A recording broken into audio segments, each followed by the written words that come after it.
Yeah. Excellent. We can hear you. Hang tight. We're going to get started here. And how do you pronounce your name? Raina. Raina. Okay. And your last name, Raina? Colemeyer. Okay. I'm going to call you Raina, and I'll let you pronounce your last name. I don't want to mess that up. And welcome, Raina, and thank you for doing this tonight.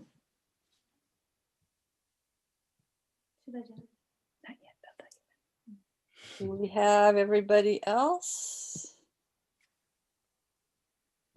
No, we're still waiting for Sally.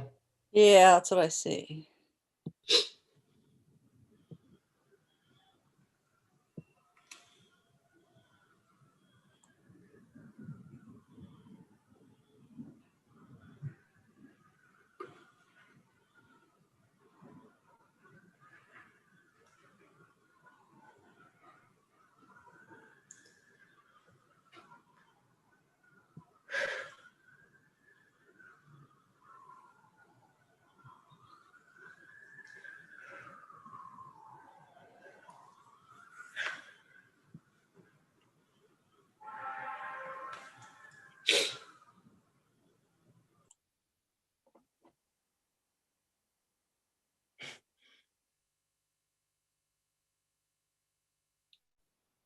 And I think we have the vice mayor, so I think maybe we're good to go. Yes, Mayor. I see all 5 members here. Great. So at 7:02, I will call to order this regular meeting of the Los Altos City Council on Tuesday, May 10th. Interim City Clerk, would you please call roll and establish quorum? Yes, Madam Mayor. Members of the council, if you are here, please indicate so by saying aye. Councilmember Fliger. Here. Thank you. Councilmember Lee Ang. Here. Thank you. Councilmember Weinberg. Aye. Thank you. Vice Mayor Meadows. Here. Thank you. And Mayor Enander. Here. Madam Mayor, all your colleagues are here. We have a quorum. Great. Thank you so much. And we have a special guest tonight to lead us in the pledge. Interim City Clerk, would you introduce our scout for tonight? Yes, Madam Mayor. Tonight we have Raina here from Troop 61428 that will lead us in the Pledge of Allegiance, and she will quickly introduce herself before she begins. Go ahead, Raina.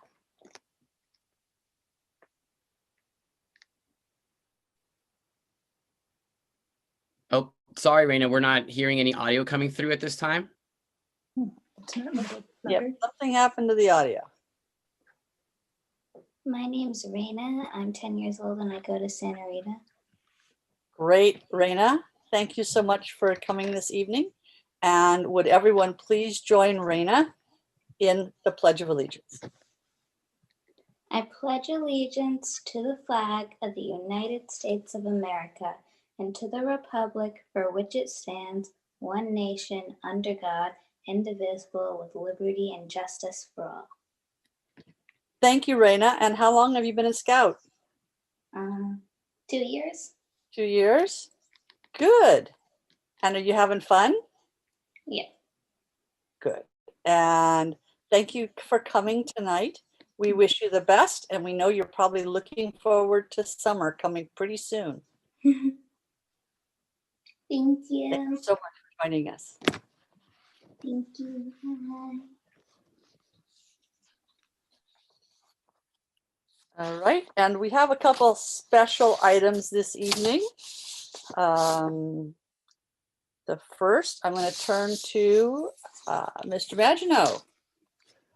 Good evening, Madam Mayor, members of the council.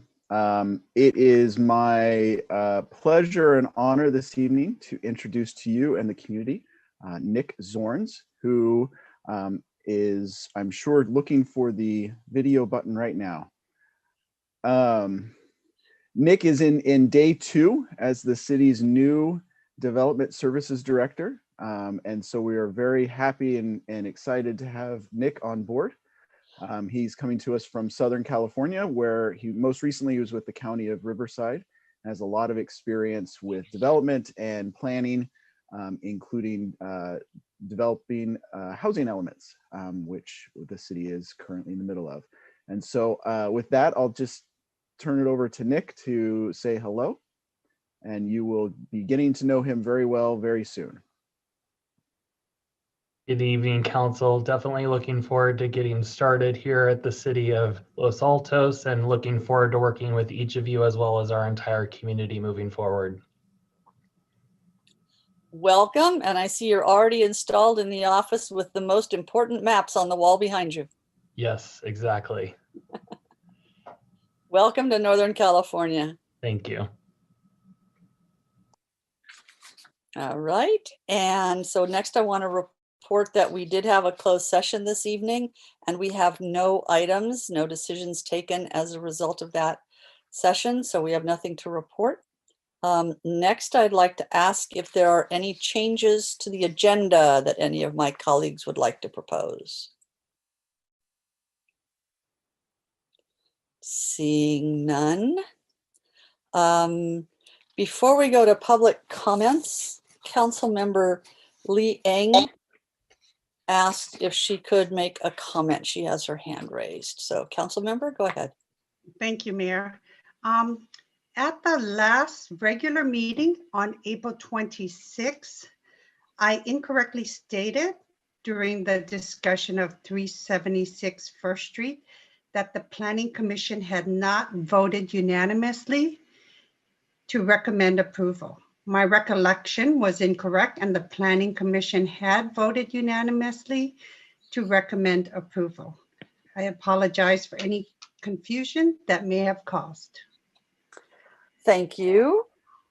And before we begin public comments, I want to make one other point, and that is we have a couple of information items listed on our agenda this evening. And after clarifying that with the city attorney, if anyone, because we don't discuss those are just information items, if there are any members of the public who want to make a comment on either of the information items shown as information items 12 and 13 on the published agenda, please make those comments during the period that's coming up for public comments on items not on the agenda.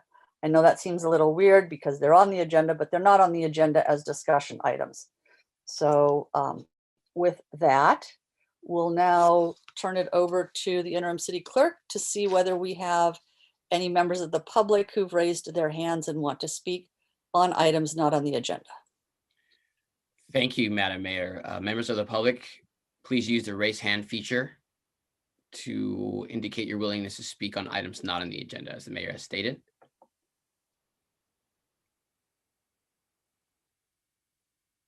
Madam Mayor, there appears to be now two speakers. Looks like people are raising their hands. Give them a few more seconds to find the button.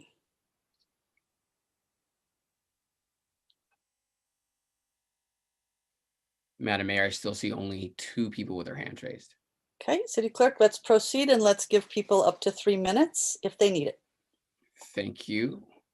I will call up the timer here. While I do that, name of the first speaker is Roberta, followed by Joe.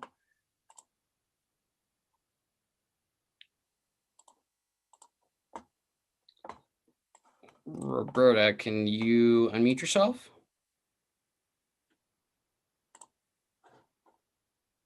Oh, We kind of heard you, Roberta. There we go. I think we got her. okay. I think I unmuted myself. Thank you. There we go. So I do appreciate that the questions were added on the community survey.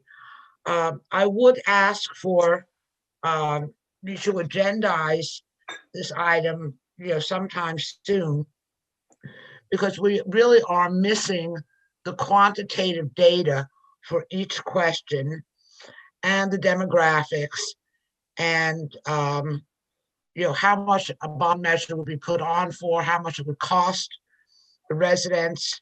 I don't understand the utility tax comment.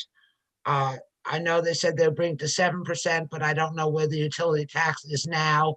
So I think that if we want to have a successful bond measure, We want to have as much transparency and interaction with the community as possible.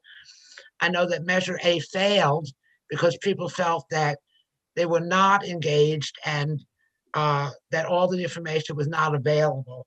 So I would urge you to do that because we have a very intelligent community and a lot of people who are familiar with surveys. So that's my request, is to agendize this so we can have public comments on the community survey. Thank you. Thank you. Thank you. Our next speaker, Joe Beninato. Joe, are you there? Yes, hi. Can you hear me? Yes, we Yes, can. we can. Great. Good evening, everybody.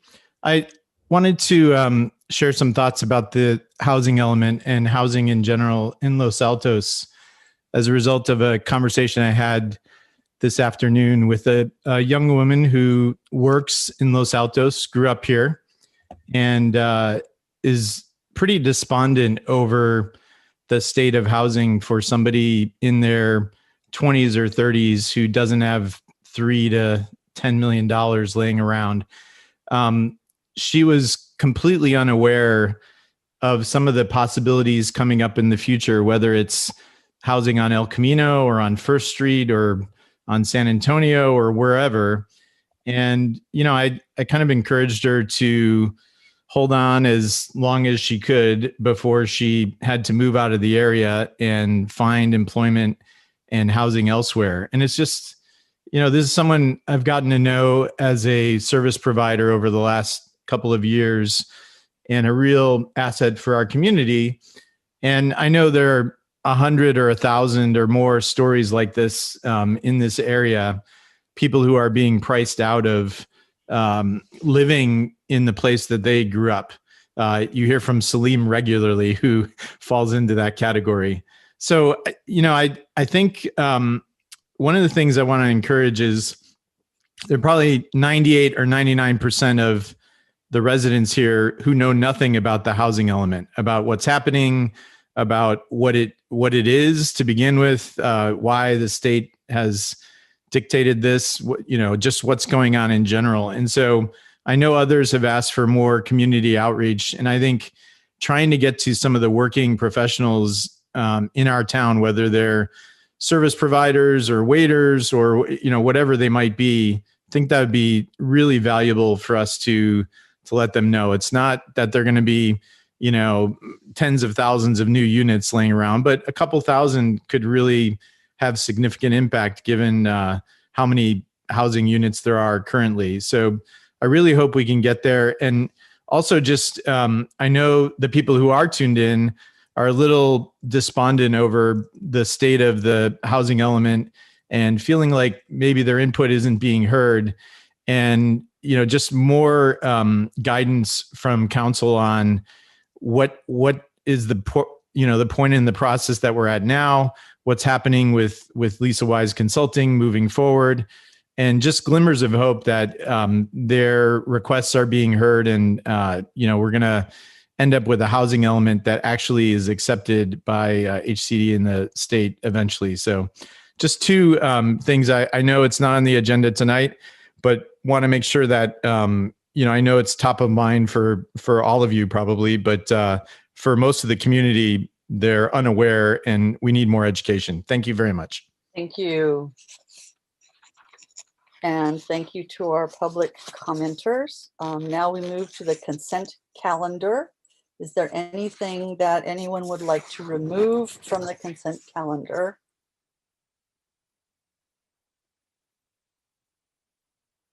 Councilmember Weinberg. Thank you, Madam Mayor. I don't actually want to remove anything, but I do want to publicly note that with respect to item number 4, the Homestead Road item, next year my son will probably be going to Homestead High School.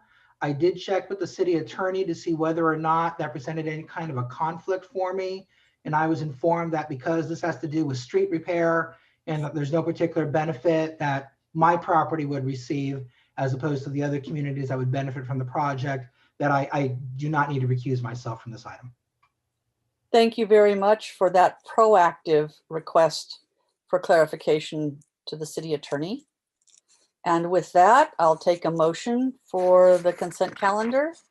Councilmember Liang? You're on mute. I'll be glad to make a motion to approve agenda items 1 through 8. Okay. And I see the Vice Mayor has her hand raised. I'll second that motion. Thank you. City Clerk, would you please do the honors?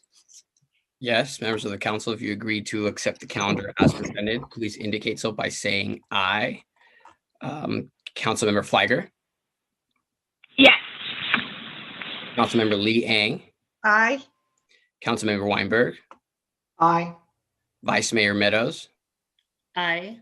Mayor Enander. Aye. Mayor, we have a unanimous vote, 5-0. Thank you very much. So I'd like at this point to move to item number 9. This is tonight a public hearing, so I'm going to open the public hearing on item number 9, the wireless telecommunications facilities. And this is a proposed resolution adopting a negative declaration of environmental impact. And in addition, an ordinance for wireless telecommunication facilities, as well as design guidelines. So we actually have 3 items before us tonight, and I believe we will need to take roll call votes on each of them individually. And here to lead this off, I believe, is Lloyd Zola from our legal team on this. Yes, thank you. And I do have a PowerPoint presentation, so I need to figure out how to share this once again. I will hit share screen. There, share. Oh, look at that. It's getting easier each time. Actually, it's not. Okay, share. So you usually have to push share a second time. There's a second place to say to share screen. Okay, I thought I did that. Okay, I've got share in the top right corner. But that's not it. Let me try this again. It says I am sharing screen. Well, then just give it a moment. Sometimes it just takes a second for it to load.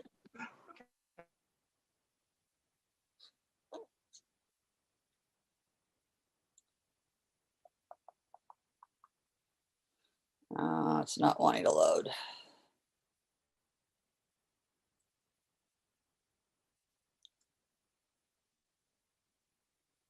By any chance, have you sent it to the city clerk?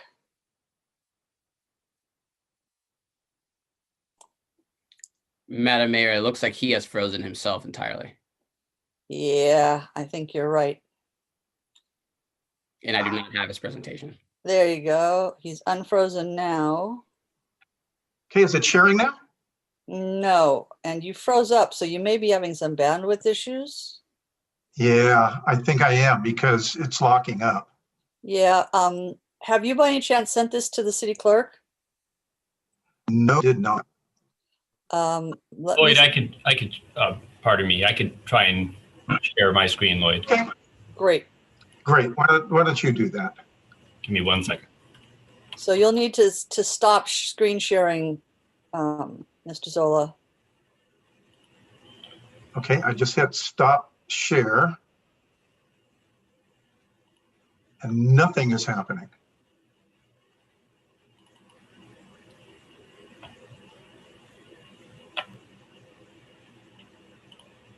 I think my computer does not want to work today. You may need to log out and log back in. Oh, there we go. I think we got progress. There we go. Okay. Yeah, you just got really slow bandwidth for some reason. Okay. Let's see if Mr. Okay, so I'm going to try and share now. Make this, yep. See if this will work.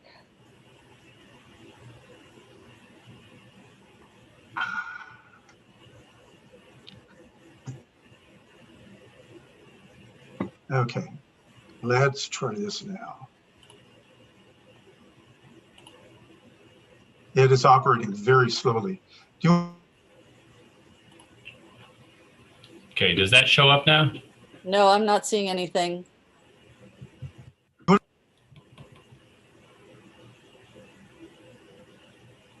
says you're sharing your screen now, so Okay, still nothing. I can't get to the slideshow. No, you will have no control if he's going to do it from his side, Mr. Zola, then you're not going to be able to control anything.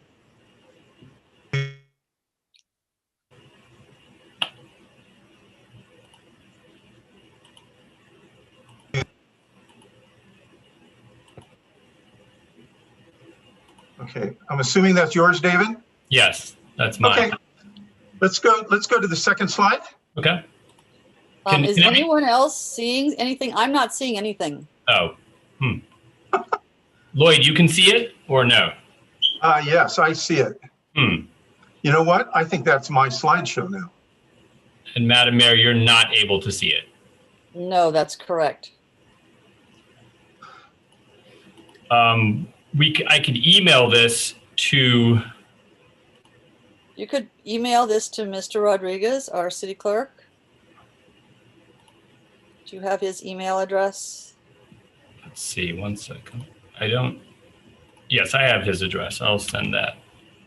I realize it's a big file and it might take us a couple of minutes. It's not a very large file.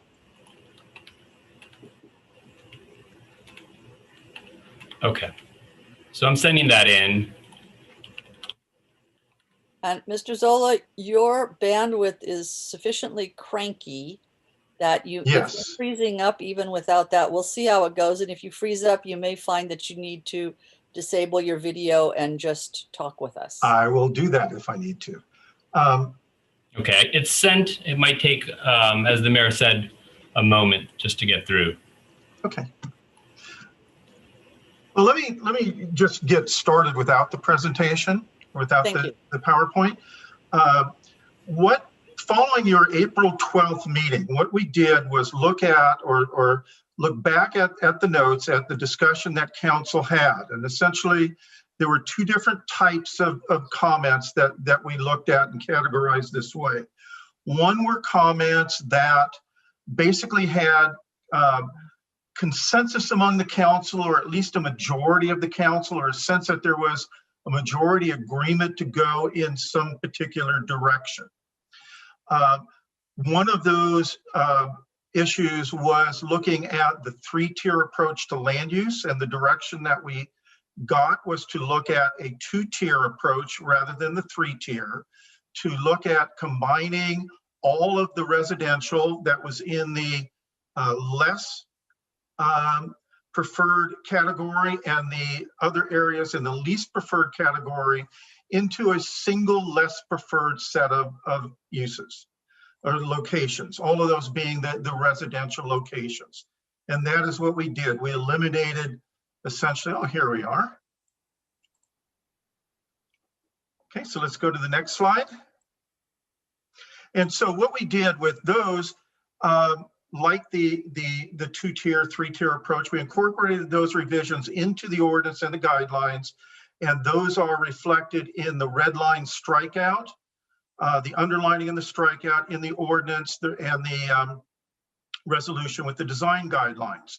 There were also a set of comments made individually by members of the council that either you discussed without leading to a conclusion or a sense of a majority direction, or some comments that were made by individual council members that had no council discussion at all. And what we did with those was, per the direction of the council, was to identify all of those comments in the resolution or in the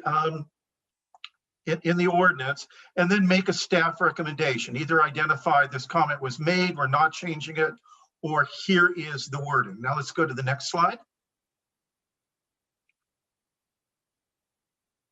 Okay, so we have three documents in front of you, and three sets of, and I'll explain the documents. One of the things we did in the CEQA resolution was to incorporate the findings from the initial study, and that is not a red line strikeout. That is all the addition of the findings for each of the subjects in the initial study. With the ordinance, per a discussion at the council, we expanded the findings to give a little bit of discussion as to the importance of wireless telecommunications without, as I think a couple of council members said, without doing the carrier's job for them. So we added some, why is this an important issue for the community? As I mentioned, we combined the less and least preferred locations, and I'll show you what we did in a second. And then there's a series of revisions to clarify regulatory language that are not substantive changes, and those are not identified with notes as to where they came from. They are either grammatical changes, fixing commas, typos, and explaining language that was difficult to understand. Within the design guidelines, we expanded the findings and in the same way that we did for the ordinance, and then we clarified various provisions the same way. Next slide, please. Okay, this is what I showed you last time as the three-tiered approach. Non-residential areas is preferred. The less preferred was in the residential areas along the roadways, the major roadways. Least preferred was the rights of way for local streets. That we combine the less and least preferred. And so let's go to the next slide. This is what the regulations look like in front of you today. The preferred has not changed. The less preferred combines what we had and encompasses all the rights of way for streets and small facilities within residential streets. Those would be permitted within a less preferred area only if coverage from a preferred location would be infeasible. And then per the discussion of council, we also added within those residential rights of way other preferences within that category aimed at providing better separation or some clearer separation from facilities from existing dwelling units. And that can be found in section 1482.030A4. So let's go to the next slide. And with that summarizes what we did. The recommendations are to approve the resolution adopting a negative declaration, approve the ordinance setting out facilities locational standards as recommended by the Planning Commission and modified, and then also approve wireless or the resolution with the design guidelines. So I'd be glad to take any questions that council may have before we move to the public hearing. And that concludes the presentation. Thank you, Mr. Zola. Are there any council members that have clarifying questions at this time? Councilmember Liang and then Vice Mayor. The Vice Mayor was first. I'll let her go. Thank you. Okay, you both popped up at the same time. So go ahead, Vice Mayor. Thank you, council member. So just one question. You probably have seen we received letters from each of the carriers today, as I think has been the pattern before the hearings. And so in light of those, which probably say the same things that I've been saying all along from my reading of it, are we still good as is? And do you recommend any changes on the basis of the letters that we received today? We can't hear you, you're on mute. I think we are good as is. We're not recommending any additional revisions. I think there was one revision in a response to a council person's question that would address an issue if would be a rare situation that a public utility easement ran through on a property, on a residential property through a front or side or rear yard setback. If you want to address that situation, we have in the responses to questions from council provided some language for you to consider. And that would be it.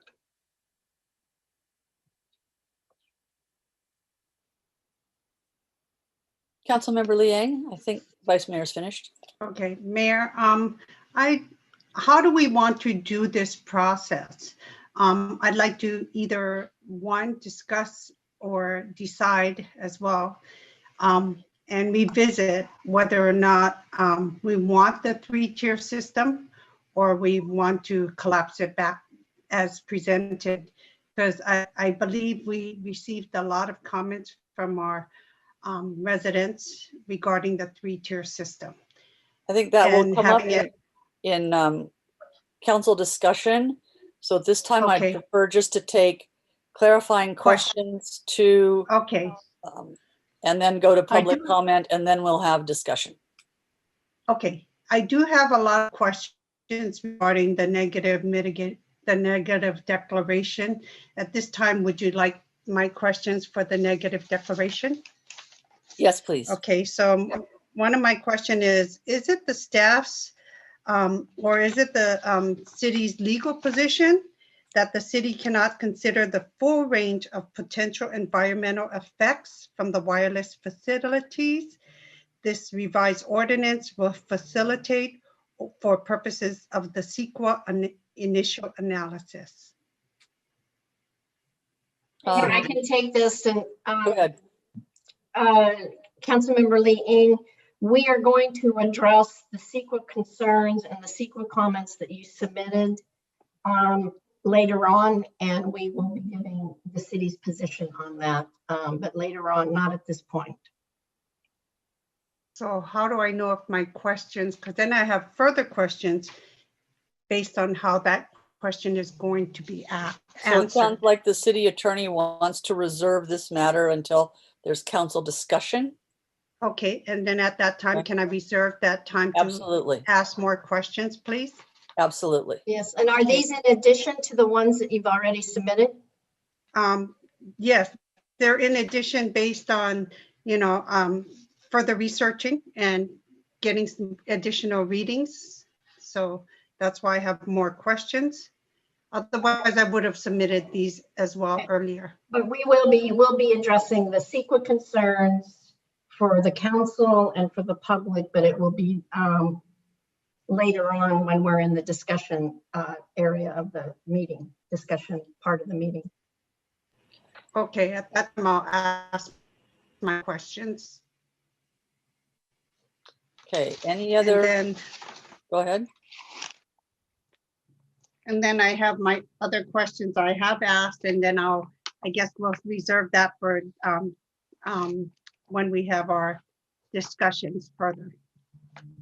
Yes, if you want to either ask follow-ups to that or make comments with respect to the responses you got, I think that can come into council discussion. Otherwise, I'd reiterate them, but I don't think that's necessary. Thank you.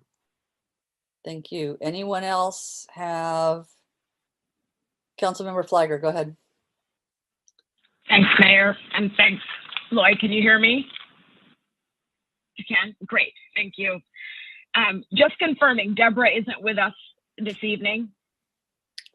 Correct. Correct. And I should have mentioned that we would not be joined by Ms. Fox this evening. Right, or lead counsel. Okay, well, nice to see you, David. Just a quick couple clarification questions.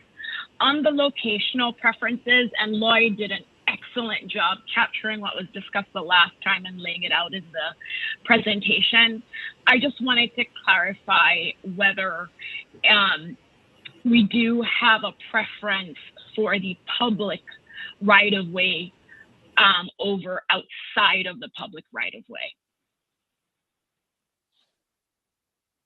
No, I think that could be added. So if, well, let me say it this way.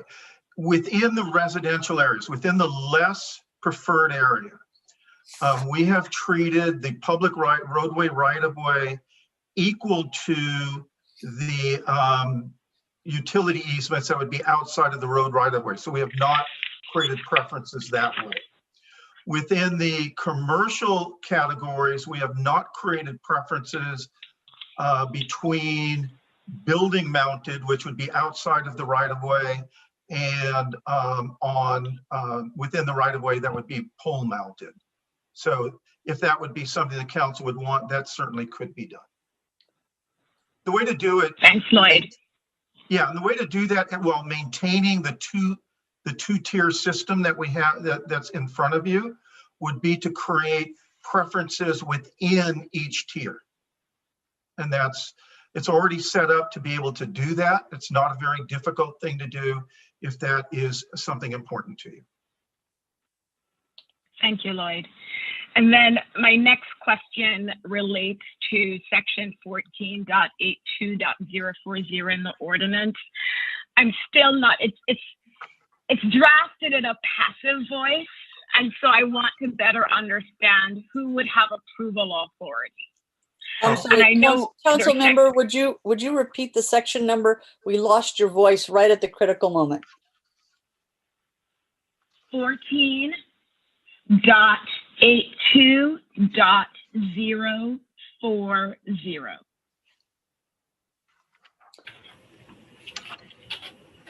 Okay. Well, the approval authority. And that is requirements for approval of less preferred locations. Yeah, that would sit with the city's approval authority for all the permits, which is the city manager. Okay, I'll make a suggestion later on that because I prefer for us to be explicit. And then on the actual findings, and I want to confirm that if there are any changes in the law, the carriers will be required under the ordinance to comply with any relevant applicable laws under the ordinance. And during the discussion later, I'll recommend maybe more explicit language, but I want to make sure that that's what the intent is here. That if the laws change 3 years from now, 1 year from now, the expectation is that would supersede anything here and they'd be required to comply with that. Okay, let's hold discussion and argument. We'll make note of your issue. But I need confirmation, Mayor. So I just want to make sure that's the intent here from the team. Yeah, the section that's being. We don't need to discuss it. If you've got a place for that, we'll come back to it. Okay. But that's the intent, Lloyd? Yeah, that is the intent. That was a section that the council had discussed last time that refers to the ability to require improvements to already approved facilities during the permit time, during the time of their permit. That was the intent. Council did not, I believe, come to a conclusion regarding keeping or not keeping that. The note that we have there is that Myers-Nave reviewed the legality of that section, concluded that the city can enforce it. It's your policy decision whether you want that to remain or not. Thank you. And then my last question relates to the resolution, and it's section 4, additional design and development standards. Section D, it's really the requirements for approval, again, of less preferred configurations. Again, it's silent as to who may review it if we don't hire an independent consultant. But I also want to confirm that if an independent consultant or the city manager rejects an application for a less preferred location, would that get appealed to the city council? I believe those standards now appear in chapter 11 or title 1112, chapter 1112 of the municipal code. The appeal is from the city manager to the city council. Also, the approval authority always rests with the city, in this case, city manager. Even if an outside consultant is hired by the city, they do not have approval authority. That always sits with the city. And so if an independent consultant makes a recommendation, the city manager still has to confirm that recommendation. Correct. Okay. Thank you. That's it, Mayor. Thank you. Thank you very much, Council Member. Any other questions from Vice Mayor or Councilmember Weinberg? I have none at this time. So with that, City Clerk, let's go to public comment. Yes, members of the public, if you wish to speak on this item, please indicate so by raising your hand. Your virtual hand. We have four 5. Oh, give them a few seconds. I think we'll have a few.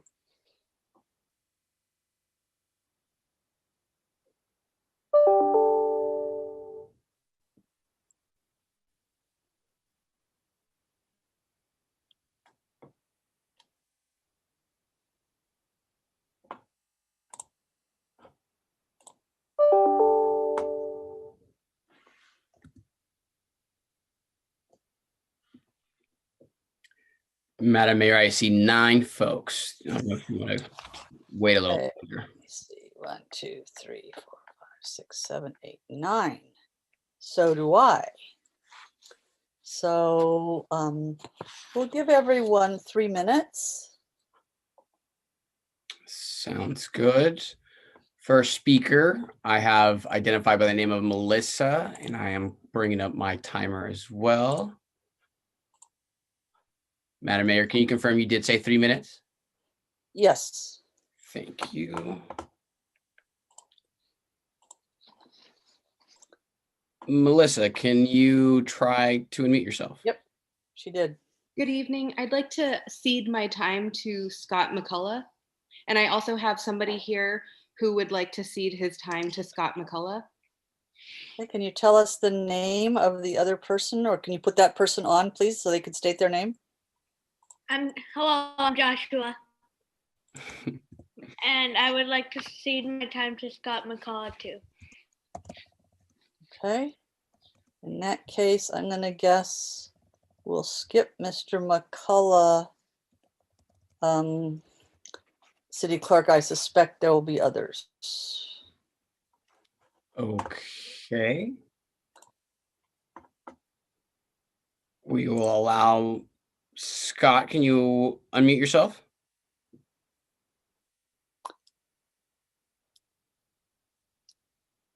Yes. Can you hear me? Yeah, I think, City Clerk, I think that there will be other people wanting to cede time. Yes, and I can give you the list if that would be helpful. Madam Mayor, how do you want to handle that one? Sure, let's get the list and then we'll check with those folks. Okay, you already have Melissa Smith and Joshua. There's also Miss Dawn Phillips and Nancy Phillips.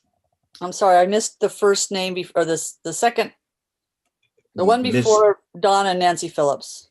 Lai, L-A-E, Ms. Lai. Miss Lai. I do not see a Miss Lai on our list, and I do not see the Phillips currently on our list. Very well. I will deal with the amount of time that leaves me. All right. Mayor, if I may. Yeah, go ahead, council member. Do the norms still cap the amount of seated time to 10 minutes? They do. They do, but I think he has met the 10-minute limit. I don't think so. I think there's Melissa and Joshua. So I think that's 9 minutes because I did not see any of the other people that he mentioned, although there is someone here labeled guest, and I do not know who that is. So can we, because I recognize the other names, can we identify who guest is? Would you please unmute guest so we can do that, City Clerk? I just have. Hi there. My name is CY Lai. Okay, so you're ceding your time to Mr. McCullough? Correct. Okay, Mr. McCullough, you now have 10 minutes. Well, thank you. Thank you very much. My name is Scott McCullough. I've been doing. Can you just give the city clerk a moment? He's going to put a timer up for us. And he'll give you the go signal. I believe you guys see the timer, and if you do, please proceed, Mr. McCollum. Thank you. My name is Scott McCullough. I'm a lawyer, been doing telecom law for 36 years, representing governments, organizations, small competitors, and consumers. I specialize in the technical, economic, and social implications of telecommunications technology, including wireless. Several residents that have written letters of concern and the people who ceded their time asked me to speak on their behalf to ensure their interests and perspectives are best presented and fairly considered. Let me start off kind of with a basic point here. Your job is to set policy. Where, in this context, do you want these facilities and where do you not want them? It's really easy to get lost in all the technical jargon in the stack of material that's facing you. So let me try to just state what's going on in plain English. Staff is proposing a significant policy change to allow more wireless facilities near homes and other places like daycare centers, retirement homes, and parks. And this is particularly so with small cell facilities in right-of-way. We disagree with this policy change. We believe that the present rules and maybe even stronger protections in these sensitive locations are necessary. There is a way, I would submit, to do that without violating federal law. And I ask you respectfully, don't be bullied or scared into submission by the wireless companies. The proposed language before you, I believe 1482030B2B is an example, will create a strong incentive for wireless companies to place small cells on right-of-way near schools and other places like daycare centers, retirement homes, or parks in residentially zoned areas. Staff, I believe today, agreed that this approach can be adjusted if council wants to. We ask you to do that, and I'll be happy to talk with you about language that might accomplish it. Even more important is small cells in right-of-way by residences. The tier structure is confusing, even its terminology is confusing, and it may not be the best approach. Again, we like the way the current ordinance works, but the basic point is your constituents don't want these around their homes. And this proposal reduces the current protections regardless of what you call it. Federal law does allow you to establish a presumption against deployment in places you do not believe are generally appropriate for wireless facilities. The caveat is that if the applicant proves the denial of a permit in one of these disabled places will lead to an effective prohibition of their ability to provide service, then they still get the permit.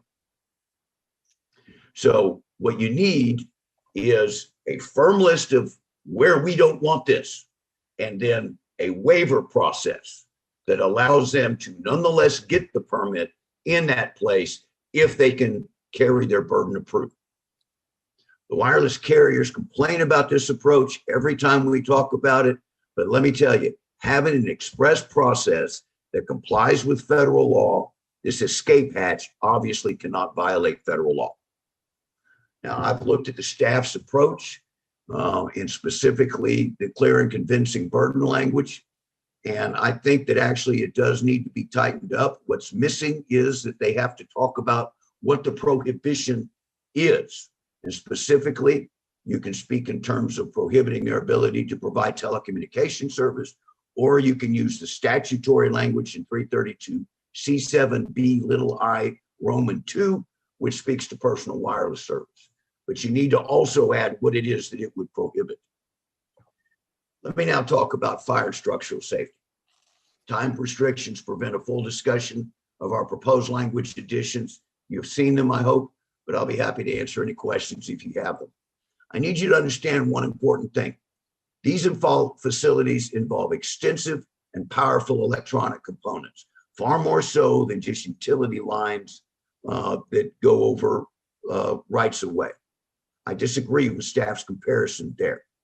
And these things do have a history of suffering electrical fires. You need to do all you can to reduce the risk, and your current terms do not do that. What would happen if, despite everyone's best effort, a fire does occur on a facility by a school? What in the proposed ordinance or guidelines ensures that students and school employees will have an escape route? It's the same with residences. A facility fire by driveway or at the corner of a cul-de-sac will block the only escape route. You need terms in your ordinance and guidelines to deal with that. Now, in terms of safety itself, proposed section 12080A1 requires a finding that the proposed facility complies with all applicable codes. but there is no instruction on what information will be used to support this finding. Now, staff claims that our provisions, including application content, impose a new standard. No, they don't.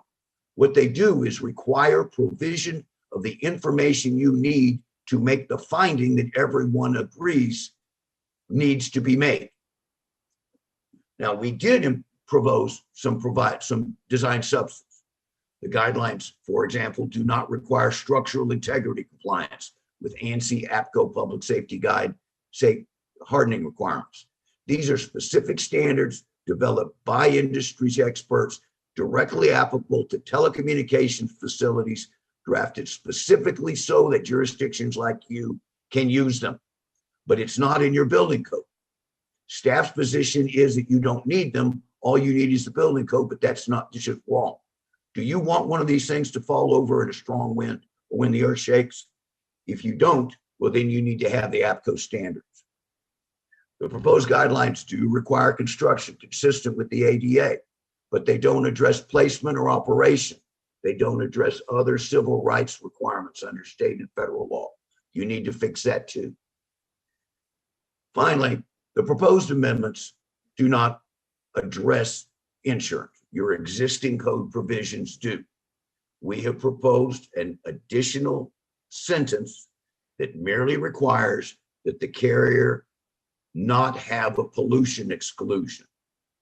Staff says it's not necessary, but again, I disagree.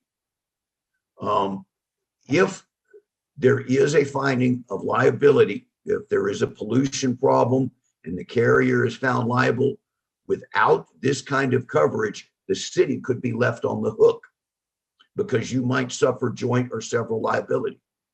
Therefore, your insurance requirements, like those in Encinitas and Malibu, and like many Wisconsin counties and cities do, I can give you examples there, need to expressly say your insurance coverage, which also names us as an additional insured, cannot have this pollution exclusion that is normal here. You must have pollution coverage. Without this, you may face a crippling judgment. So, that concludes basically my prepared remarks. I'd love to talk to you a little bit more about the specifics of tiers, but I'll just throw it up now to see if anybody have any questions. Thank you very much. Thank you, Mr. McCullough. Councilmember Lee Eng, I see your hand up. Is that from earlier, or did you have a question for Mr. McCullough? I do have a few questions for the speaker. Mr. McCullough, I would like to thank you for calling in and sharing your expertise with us. I just have a few questions because obviously you've been following our ordinance and have seen that we've asked questions, and you've seen the team's responses to the proposals on the fire protocol. Are those actually responsive? No, they're not. And it reflects a fundamental misunderstanding of what I call the safety protocol. The main part of this language does not impose any substantive requirement. All that it does is make sure that you have the information you need to make the finding of code compliance that everybody agrees is appropriate. What we are talking about here is the material that is supposed to be in the application at the front end. It just provides a discrete list of things, all of which are precisely geared to allow whoever it is that assesses this, whether it's the planning director or your consultant or anyone else, they can take that information, plug it into your building code, plug it into your electrical code, plug it into your fire code, and make sure that what they are proposing to do, the specific design they are proposing, how it is wired. To give you a single example, how it is fused. Does it have a properly sized fuse? What are the components in all of this gear? There's a lot of electronics in here that's going to be in these boxes and right of way, and it requires electricity. And if it's not fused correctly, if the power supply is not done correctly, it can cause a fire. The fire code, the electrical code, the building code all speak to this, but nothing in these proposed words tell the provider what it is they're supposed to show you to prove code compliance. And that's what that protocol does. Okay, earlier you talked about APCO ANSI and their structural design standards. I asked about APCO ANSI based on a speaker that spoke previously at our other meeting, but our current team stated that it wasn't necessary since their language already exists within our municipal fire and building code compliance. Can you help me understand that? Yes. Is this true? Your current building code does not expressly incorporate ANSI APCO public safety grade site hardening requirements. And so merely requiring adherence to the building code doesn't require adherence to the national standard for facilities precisely like this, particularly in areas where there is a marine environment, there are high winds, and there are quite often seismic events. These are designed precisely for telecommunications facilities such as this. So if you want to make sure that you have structural integrity design, you need to expressly incorporate the ANSI APCO site hardening requirements. Okay, so another question I have is, do our wireless facilities prevent more of a fire risk than do overhead lines, utility lines, and facilities running throughout the city? You know, the staff said that, you know, you don't need to pay much more attention to these facilities because they contend that they're very much like just overhead electric lines. Well, let me tell you, these are not even in the same universe. Yes, they will often be on utility poles. Yes, they will receive electricity from utility distribution. Yes, they will have perhaps fiber that is lashed onto some of the lines between poles. But we're talking about very high grade electronics that will be placed on the ground, which have to be carefully designed and carefully taken care of so that people cannot get into them. Boxes have to be locked. You have to protect against all sort of access. You have to make sure there's proper signage. And this is just a completely different thing than electrical utility distribution that's hanging over right away. They cannot be compared. The other thing I would like to ask is, what do we need? And I really appreciate you sharing your knowledge with us. What do we need to, regarding ADA compliance, what do we need to ensure that we're in compliance with state and federal laws? The current proposed language, either because it does not change existing language or by what they're putting in there, it does say that they need to comply with ADA construction language. It does say that. The problem is there's more to the ADA than just construction. There is operation. There's even placement decisions. And that's not spoken to in this ordinance. Let me give you an analogy. You know, I don't think anyone would disagree with the proposition that you cannot place one of these facilities in a location that would block wheelchair access. Clear violation of ADA Title 2 and 3.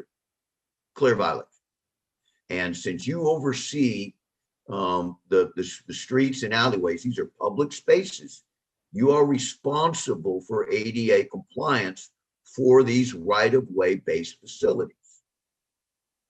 So you need to be concerned and make sure that not only is the construction ADA compliant, but so is the location determination and the placement. There are also other things that are very much in the same vein. Under state law, there are state civil rights laws that speak to the disabled and other interests. They're not mentioned here. It is basically the state equivalents to the Americans with Disabilities Act, the Fair Housing Act, and in some instances, the Rehabilitation Act. None of that's mentioned here.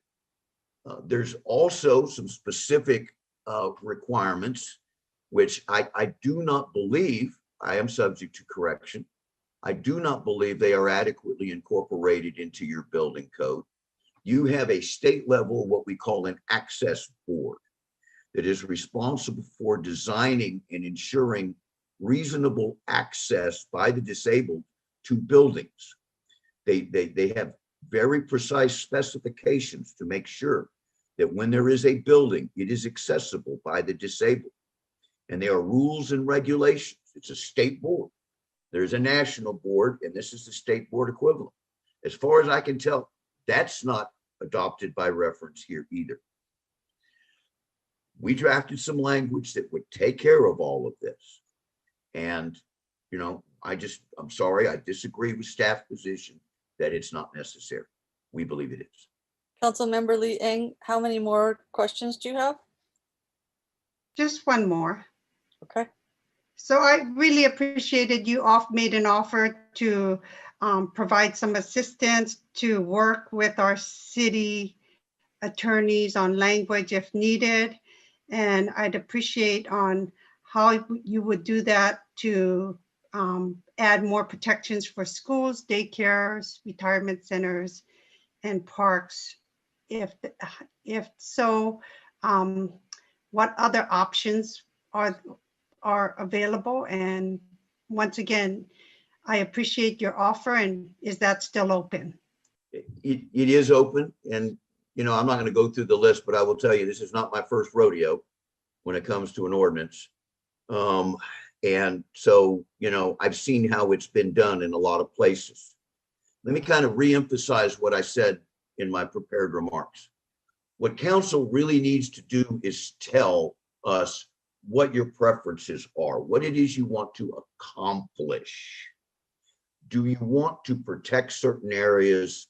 Do you want to push these to a certain area, try as much as you can to keep them out of other areas?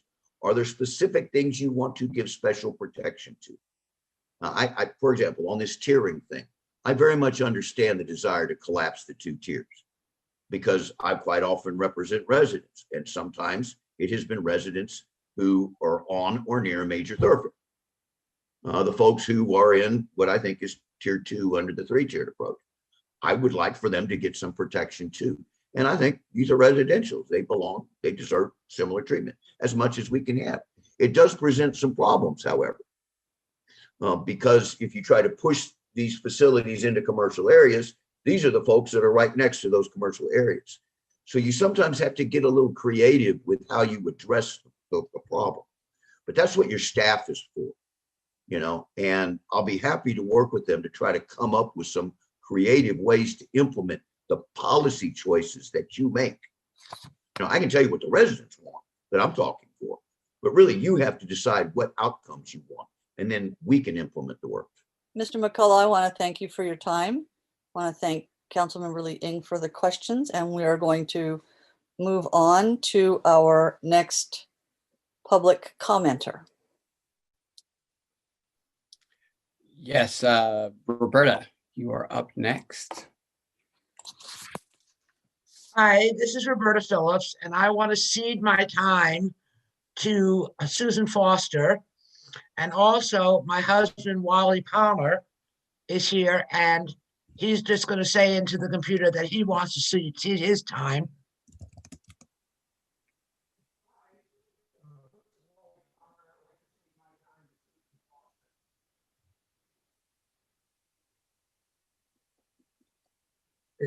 Is that okay? Yes, but we don't hear him. Okay, say it again. Hi, this is Wally Palmer, and I want to cede my time to Susan Foster. Thank you very much. Let's move on. Thank you, Roberta.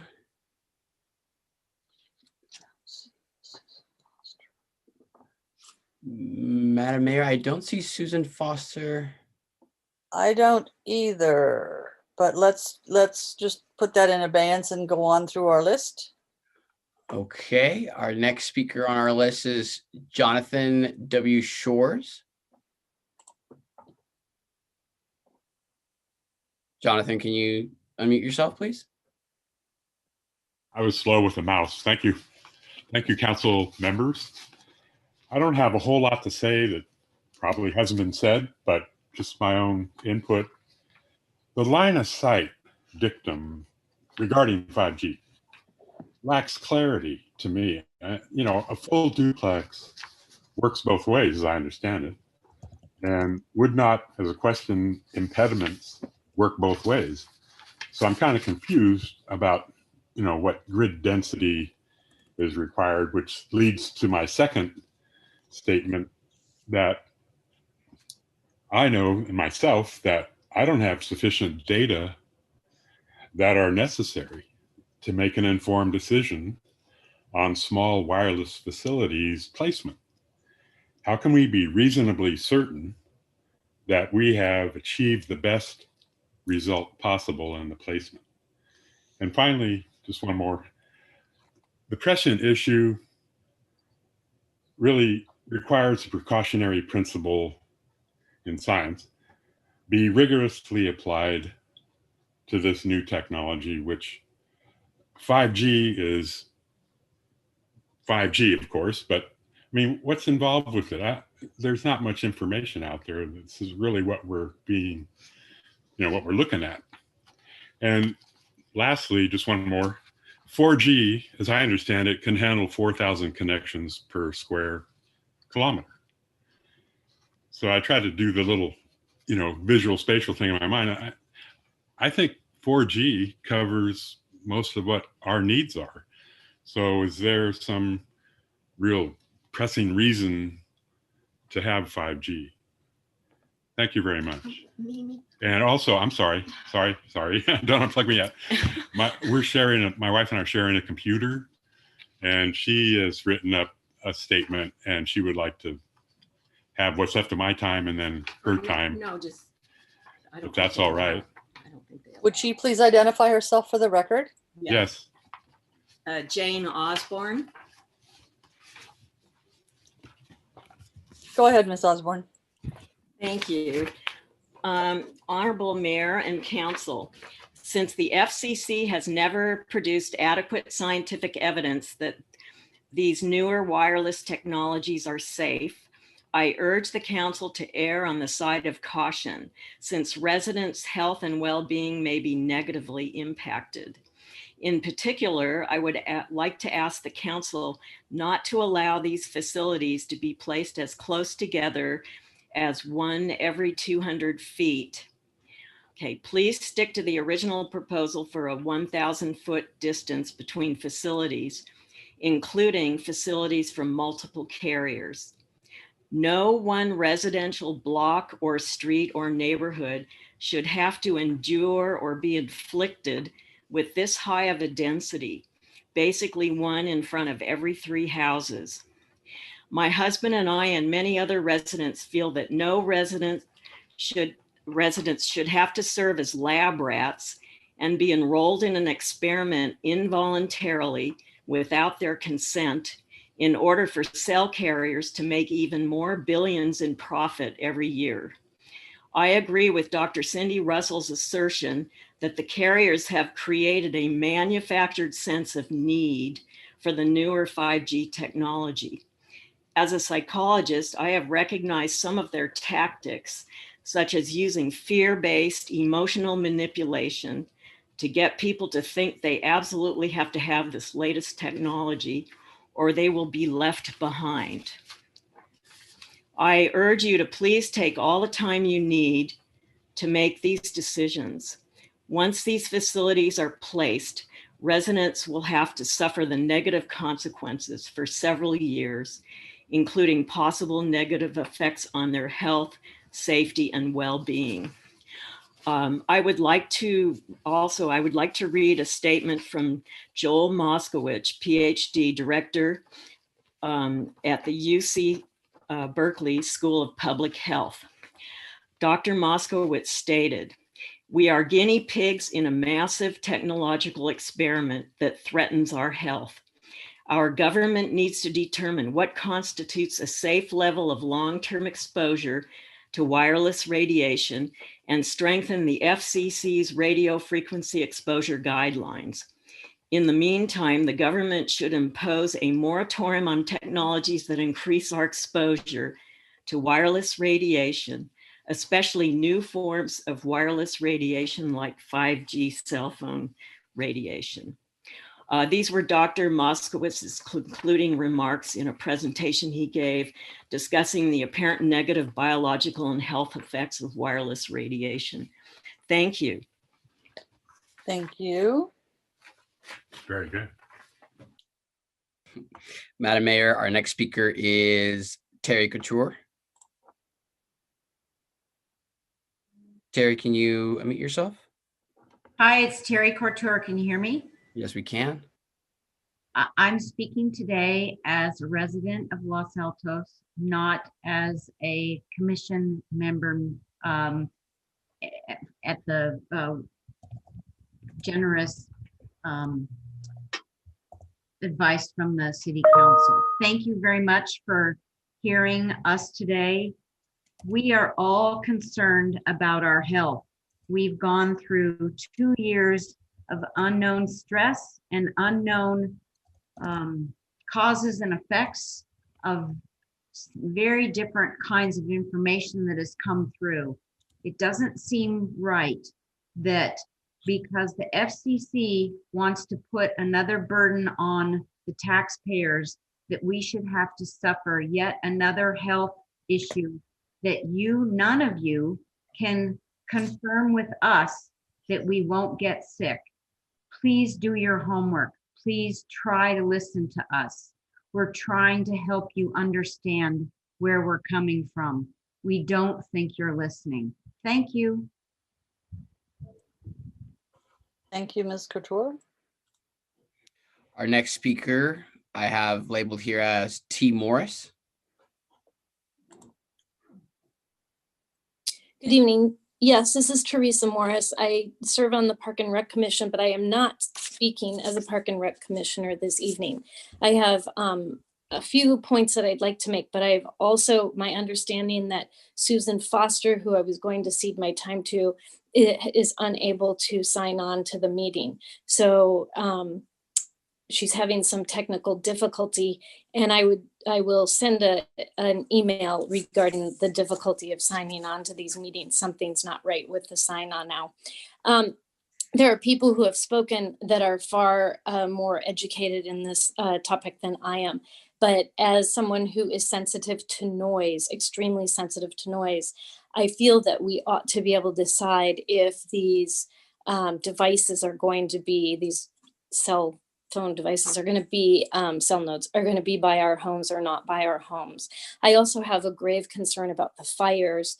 It is very common, or at least not uncommon, for them to start on fire once the lithium batteries heat up. It's not unheard of for them to start on fire. I live in a cul-de-sac, as do other people in Los Altos. We would not have a very good escape route. If the fire started at the end of our street, we wouldn't be able to get out of our street. So at least consider not allowing them on streets that are either dead ends, cul-de-sac, something like that, where there is no escape route should a fire start. And these fire risks are real now. And as the planet heats up, we are certainly going to see more fires for many reasons. And we already have Paradise burned to the ground. I think they're a good example for us about how these technology things can go wrong, or electricity can go wrong. Hundreds of residents have sent in petitions over the period of time that this has been discussed. I think it's important that we listen to them. I sent a letter in that said, often people such as myself are considered wackos or nutcases because we're concerned about the health aspect of these, of the technology being foisted on us. and then we find out that we aren't nutcases, that everybody finds out that we're not. BPA is actually bad for people. There is a problem with Roundup. So I just want to make it clear that it would be better to err on the side of caution, because we don't know what the outcome of this is. We know that cancer is on the rise, and we know that technology is on the rise, and there does seem to be some concern about those going together. Last, birds, bees, and noise pollution. These are very real, and I would ask that you consider these as you move forward on these and go as conservatively into this area of technology as possible. I appreciate your time. Thank you. Our next speaker, Janine Valadez.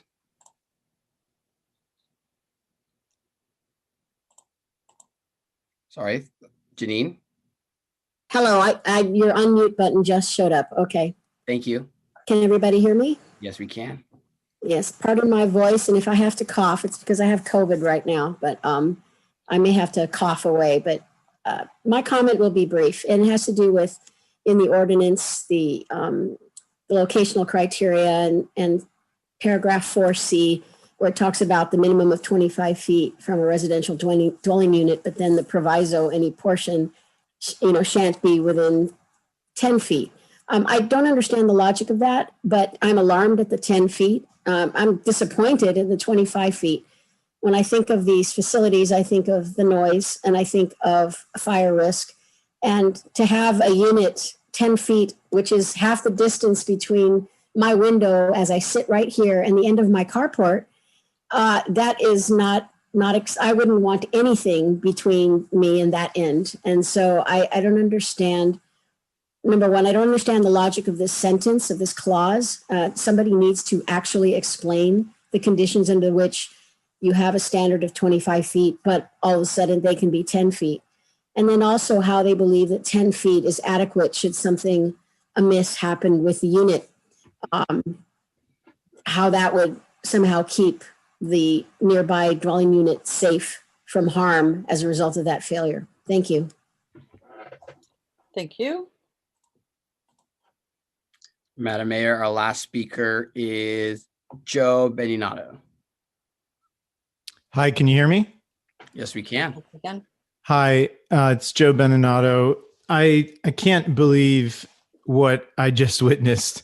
First, we have children ceding their time to carpetbaggers from Texas who are trying to tell us what to do. We have no idea what this person's financial interests are, or who's paying him, what their affiliation is to Los Altos. No disclosure on what happened there.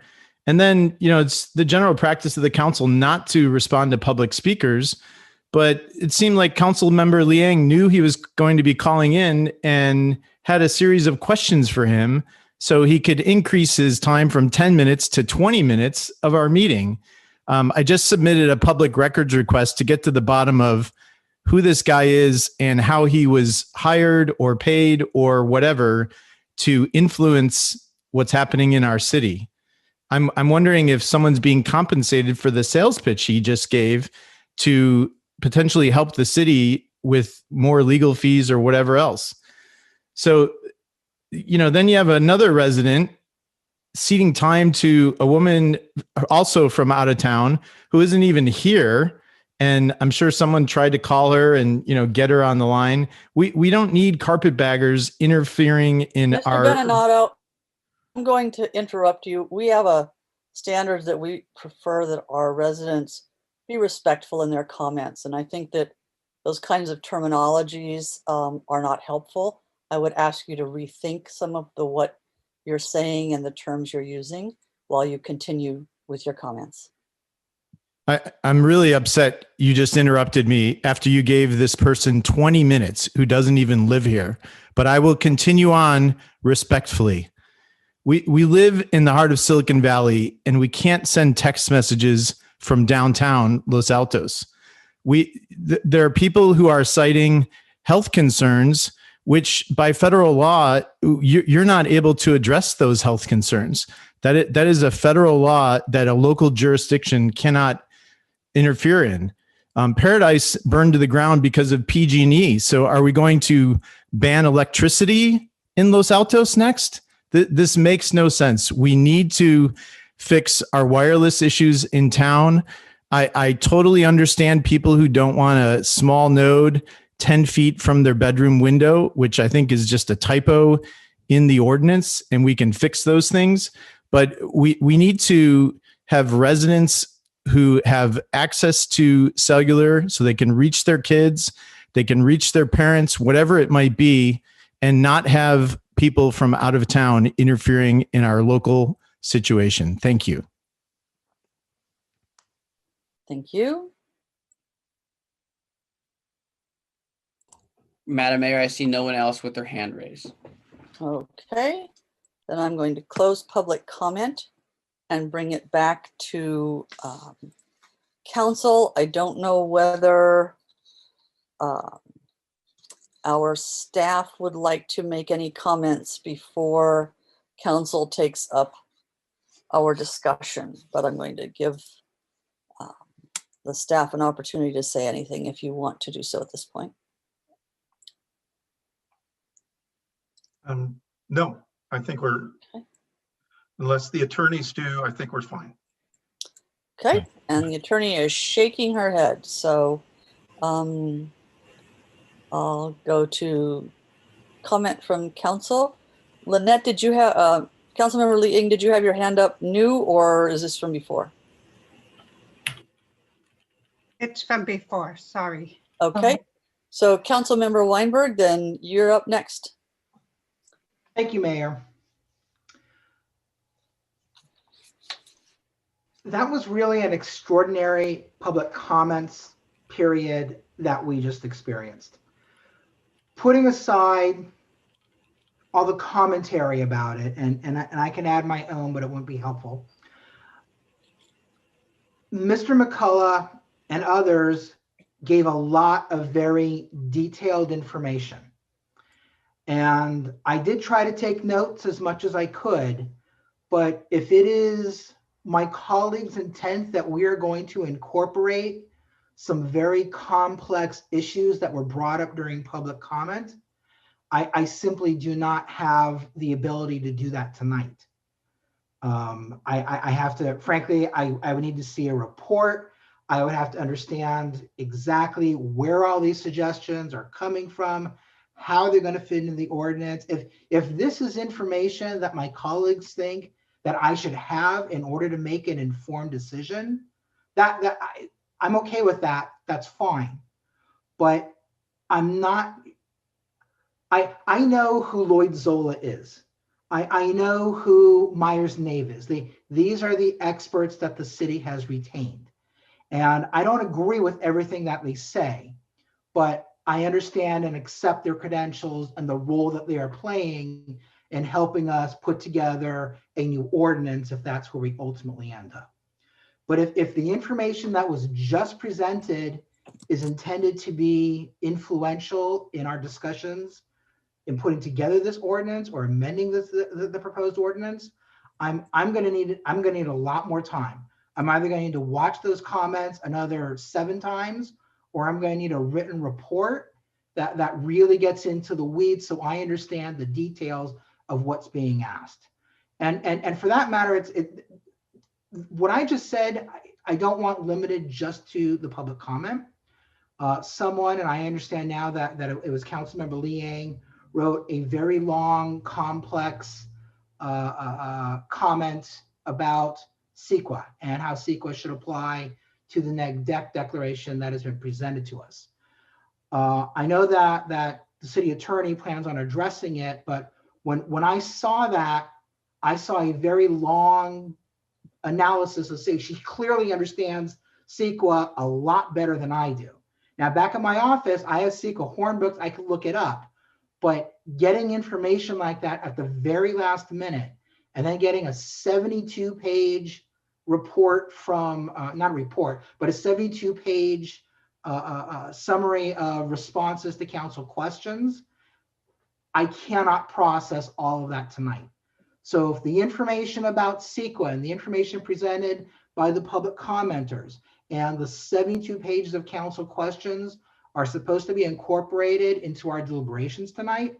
I know that I am not able to give 100% to everything that has just come in the last hour, let alone the last 48 hours. So I'm prepared to move forward, but moving forward, it's going to be based on the discussion that we have tonight and on the information that has been presented really up until about the last 48 hours. Okay, let me go to the Vice Mayor. Council Member Liang had her hand up about I think I'd prefer to hear from you, Council Member. Okay. Vice Mayor. All right. So I think council has a history, not just this council, but prior councils, of when they don't like what they hear from staff or paid consultants, they go bring in somebody else. This is one of the reasons why Los Altos is a hard place to work. So we've been working with staff, and at this relatively potentially last minute, we bring in these unknown experts and unknown information.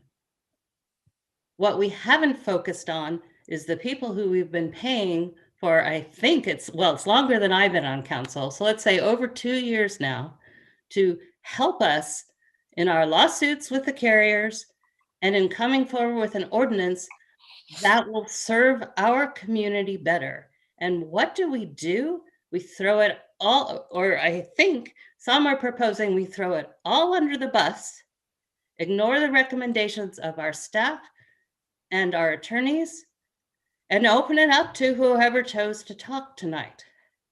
I am actually personally not interested in entertaining what we heard, except from our residents tonight, who've been fairly consistent over the months in what they've said, and I appreciate their input. But this process, if we open it up again, I think this is further reinforcing how difficult it is to work with this city if we take our experts who we've paid X numbers of zeros of dollars, I won't say it because I don't even know the number, to work for us, and we throw them under the bus. So the only thing I'm willing to consider tonight is the document we have in front of us, which we previously had a session, which Planning Commission previously reviewed. And if we're going to talk about anything else, I'm just not going to support that. I mean, obviously I'm here in the meeting, but I think that's totally out of line.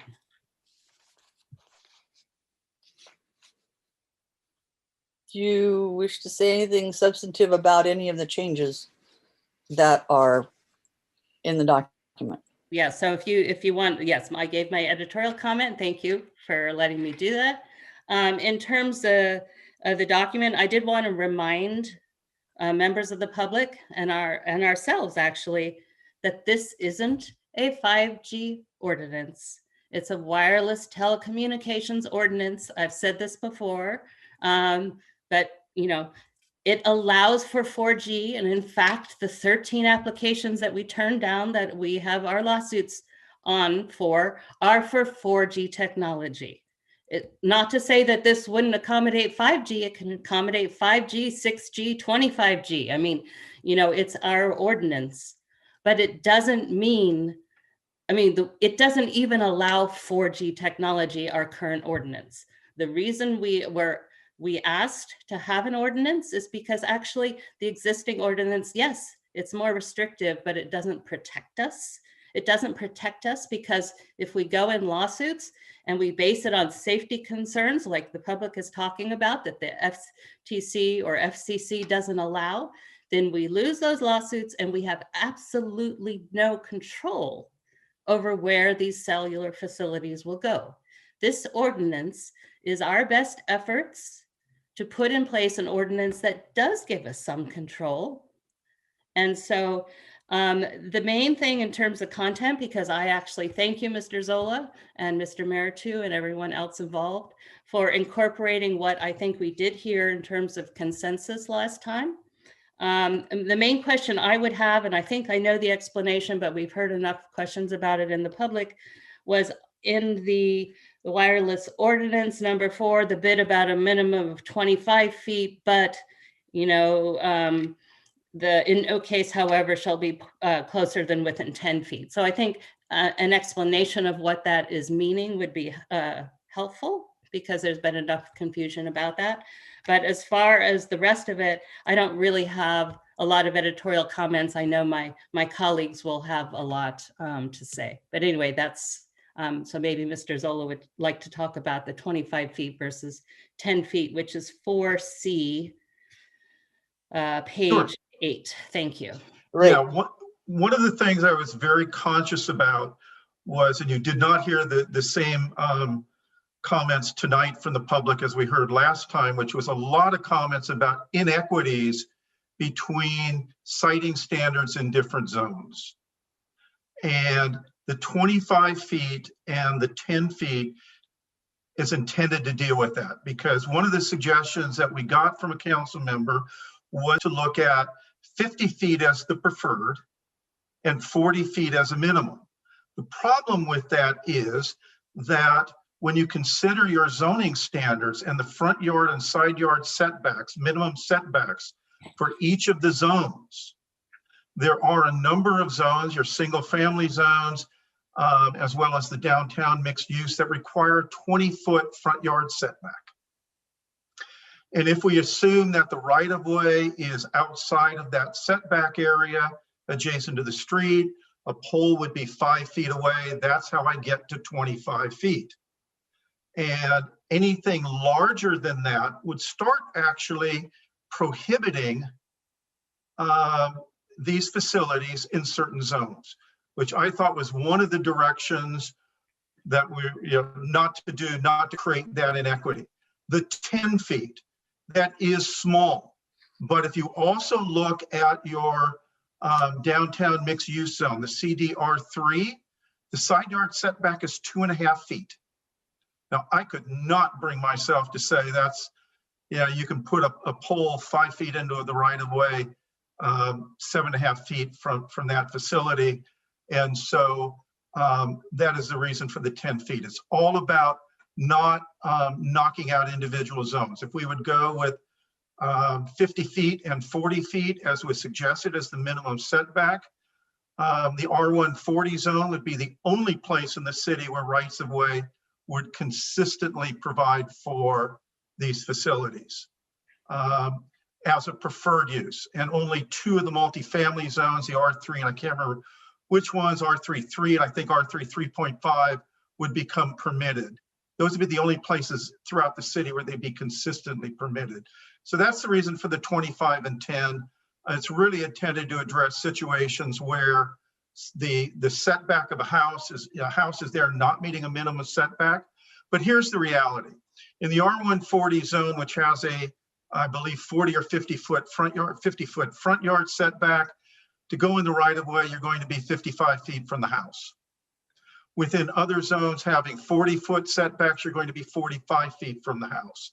Within those zones where you are 25 feet away, you would, with 20-foot setback, you would be 25 feet away. And this is really a protection against where there may be houses that don't meet minimum front, side, or rear yard setbacks. I think there's also, I mentioned earlier, a suggestion to deal with the potential for public utility easements that may be outside of the roadway, but within these setback areas. And I think it's reasonable not to permit facilities within a public utility easement running through a front, side, or rear yard setback. Thank you, Mr. Zola. Very helpful. Did you have any follow-ups, Vice Mayor? No, I'm good. Thank you. Okay. Councilmember Lee Eng.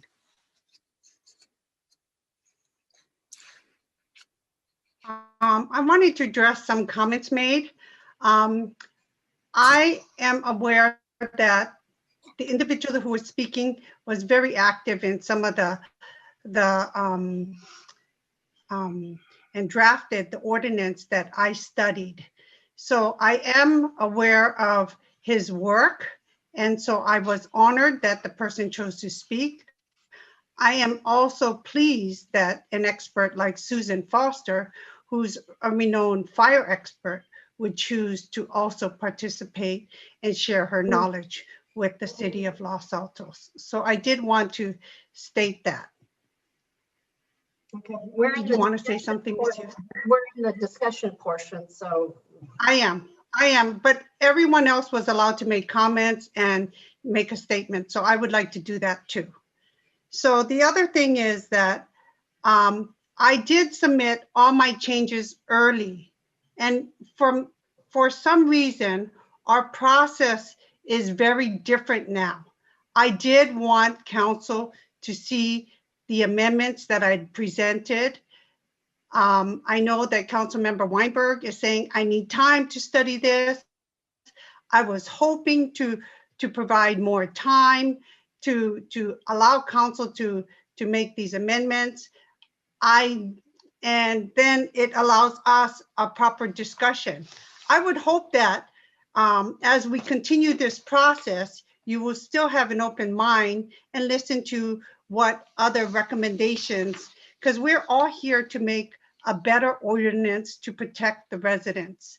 So that said, I just wanted to share that comment. So I know that I had submitted all my questions and answer. You did add some responses to the questions I had provided, but I think it's still important for us to have the discussion, and I still would like to raise that. So many of the people in the public who do not see all our questions and answers can understand what I was hoping would be improvements to our ordinance. So I don't know if you want me to go through all of them. Mayor, how would you like me to go through? Are we going to go through page by page, or would you like me to, how would you like me to do it? So I think we're going to maybe take comments from our other council members and then put up the documents and go through them and see whether we have any additional changes that we want to make to what our consulting team has provided to us. So I think at that time, as we walk through the document, if there are things that you would like the council to consider as further amendments to a particular section, if you would raise those as we walk through the document, that would be helpful. Okay, thank you so much, Mayor. Councilmember Flagger, is there anything you want to say at this point before we start on the document? No, just to confirm. Whoops, we lost you. We lost your voice. We still see you. Can you hear me now? Yes. So the intent is to go page by page. I mean, my comments relate to different sections of the draft resolution and ordinance, so I can hold my comments until we get to those particular sections. Okay. Good-o. So if I can ask, I think the thing to do is to go through the main document, the ordinance first, and then from there do the guidelines, and then do the first document last. So if I can ask City Clerk to put up the red line of the ordinance. And I'll just, while he's doing that, make a couple of comments. And I'm kind of sad to hear phrases like throwing folks under the bus. Last meeting, we took an approach that the consultants proposed and that the Planning Commission endorsed. And we said, no, we don't want that. Or at least 3 members of this council said, no, we don't want that. So we have already demonstrated that we are, at least a majority of this council, is not going to follow the recommended approach of the consultant. I think that we are open to other changes and enhancements. Certainly one of the things we've heard in public comment that's come in the last couple of weeks is a lot of public unhappiness with the move at our last meeting to do away with the 3 tiers. So I think we're going to need to talk about that. And I do also want to say technically our current ordinance does allow 4G. It absolutely allows 4G. Our current ordinance is agnostic as to the technology. And I appreciate Mr. Zola's comments and explanations with respect to the setbacks. I'm thinking out loud here that we may want to differentiate by zone or by housing usage, perhaps with respect to those setback preferences, because I think it would be, as I read it, a little too easy to try and okay something even in an R1 zone that was less than 25 feet, because even though we are zoned, and this is really important, even though we are zoned for a 20 or 25 foot setback in most R1s, there is enough state law on the books now with respect to housing that those setbacks may not be enforceable. They are not enforceable with respect to SB 9. They may not be enforceable with respect to some accessory dwelling units. And therefore, to rely on a de facto setback of 20 or 25 feet, because that's what the zoning code says, and assume that that provides what amounts to a buffer, I think is an erroneous assumption. And Mr. Zola may not have been aware that that is in fact our circumstance with respect to development and state law. Mr. Rodriguez, are we getting to where we'll have a red line up pretty soon?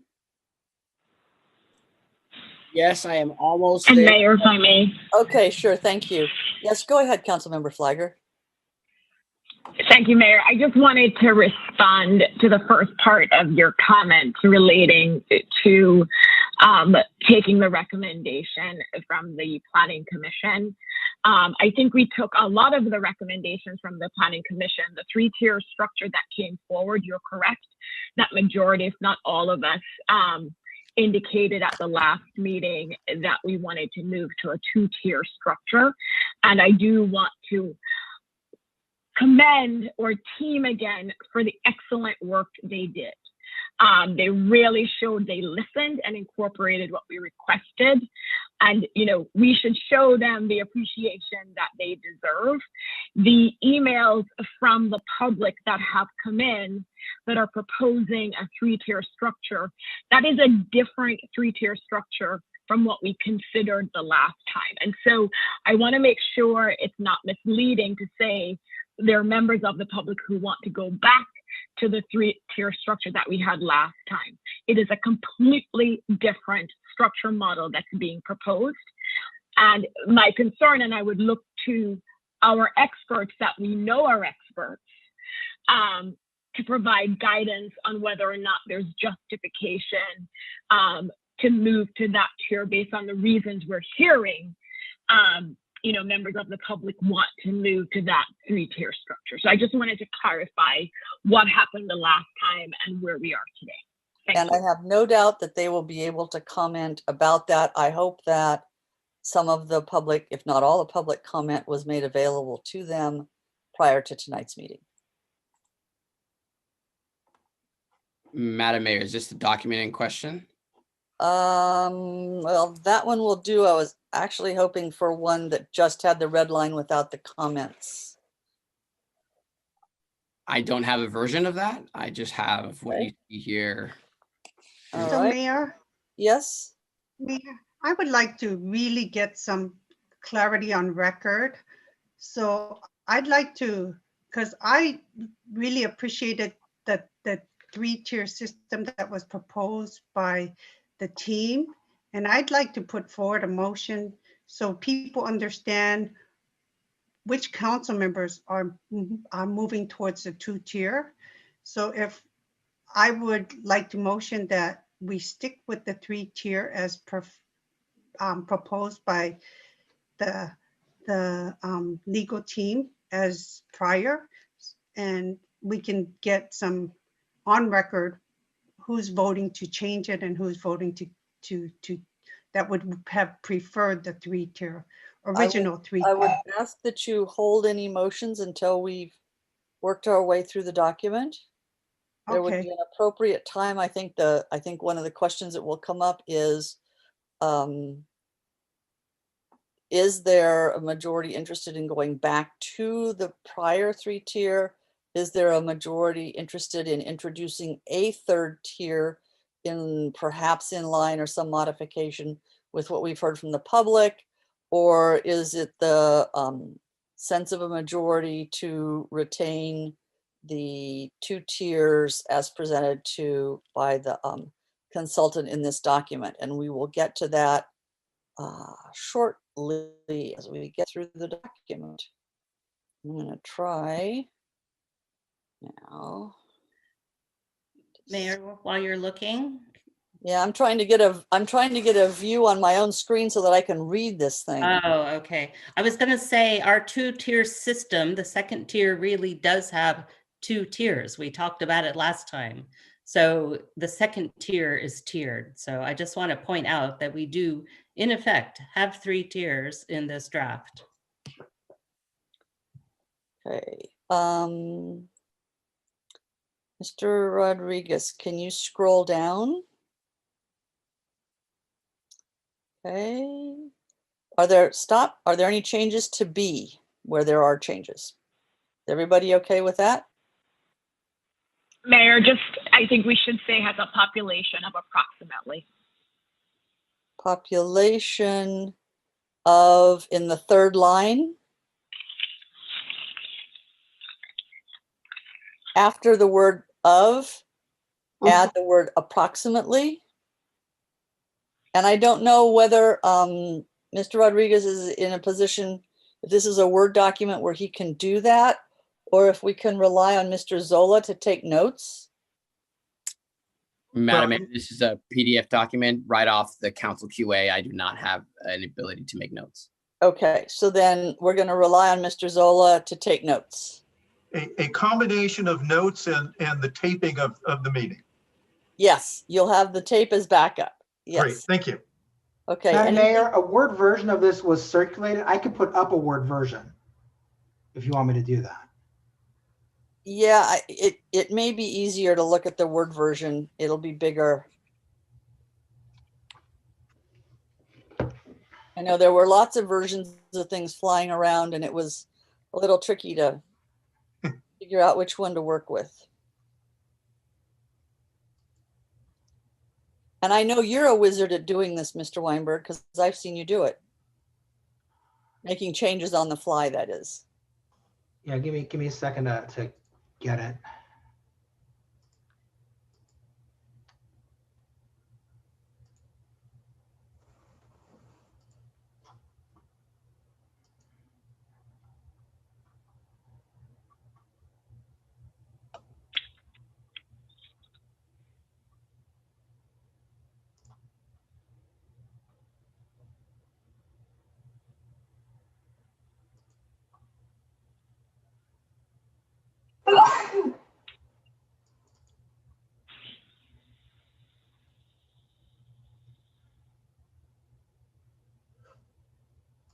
Almost there.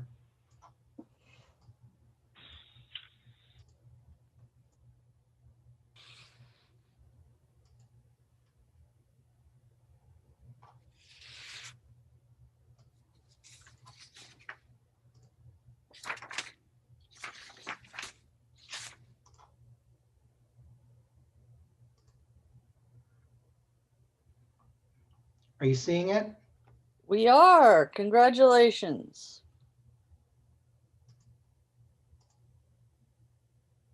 And if you'd make that first suggested change, because I didn't hear any objections to it. I will. Let me get it. Start saving it first. I'm sorry. Bear with me. Nope, sorry. Don't mean to rush you. Appreciate your doing this.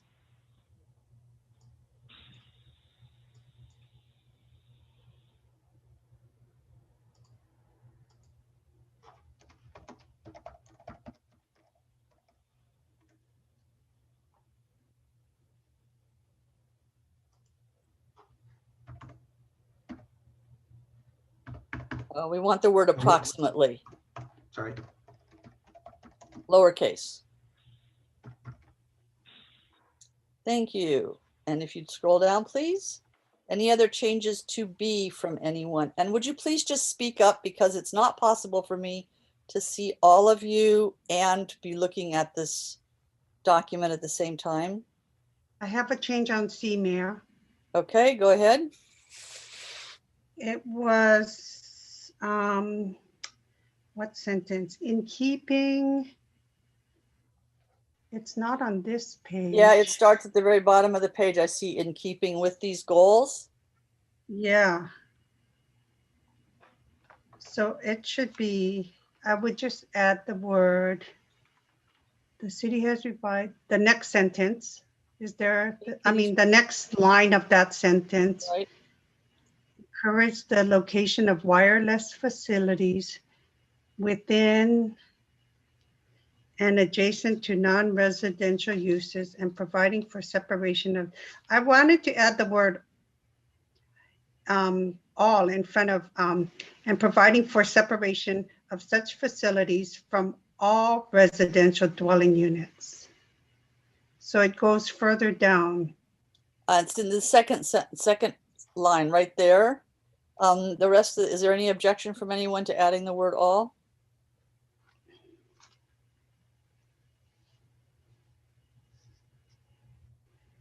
Okay, then let's go down further. Anyone Mayor, anything else in C? Mayor, can you hear me? Yes, go ahead. On C, where it says the sentence starting these sound land use locational provisions, yes, I think instead of considered, it should be adopted. So being adopted. Right. Thank you. Anything else in C? Let's go to D.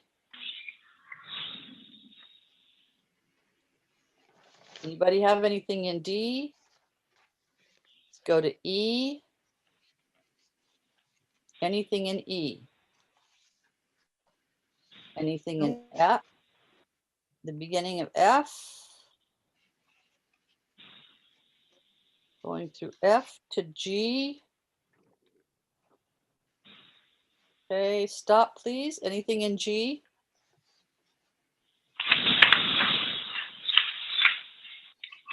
Okay, let's go to H.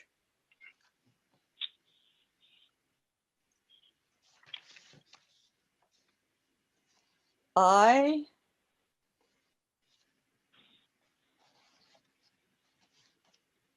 J.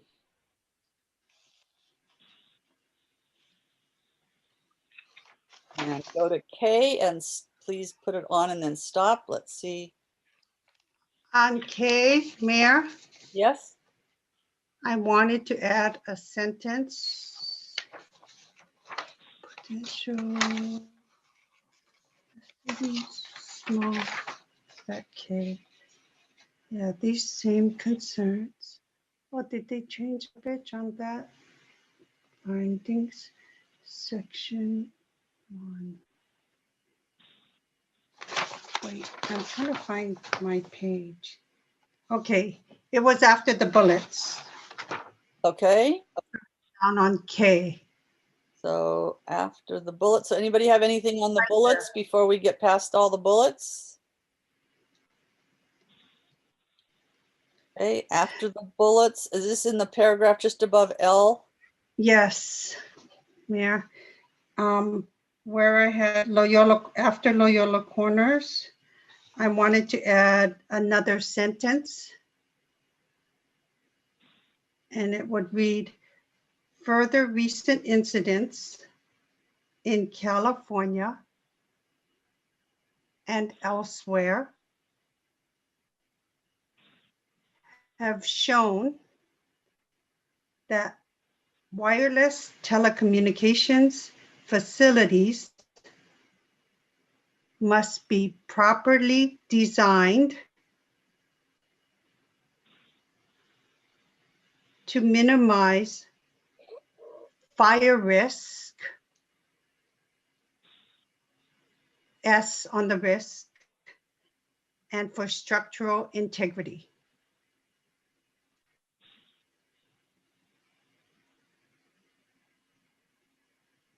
The mayor? Is there any, was going to ask, is there anyone who has an issue with this? Go Yes, ahead, I Martina. have an issue with it unless the lawyers say it's okay. I don't think we can just start wholesale editing depending on the intent of this section. So I need them to say it's okay. And if they don't, then I don't support it. Okay, Before the attorneys weigh in, if I could make a planning suggestion, I would just put this in abeyance. There's going to be coming up specific language regarding potential policies and requirements to deal with fire risks. If you decide to include those, this would be appropriate addition to the findings. If you do not include those standards, this would not be inappropriate.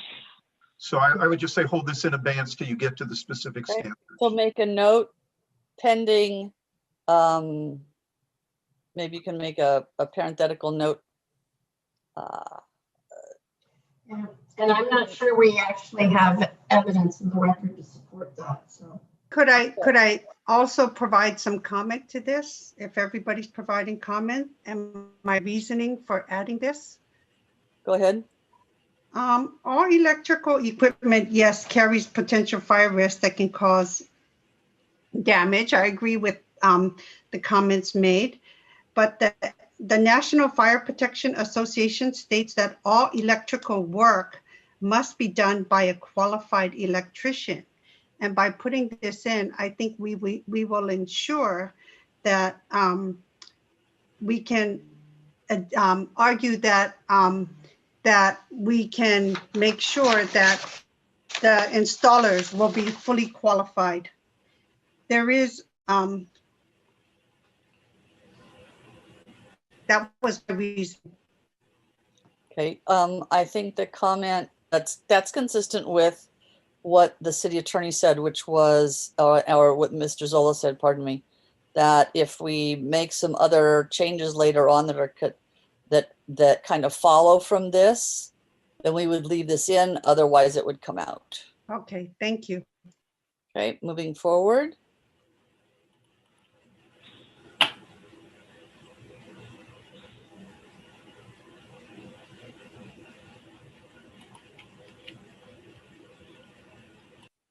Keep going, please. Thank you. Anything further in O before we get into section 2? I think, stop for a second if you would, please. I think we have a parentheses within a parentheses issue when we're talking about the megahertz here. So we've got a parentheses and then including 700 megahertz, and then we give the symbol for megahertz in parens. Madam Mayor, I think there's another parenthesis on the next line after 2100. Yeah, so normally you don't do parens within parens, but I'll let your style person deal with that. And Mayor. Yes. So 2 things. One, just a minor observation. I think the numbering is off. So that should just be corrected. It goes 10, 20, 30, 40, then it goes to 5. If you scroll down, it starts over. You're down in section. You're down in section 2 now. Yes. Yes, I had the same note. And then on section 14.82.030, and Lloyd, I'd asked this during the question portion about whether or not. Hold that for a moment. Angel just did something that, let's see. That's okay. And 5 and 6 are okay. I'm sorry. Go ahead. I just want to check that. So, Jonathan, you would need to scroll down to 0.30 to 30. And Lloyd had asked this during the question portion, whether or not we have a locational preference for public rights of way over outside of the public's right of way. And you said we do not under the current structure. And I don't want to redo the tier system, and I really would love your thoughts on whether or not there may be unintended consequences. But as I was preparing for the council meeting, another approach I thought of was to have the first preference be the public right-of-way and public utility easement, and then have the non-residential categories under the public rights-of-way and the public utility easement. And then you have outside of the public right-of-way and public utility easement, and then you would have the two residential first, the residential set would be for the public right-of-way, and then the other set under that would be for the residential in the outside of the public right-of-way. I hope I'm making sense, but confirm you understand what I'm saying, Lloyd? I think so.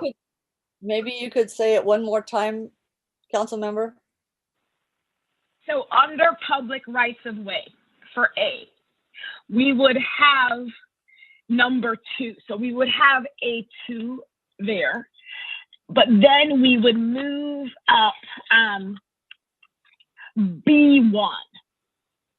So it would be the Let Mr. Rodriguez scroll down. So you're trying to move. Mayor, it's Councilmember Weinberger who's.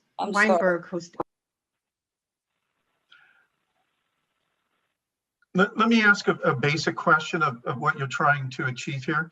I think what I think I understand is that B, which would be the commercial parcels, these would be the building mounted parcels. B should be moved up before the public rights of way, so that under the preferences, the first thing you read are outside of public rights of way utility easements in those commercial zones on the buildings. Council member, is that your intent? Yes. Perfect. Before you get to residential in the public right of way or residential outside the public right of way, exactly. Sure. And again, are there unintended? I would love your thoughts on that, Lloyd. Yep. Actually, that works fine. So the way that it would read is we get to, and we could just scroll up to the beginning of the section. That might be the easiest. And then I can just explain what I'm thinking here, because I think it'll be easier for me to explain it than for anybody to actually write this all down right now. So under locational preferences, A would be wireless telecommunications facilities located outside public rights of way and utility easements, which would be all commercial zones. Then B will become wireless telecommunications facilities within public rights of way.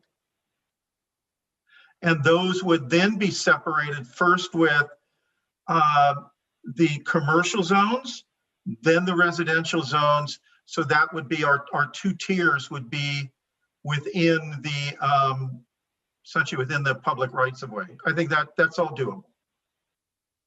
And that the only change I would say is, I don't know if I would have the outside the public right of way before the public right of way for the commercial districts, but thanks for your thoughts. I think this is something council can discuss if we even want to move in that direction, but you confirmed, 1, that it currently doesn't do that, and 2, there is a way to do it.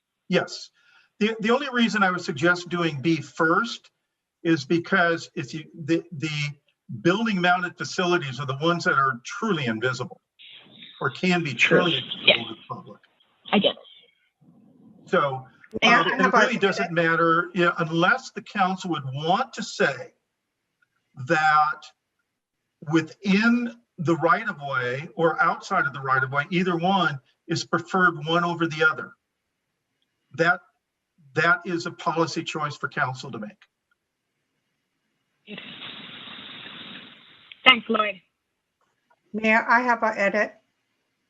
Let's resolve, if we can, this proposed revision before we move to another edit, if you don't mind. Okay. So again, I can't see all of you, so just speak up if you have any comment on what Councilmember Flagger is suggesting here. I wasn't clear if Mr. Zola could explain it again, that would be Okay. preferable. So, and I'll do this as a suggestion. So I'm not trying to get yours. And if I get it wrong, then you can just blame me for this. This section of preferences would start with essentially the buildings on commercial properties would be the first thing someone would reading your locational preferences. The next thing they would read would be what is now A that we see on the screen, wireless telecommunication facilities located within public rights of way. The first decision point for you to make is, if you want to, one, does that order make sense to you as a council? And do you believe there should be a preference for outside of the right of way, essentially the building mounted on commercial, before we talk about in the right of way? That would be fairly consistent with your existing preferences. Yes, I think it also makes sense aesthetically because the chances of obscuring or well integrating a facility into wherever it's placed is okay. Locations. Got it. The next decision point, and this is why for Councilmember Weinberg, it's not going to be possible for you to make all these changes right now. So I am taking notes. The next question is whether you would want to express a preference between building mounted and in the right of way. That, I think when you look at what is now being proposed, well, it's a policy choice on your part. Building mounted or right of way, I'm sorry, are we back?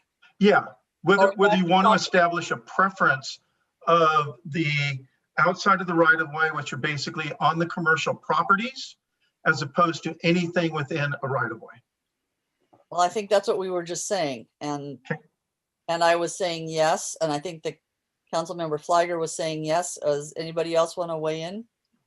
I say yes. Okay. Now, within the rights of way, we then have within the rights of way, the first preference within a right of way is for the commercial districts, with all the residential districts following. Yep. Okay. Can you scroll down, Mr. Weinberg? Because I think we're ready to move to the next subsection of that. Mayor, can I just make one comment? We have regarding the commercial building mounted, I mean, some of our commercial are very low scale. And so I think some of those would not necessarily bear some of these as well as just putting them in the right of way, particularly if there's some facilities. So, I mean, I don't know if we know, that proportion, but again, I wonder about the consequences of making that the preference and saddling, say, some of our smaller scale commercial that way. That is what the design guidelines address, is when it's located on a commercial property, what it looks like and integrating it within the buildings or onto the buildings and in the sites. Similarly, the people who are proposing these installations are going to care about adequate height and distance for the signals to propagate. And so if the only thing in the area is a two-story building and that's simply not adequate, they're going to make a justification to move from the first priority to a right-of-way type of facility that's taller. And that's their job. And that's why these are being set up this way, so that they're the ones who make those assessments as to what they need and then justify where they fall in our priorities list. So we're not forcing them to put something on a two-story building where it won't do the job.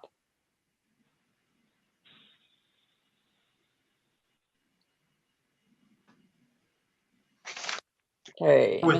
In the rights of way, we've laid out preferred and less preferred locations within the rights of way. some of the discussion that we heard regarding how many tiers, there are two different ways of addressing this. And if we could scroll down farther, I'll show you where that is.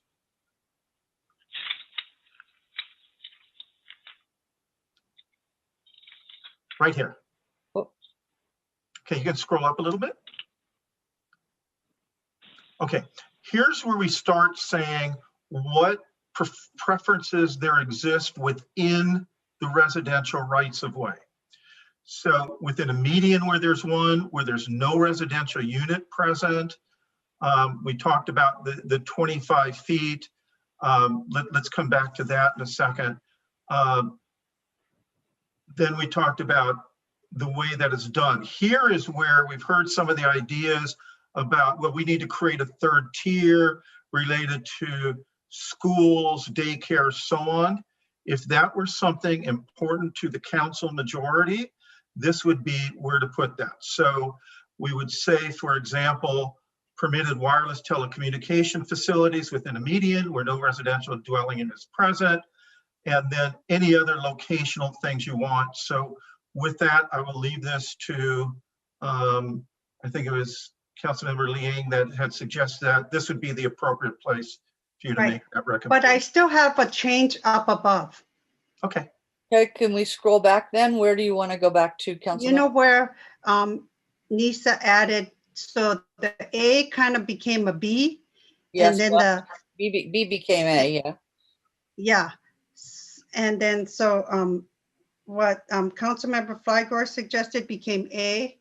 So, but there should be something before that as well, because we want it on the, if a wireless company has property, like AT&T has property in the city, it should be the most desirable preference should be on their own property.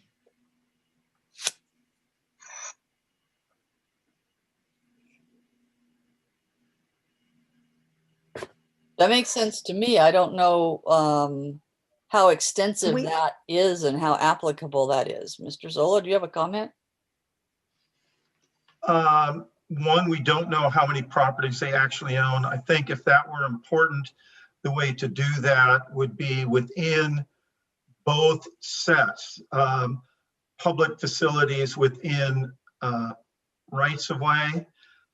Like this section, we would say, you know, the properties owned by the carrier are preferred over any others.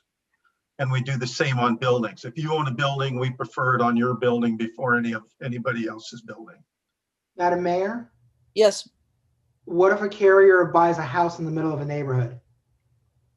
I think Mr. Zola was limiting this to commercial. I think he prefaced his comment by saying commercial. Right, yeah. Now, here is, you bring up a good point. One, you could not put a wireless facility on a house within a residential zone. Have to be in the right of way. If the other question that you raise is, I think we had the point about not on a residential property. Would you permit if they had, for example, a carrier had a facility or a utility building in a residential zone? Would that be an appropriate location? That's a policy question for you. As well as other non-residential buildings within a residential zone. Council member, do you want to react to that? Council member Weinberg?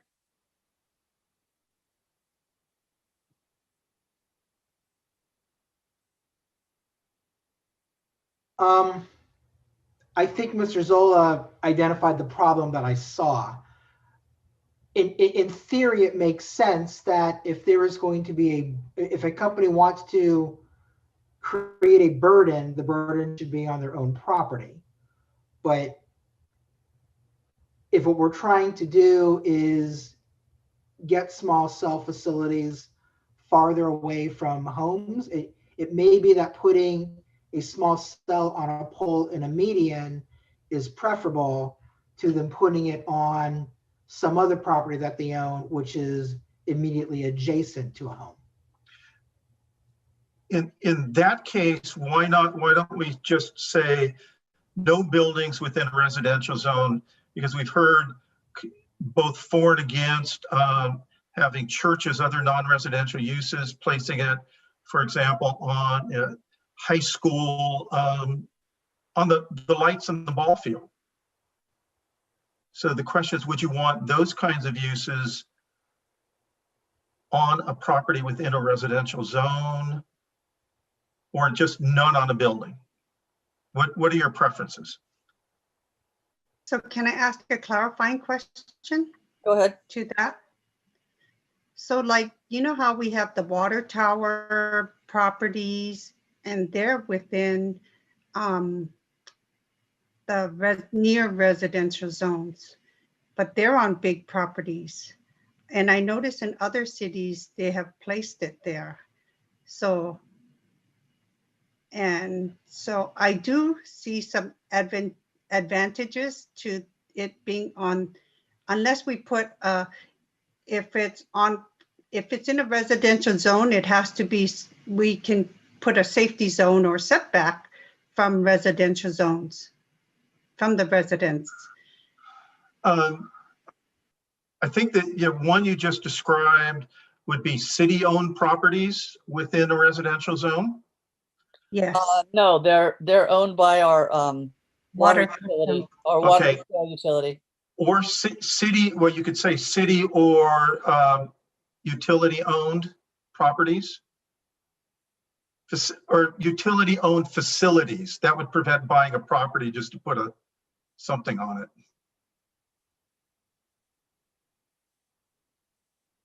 Does that work? Yeah, I'm good with that. Is everybody, we can see if everyone else is good with that. Councilmember Flagger, you have your hand up. Don't know if you want to say something, because I'm going to invite you still to just talk. I can't see you all. Can't hear you.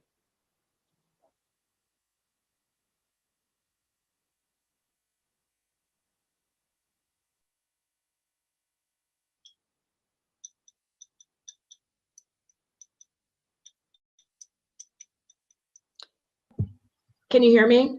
Yes. Okay. I was actually going to suggest that, and I'm fine supporting the Councilmember Liang's proposal to make the first preference on facilities owned by the utility companies. But I think we're moving away from the rest of our ordinance if we start making exceptions for the residential zone. So for example, if we make it the first preference, can we simply say, Lloyd, their own facilities not in residential zones? Sure. Yeah, and I would support that.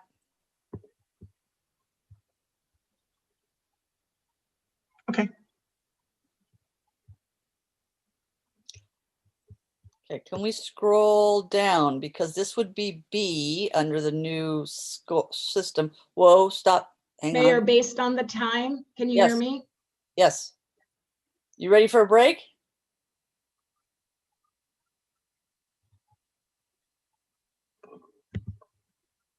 Yes, go ahead, Councilmember Flagger. No, I was going to ask for a break. Right. It will help me fix my wireless connectivity. Yeah. Yeah, let me look at what, I haven't even looked at what the time is. It's 9:20. So yeah, if you don't mind, yeah, let's take a 10-minute break. Thank you.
Okay, so I think we had resolved the question or the recommendation on both moving B into A and also indicating that in, at least in commercial facilities, our preference, we're considering whether in commercial areas, the preference would be if there are utility owned properties, that those be our number 8, kind of A1, shall I call it, our top priorities. Have I got that right? And I'm going to hope for Mr. Zola to weigh in and tell me if that's our mutual understanding. Do you want me to try and get the list on how this is going to be reorganized, at least, and you can tell me whether I understand it or not? Sure. Does that work? Okay. That's great. First priority would be the carrier's existing properties. Next in order would be on the buildings, which would be outside the right of way. Then within the rights of way, the preferred would be within the commercial areas, less preferred in the residential areas.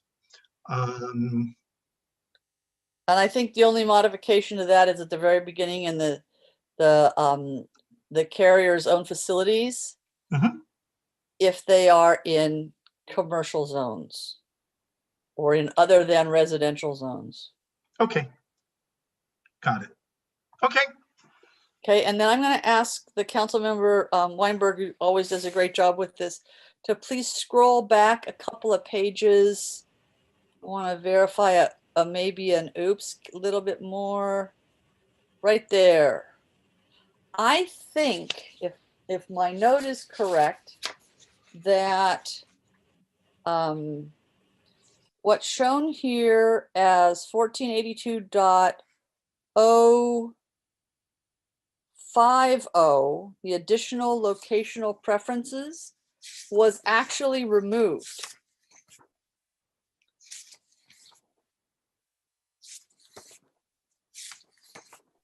I don't think that,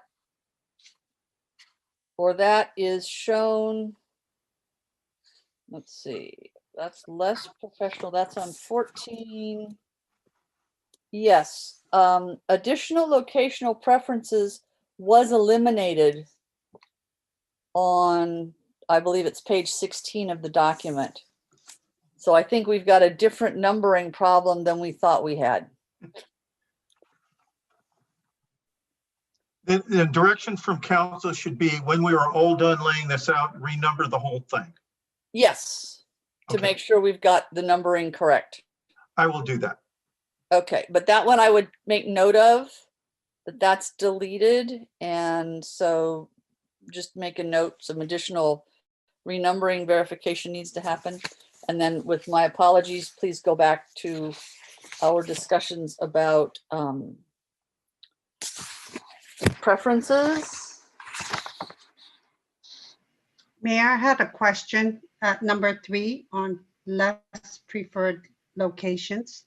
Okay, I think that's page 8. Mayor, can you hear me?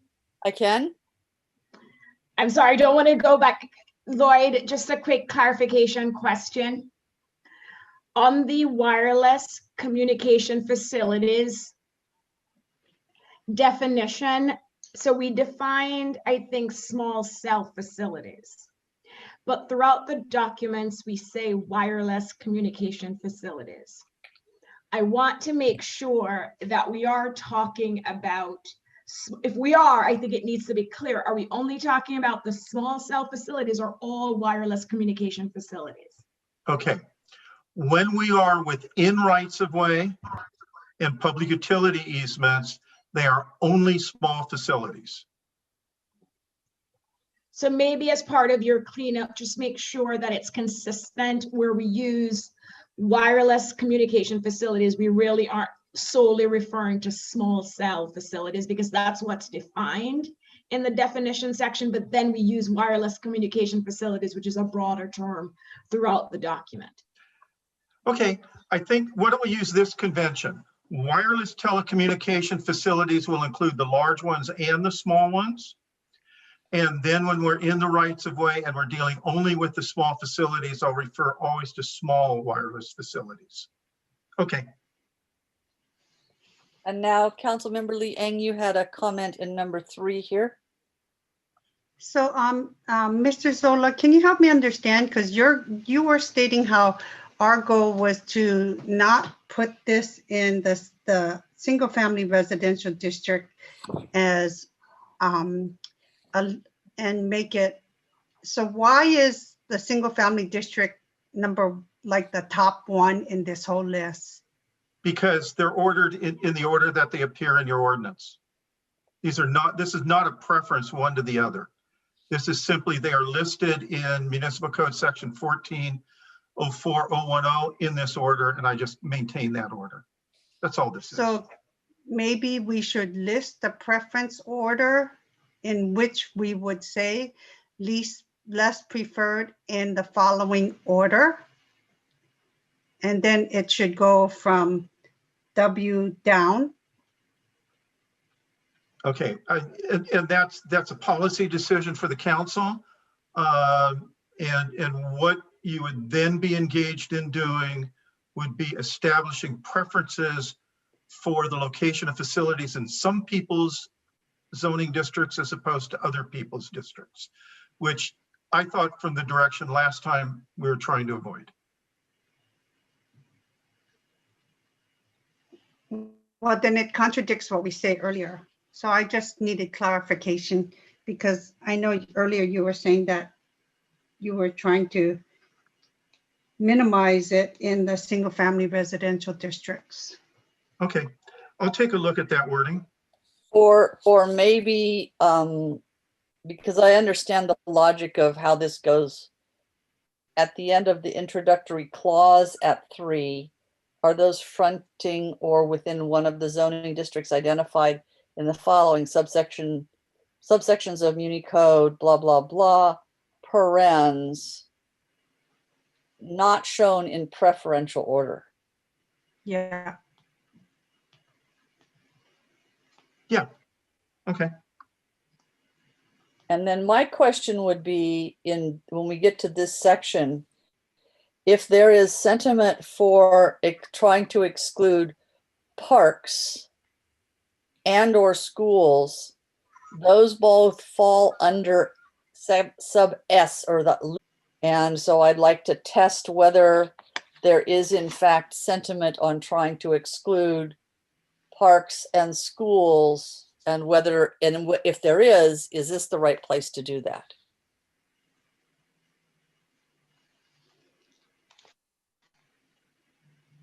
Mayor, I thought that was addressed in some of the comments that were made in the Q&A that came back to us, that the setbacks there are so great that I don't have that we had so many documents. I'm sorry, I don't have that particular wording up there, but Mr. Zola, you probably know what I'm referring to because I assume you answered the questions. I also fear that as we go down this path, we're going right straight towards the urgency ordinance, which is what has gotten us into trouble. So I really think that this granular approach is, has hazards associated with it. So again, Mr. Zola, can you explain what you said in the answers to the questions council had? Sure, yeah, and the idea was not establishing large areas that would be prohibited. And so if it is the desire of the council to look at in front of adjacent to a park, adjacent to a school as being less preferred, this is not the place to do it. Where would be the place to do it? I think as we go down talking about locational standards and locational preferences within rights of way, that would be the place. Because for example, the public facilities district zone includes other facilities like the fire station and yes, city hall. So we wouldn't want to accidentally exclude those. So you're saying put this in 4, not in 3. Well, yeah, we'll scroll down. As we scroll down, I'll pick it up when we get there. Okay, thank you. So then let's do that. Can we stop at And here 4? we are. And here we are. Here we are. So, and these are not, this is actually, these are not also in order of preference. These are, so within a median is not preferred over no residential dwelling unit. I think that gets way too fine grained to try and order preferences that way. But these are the places that it's preferred, either within one of these. So the way that would be worded, if you wanted to exclude in front of a school or any other facility, you would just say we're not adjacent to, or we're not within X feet of. I would not recommend within X feet of, because that starts creating potentially large areas that could become problematic. I think it's easier to say we don't want them in front of, and or adjacent to. Sorry. Sorry, what I was a little confused about was that this list in the intro paragraph of 4 excludes S and T, which are the public facilities, which does appear in the prior section. Okay. So I wondered if there was a specific reason why you left out S and T in this intro paragraph. Yeah, and that was because I was writing standards only for the residential districts. So if you wanted to expand this to include schools and other public facilities, it would be then appropriate to add T, S and T here. It would not just be residential districts. So Mr. Zola, I heard what you said earlier. So under C, can we say a minimum of 25 feet and then change the 10 to be 25 as well? I think the suggestion that came up earlier might actually work better, and that is to work with the setbacks that are already existing for each zone in your ordinance.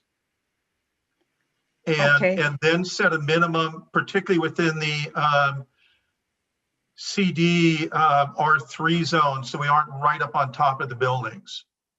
Yeah, because one of the issues that we have with the CDR3 zone is that we have, even though we nominally have a setback for residential or mixed use, we also, owing to state law, have projects that come in and request and by law must be granted exceptions to those setbacks.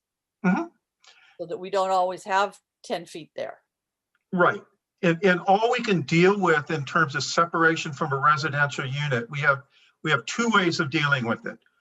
One would be based on the setback of the zone or an existing building. We can't presume where a building might be in the future. So we could say create a minimum of 25 feet from the nearest existing unit or whatever that would be per zone, and establish a requirement for that within the CDR3. And all we can really do with at this point is the buildings that exist. I'm not sure I'm understanding the practical effect of that.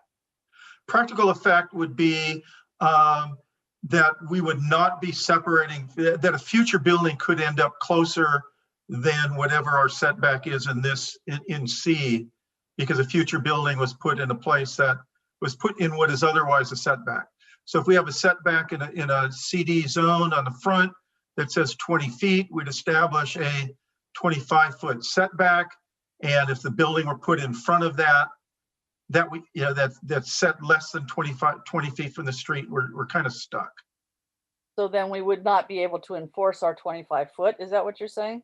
Yeah, you would only be able to enforce the 25-foot separation based on the adopted setback or an existing building. We would not try and predict a setback from a building yet to be proposed under SB 9. Well, I'm not talking about SB 9. I'm talking about a multifamily unit, a big multifamily unit. Yeah, we would not try and guess where that building might be. I'm trying to determine the effect of the ordinance if someone comes in with such a building and they are able under state law to have it placed in with a lesser than that front setback that's otherwise required. Does Right. that mean that also guarantees that they can't put a small cell tower on or around that building? Yeah, what would happen in that case, the way you describe it, is that would become a less preferred. And I think in that case, that would be a good place to subject, if you had a building come into the CDR3, put right up on top of the property line or right next to the property line, we would then say, you can't go in the adjacent right of way if you have another feasible location within the 500 feet. I know that distance is going to be another discussion later, but I would say that's the way to handle it, where where you have these buildings popping up right up on top of the streets. Yeah, I think I'm afraid that one of the unintended consequences of that would be to encourage developers to want to invade the setbacks so that they could be guaranteed of not having a cell tower on their property. And I'm not sure that we want to do that either. I had a question in this area, Mr. Zola. Mm-hmm. So if we're saying permitted wireless telecommunications facilities within residential zoning, what if someone wants to volunteer and say, I have a pole in my yard and I would like it? Can we let them have the first opportunity to get it? I would say no. And the reason I would say no is then you're encouraging potentially people from making, residential homeowners making deals with the carriers at potentially the expense of their neighbors. So I think we are better off staying with within the right of way only. But I think that idea of I want one versus I don't want one, that becomes a problematic kind of regulation for the city to try and deal with. So I think we have two dilemmas in this section 4 that I'd like to get closure on from my colleagues. One is, how do we want to alter paragraph sub C? And the other question is, do we want to preclude parks, for example? Parks Mayor? and/or schools. Mayor? Yes, go ahead, please. Thank you. And Lloyd, I want to follow up on the Vice Mayor's question because she echoed my concern, which is, there's a reason why we're doing this exercise again. And so I would love to hear your thoughts on if we were to add schools and parks to this subsection, if we wouldn't be going back to the old urgency ordinance. And if you could articulate the distinction, I think that would be very helpful. Right. And there's a very important distinction that occurs throughout this ordinance. And that is, this ordinance says these are preferences. And you're establishing preferences that are inclusive of any location in the city and identifying it only goes in these least preferred areas. It only goes, we look at the preferences, as opposed to saying what the old ordinance did and has been suggested, which is say, we prefer them here. We don't want them anywhere else, and we'll deal with everywhere else exception by exception. That's a major difference in this from the existing ordinance. And I know there's the other issue, I think, has been putting city staff, and the attorneys can speak to this, some of the issues with that system of exceptions. But basically the exceptions is not a good system. I use an example from another city far away, and that was they had sign ordinance, and they had a freeway, and they had freeway oriented signs, and they started approving exceptions to the ordinance for every sign that was being proposed until they finally said, what in the world do we have an ordinance for if we're approving exceptions every time? Mm-hmm. And so we don't want to create a situation where we say this is our preference, and yet 90% of what gets approved is an exception to the ordinance. That, I think, is in some ways, as a planner and looking from a regulatory standpoint, that's not being very directive to the carriers. That's saying anything else is fair game as long as you can prove you can't go anywhere else. And that this ordinance is very different than that. We're identifying lists of preferences.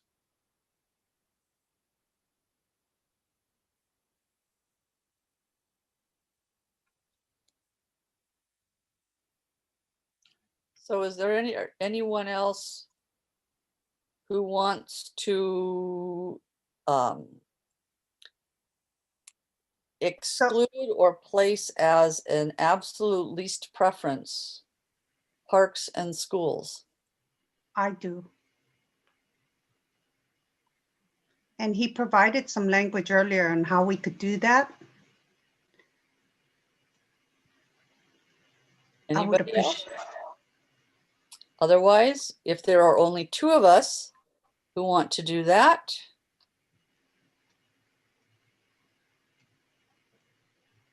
Mayor?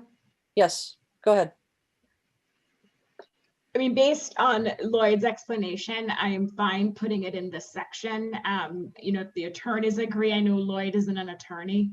I'm also fine with that as well, but I do want to make sure that we're not putting ourselves in a situation where we don't want to be. Yeah, I think we've allowed so much here, as he has wonderfully articulated, with preferences, that we should be able to exclude or place as the absolute least preference schools and parks. And Mr. Zola, is there a way you could edit? You are going to change line C. I am so uncomfortable with that. Yeah, let's get one first. Yeah, let's get that parks and so, Mr. Zola, do you have a suggestion on how we could deal with the parks and schools issue? Yeah, I would just say, and I'd rather stay away from least preferred, because that starts running up on that starts running awfully close to prohibit, and I think that's what we're trying to avoid. So I would then identify, I would put that last on the list, and just be clear, we prefer that a facility not be located adjacent to a park or school. And I think no more than that, and we should be safe from a legal standpoint. But yeah, I think in integrating into this section, the problem is going to be if we add S and T, and then we have 4B that says where no residential dwelling unit is present, that obviously was intended to refer to the listed A through J, M, U, and W, which are residential districts. Yep. So I would change B then, if we add S and T, to within a residential district where no residential dwelling is present. Right. Yeah, because otherwise we'd create a conflict between what. Exactly. Yeah, no problem. So there would have to be a change to B, and then the addition of S and T and a is it become E maybe that where we deal with parks? I'm sorry. Can we, Mr. Zola? Could you give me the language for B again? Okay. Let's see. I'm really good at getting these once. Trying to do the same one twice can sometimes. Okay. Within a residential zone.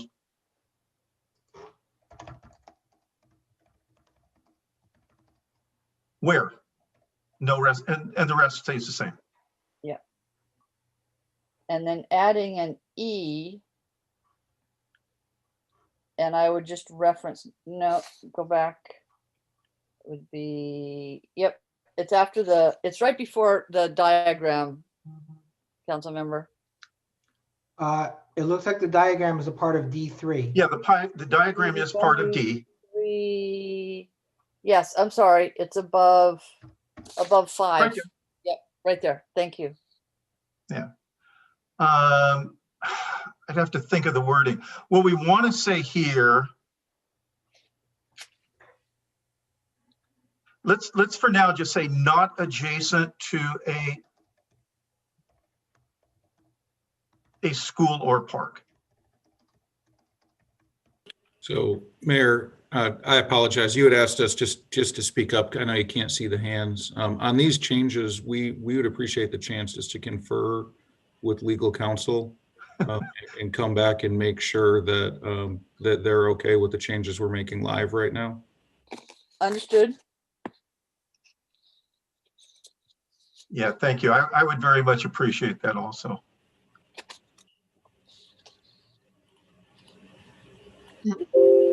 Now, I guess the question is not adjacent to a school or park. Is there actually a consensus on that? We had 3 people so inclined. Councilmember Lee. And my clarification is exactly what the city manager said. I would not support it if our attorneys do not recommend it. So I want to be very clear. And my encouragement to our attorneys is I feel very strongly we need to find a way to defend this. Whatever language we can defend.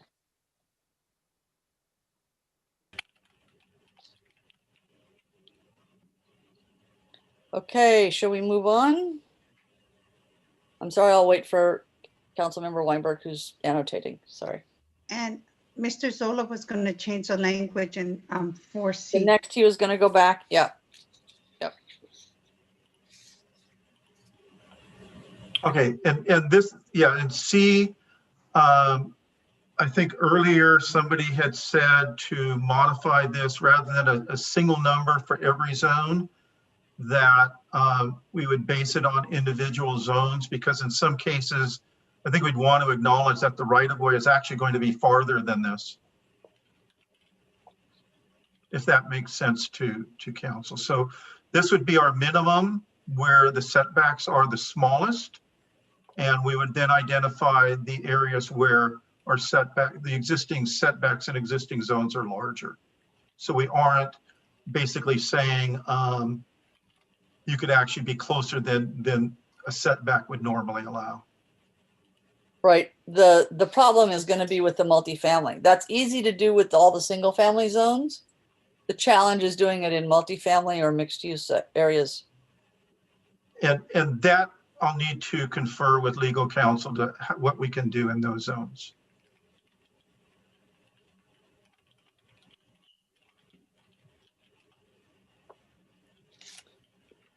And I again would just caution that we should set this up in accordance with our stated zoning setback, because yes, that can be altered by other state law, but we would want to hold to our stated zoning setback. Sure. Okay. So we're ready forward? Yes.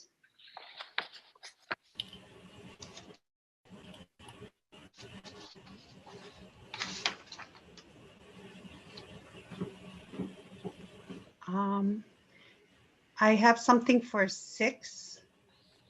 Okay. You recommended, and I like the language you propose regarding the prior language was 6A, add an equal distance between trees when possible, with a minimum of 15 feet from the tree trunk or outside the tree drip line, whichever is greater, such that no distance occurs within the critical root zone of any tree. You provided some tree language, and I like that. I thought that was already here. I'm sorry, where are you, council member? It was supposed to be in 6A. And that's why I don't see it, and that's why I wanted to make sure we got it in. Yeah, I don't know And where then the you- tree language. I don't know where the tree language went. Yeah. The And tree then language- I also, Addressed in the Q&A, and I thought it explained why it didn't need to. Oh, I see where it is. Yeah. No, it's not there. It's in 6. It is in 6, but it's all the way down in 6J on page 12. Okay. yes, I like your proposed language, which is good. And then the other language, I like that you use. Can we, Councilman, before you go on, can we make sure what we've got here is what you want? Because I think this is what he wrote. Yes, I like that. Okay, Right? thank Okay, you. so I think we're okay. Thank you. And then in 6B, if we can go up to 6B. Backwards. I just want to make sure it's there. So as we look at all this. B as in boy, I'm sorry.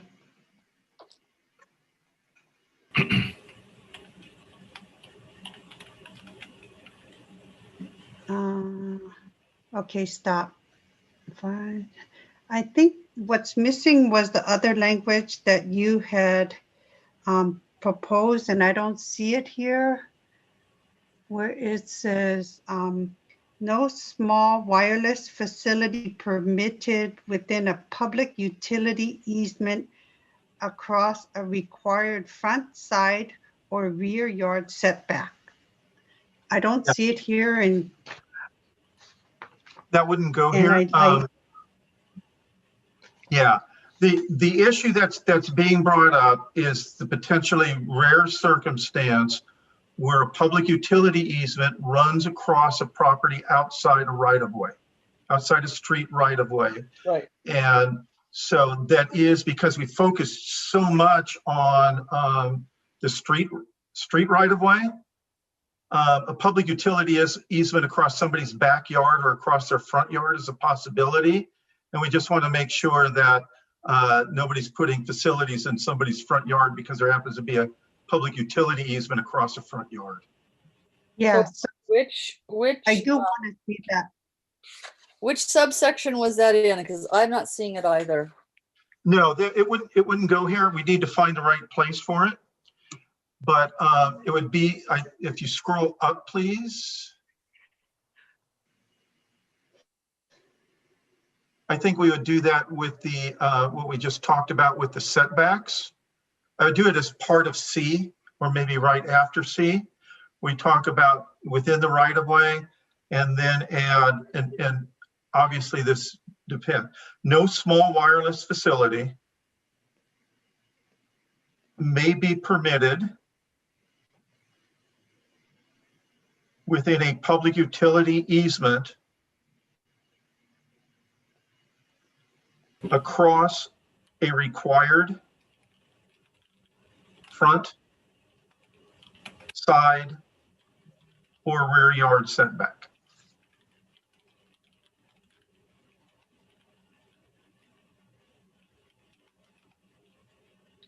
And this really only comes into play if somebody has a public utility easement outside a roadway right-of-way across their property. This is just part of that setback, just making sure that a public utility easement, because these will occur sometimes across people's side yards. Hadn't really thought of that. Councilmember Flagger, I think, has a question.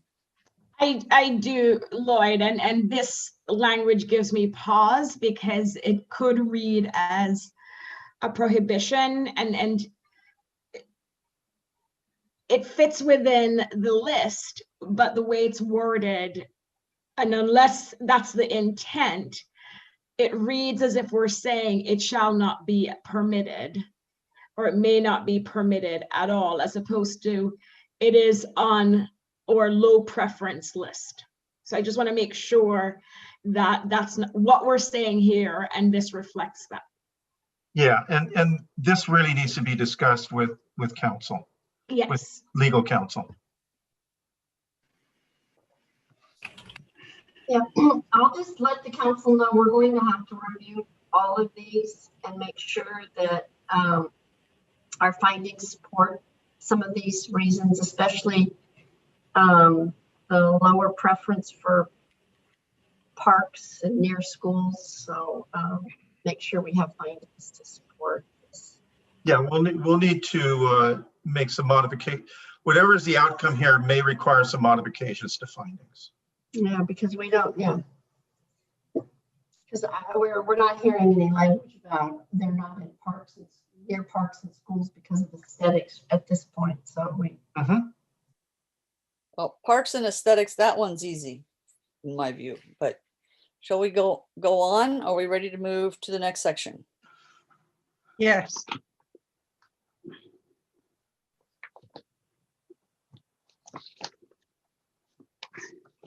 Wait.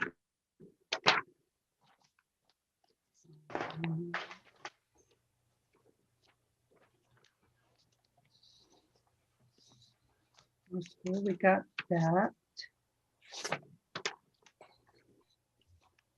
Okay, we passed J. I was going to ask you because one of the questions I did inquire about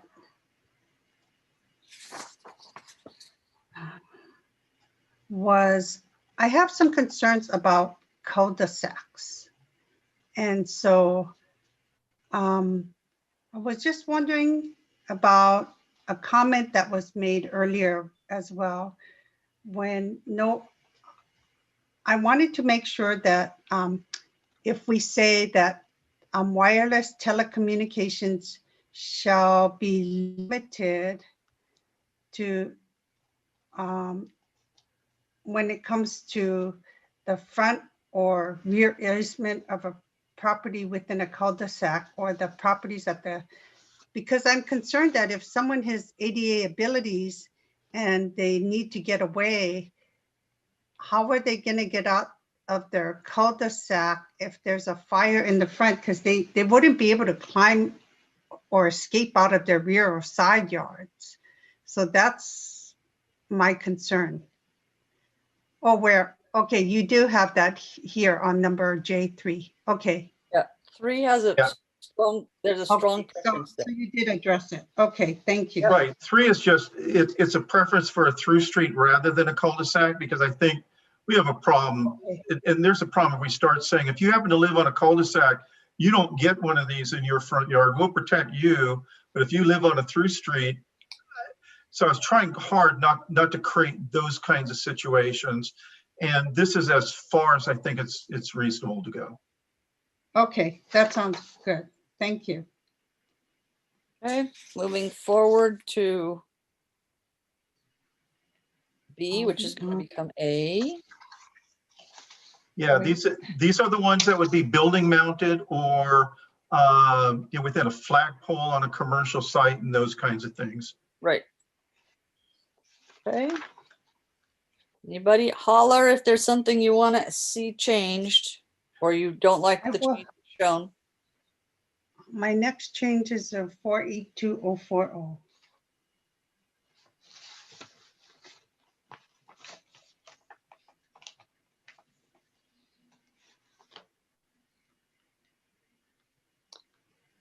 Okay, I think that's which subsection?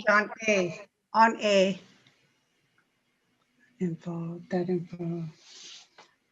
I was wondering if then a preferred location is therefore needed. After therefore needed, I would add at the end of paragraph A, can we add to avoid a prohibition or effective prohibition of the applicant's ability to provide any interstate or intrastate telecommunications service? I think that's handled broadly elsewhere in the ordinance. Yeah, why do you need a specific reference? Yeah, why there? That's a legal determination. I agree. That's broadly covers everything that we're doing. Okay.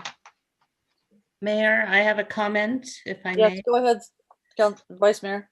The top of page 14, so scroll up just a little bit, please, Councilmember Weinberg. The very first line is labeled C. Yes. Wait, are we? Yep, that was the right C. Go down. You were in the right spot, I think. Yeah, C. It says, under no circumstance may a wireless telecommunications facility be permitted on a property with an existing residential use. That sounds like a prohibition to me. That is a prohibition. And I think that, that would be a question for legal counsel. But at least at this point, I think it's reasonable to say where you're adjacent to an existing residential, particularly the idea is you have the planned community and planned development within the residential portions of the planned communities and planned developments, and maybe this is a better way of saying it, within those two districts that within the residential portions of those districts only within the rights of way, similar to what we're doing in the residential zones. Yeah, it doesn't, I don't know, maybe it's how it follows from, I mean, it's C, but, and maybe you have to go up to understand the context. Yep. But so can you read it like if it, so start with 2 less preferred locations for wireless telecommunications facilities include A, B, and then C says under no circumstances. So we're actually saying, I still read it as you can't have telecommunications facilities permitted in a property with an existing residential use, but we've just spent all this time talking about setbacks and public right of way. No, that's, I'm sorry, I'm gonna. Yes, please. The distinction is we've been talking about things that were in rights of way. This is about putting something on basically on the top of a residential building. That's right. Different, quite different from putting something in the right of way. Then it should, I think that should be more clear, because to me it just says, Yeah. And I share the Vice Mayor's concerns with this language. Yeah, and I think we should just put the comment as check with legal counsel to see if this is okay. I think the policy question is clear, which is under some circumstances they can be in the right of way, but they shouldn't be in the easement, and they can't be on the building or on the property itself. Yeah, and we can clarify how that applies. I think that's doable here. Okay. Thank you, Vice Mayor. Yeah, and I would recommend taking out the language, this is a true prohibition, because we don't know that yet, and we just need to check with legal counsel. And I'll just add, thank you for that, City Attorney. And I'll just add here too, that if depending on what legal counsel says, this would also need to be reworded to make it clear that an applicant or utility, Verizon, AT&T, any other utility provider is not able to do it, as opposed to it's under no circumstances may a wireless telecommunications facility on a private residence. We just need to reword it to make clear who this would apply to. Yes. Yeah, that does need to be reworded. That as you're reacting to it, you're reacting to it in a way that's not intended that way, so it does need to be modified. Okay, let's go forward. Hang on B, on the next page lower. Okay, so we're in 040 now. Right there. Yeah, on B. I was wondering, because ideally we would like that to be the first preference to be 1,000 feet apart.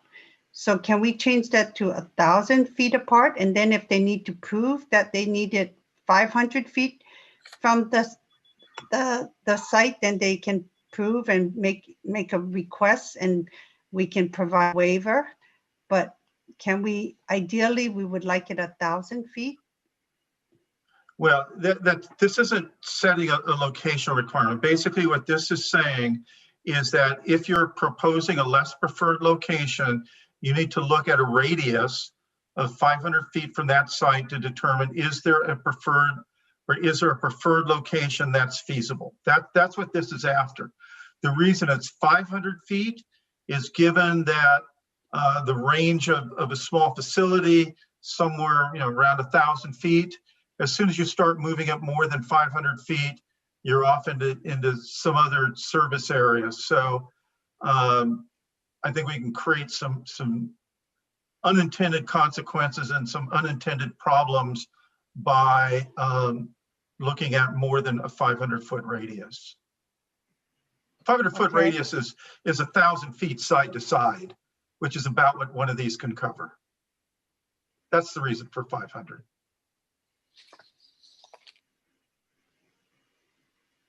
Well, I just don't want some confusion and then you're going to have it 500 feet from one another. No, this is not setting separation between facilities Okay. at all. Yeah, I just wanted to be sure. Yeah, this does not do that. Okay.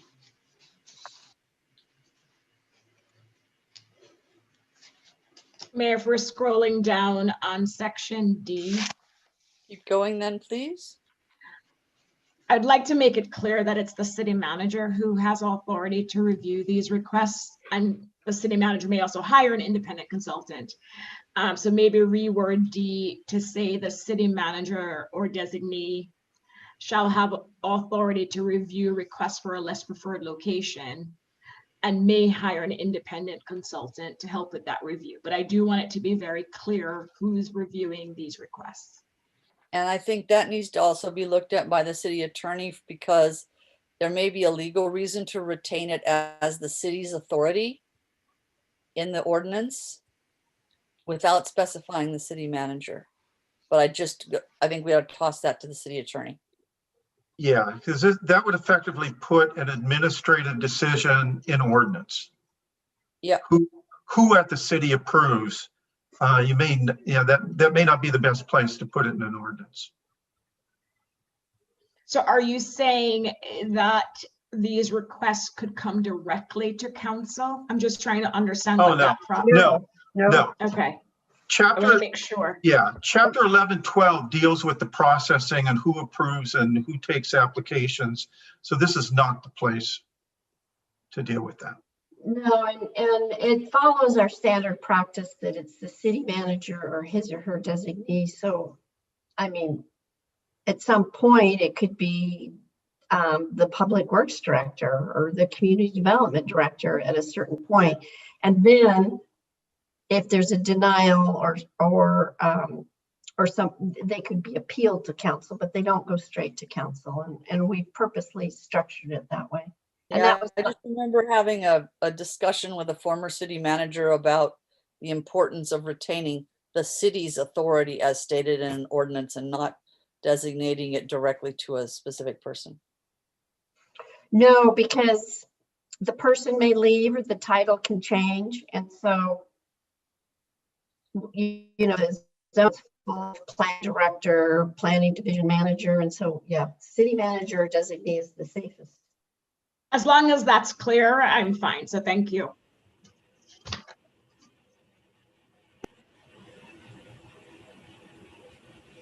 Okay, I think we're ready to move on.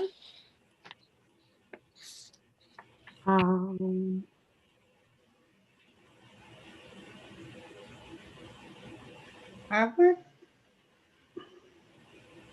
Okay. Section 3. Are we all up to section 3 now? Yeah. Without any objections? Well, I have something that I think it was made clear, and I strongly feel that we should provide some language relating to the structural and electrical safety and incorporating the standards of APCO-ANSI. I think it's important to have a public safety standard that exceeds what we have in Title 12. Because I think that having that reference to APCO-ANSI does assure that we don't just meet the minimum, but have done our best to provide safety coverage. Oh, Mayor, we have our adopted standards, building code standards, electrical standards, and all of those standards under California law that we have adopted by reference. And we can make changes and make them more stringent if we make certain findings. climatical, topographical, or geographical. And our codes are adopted, and I do not believe that we can start plugging in other codes into this portion of the code that have not already been adopted by reference. And I think that's something that Lloyd and David and I can look at. I know it sounds really great from whoever wants to say, oh, we need to go do this, but I don't think it really complies with how the California codes are adopted. But I think we could look at it, but I do have some concerns that we haven't adopted those codes already. So I have a question for Councilmember Lee Eng, because I know you've studied some other city codes. You mentioned that earlier today. And one of the speakers, I think, mentioned Malibu, and I forget the other city. Are there, to the best of your knowledge, other cities in California that have adopted these additional codes? Yes, they have. We have multiple cities that have adopted them. You had 4 cities that have fires based on telecommunications wires, from lashing wires, and putting in APCO ANSI requirements exceeds our Title 12, like I said earlier. And so you have Malibu, San Diego, as well as other cities who in Irvine who have adopted language that includes APCO ANSI. So I just think that based on the wireless, we can incorporate it. If I could make a recommendation here, and that is, I think this is something that should be, even if you want to entertain it, we should look at it with the legal counsel. We should review it with the fire department. We should review it with the building department, because the danger here is not only you're going to be creating building code in 2 different places, which is not a good thing, but also the potential whenever you cite a specific standard in a code, what do you do when that standard changes over time? And they will change, because we adopt new codes every 2 years. And I believe, Lloyd, you looked at Escondidos and some of those ordinances that had the fire concerns, and that wasn't really accurate about the fire. Yeah, in some cities, they're adopted only for the larger facilities, not the smaller facilities. I believe at your April hearing, somebody had testified, well, we got these cities to adopt this for their macro facilities. We're working on getting them for the small facilities. So I think before you start changing the building code, there's a bigger question to deal with the structure of your code compared to the structure of other cities' codes. And I think this is something that can be brought back to you, but should not be hold up the rest of the ordinance. I think this is a different kind of issue. I agree it shouldn't hold up the ordinance. I would be interested in knowing if there are other cities in California who have adopted more stringent than the standard building codes, fire standards with respect to small cell towers. Yeah, and that could be brought back as a report with whatever's determined from doing this research. But I would say don't make any changes now. And I would hope that Councilmember Lee Eng, if she's aware of any cities that Mr. Zola is not aware of, that we would make sure that that information gets to Mr. Zola and the city attorney. Okay. Very quickly. And Mayor, if I may, I just want to remind everybody what happened in 2019 with our current urgency ordinance. And so if Lloyd and the rest of the team will be looking at other cities, as we learned, we can't blindly take what another city does and apply it to Los Altos. And so I hope that when the team is looking at these other cities, and with all due respect to the other cities and their decisions and the laws they pass, I want to make sure that they do work for Los Altos, they apply here, and we don't, again, put ourselves in a very difficult position. Right. We do have the benefit, though, that some time has gone by. There's been more case law. There's been more study about this and more deliberation. So I'd hate for us to turn our back on something that might be useful if it would in fact be useful. And I guess Make it more safe. the question at this point, I guess, is do we have consensus from the council or council majority to table discussion of changing these specific standards related to fire and so on, study what is going on in other cities, how this would work, how a standard might work, and how we would avoid those problems of putting a static standard in here that needs to be updated, referring to somebody else's standard that isn't controlled, but come back with a recommendation on what to do with these standards.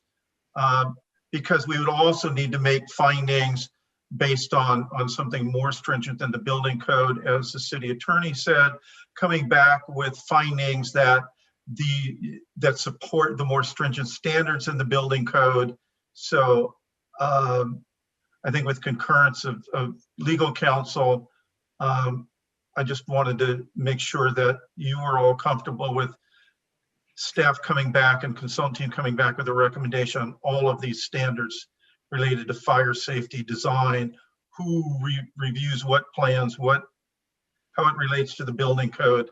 But I think trying to decide it all here is going to be problematic. I agree.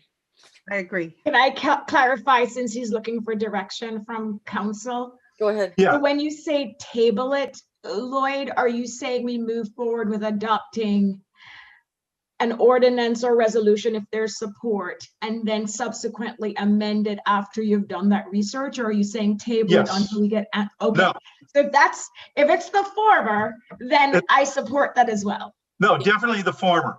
So you would act on the ordinance and resolution, and then ask staff to research this fire issue, fire standards, building standards, and bring back a recommendation, whether it's to make a change or not make a change, whatever that happens to be. And you've also identified looking at what other cities have done, whether they've adopted for small facilities, and what would work here, given your particular methods of implementing building code, encroachment permits, and so on. So if there's consensus to not discuss these standards further, bring it back. I just wanted to save you the time of going through the details. Yeah, you just saved me a lot of speaking. Sorry. So just to clarify, was there a consensus to do that then? Well, I think there's consensus to move forward with our current building code as being, what's underwriting all of this. Yes, I would weigh into that consensus, whether it's worth the time. And no offense to anyone who's spoken tonight, but I have do we want them looking into this? I mean, Councilmember Liang, can you even explain to us and we don't want to take the time for us, but you're advocating this based on the speakers that you have gravitated to. Do we want to spend the time to have all of these expensive experts look into that? I don't want to hold this up to do that, but we've agreed we won't hold it up, but we're going to spend a bloody fortune to do the research. But if you want to, I think if it is fruitful and it is proof that is something that is worth putting in to protect our residents. You had the Gujito fire in San Diego, and you had the Malibu Canyon fire, and that was based on 3 utility poles being overloaded with equipment from the following carriers. I just have one question, Councilmember Liang. If they find that it's not worth it, will you accept that? Well, they won't find that it's not worth it if they don't even look at it. But the point is that you're making the decision it's not worth it, but I'm telling you. I'm asking that, will you accept the decision that comes out of the research that they do? I want to make sure they do the research, yes. And you will accept the decision if they say that we will not change our code or change. If they provide adequate research and I will work with Mr. Zola if it provides him cities that are am aware of, like the mayor had asked me to.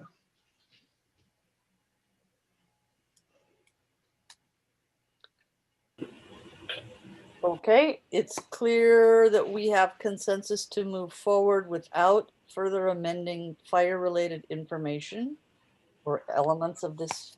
We might not have. But that we we might- would ask for Yes. at least a top level review of other cities and the fire history that Councilmember Lee Eng has obviously done a lot of diligent research on, to see whether this council would want to consider further amendments in the future to broaden the fire requirements.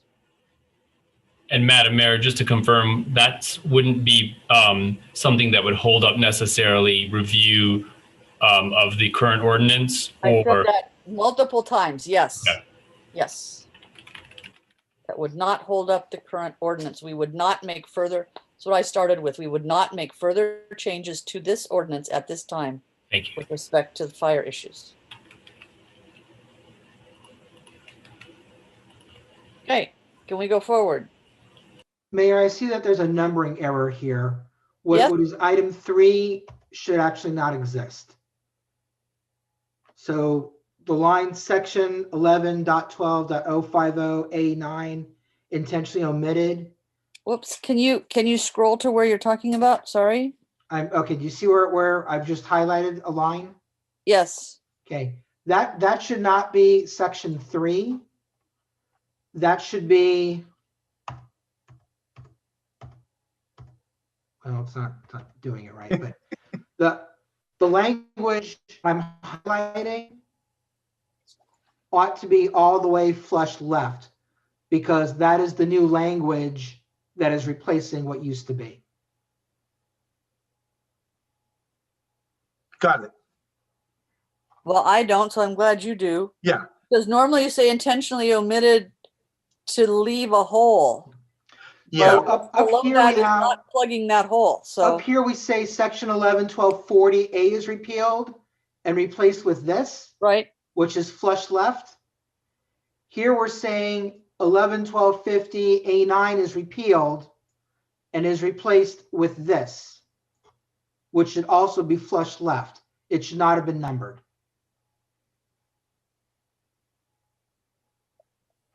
What I have highlighted is the new language for the section to indicate a placeholder. well, what I'm confused about is that number 1 is,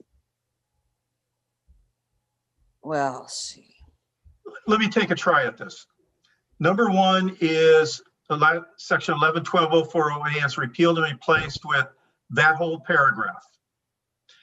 Number 2 is that section 11.12.050A9 is repealed and replaced with that whole section is going to read intentionally omitted.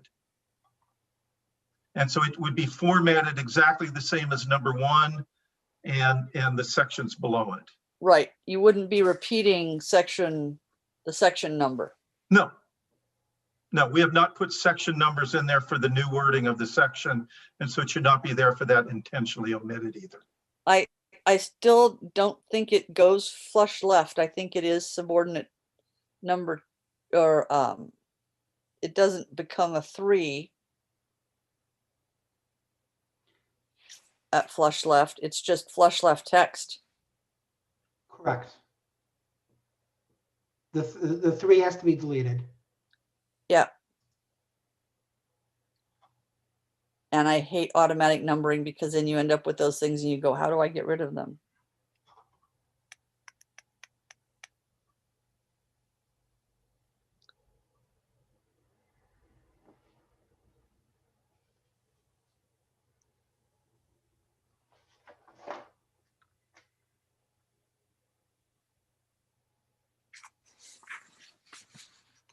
Okay, we okay with the rest of this?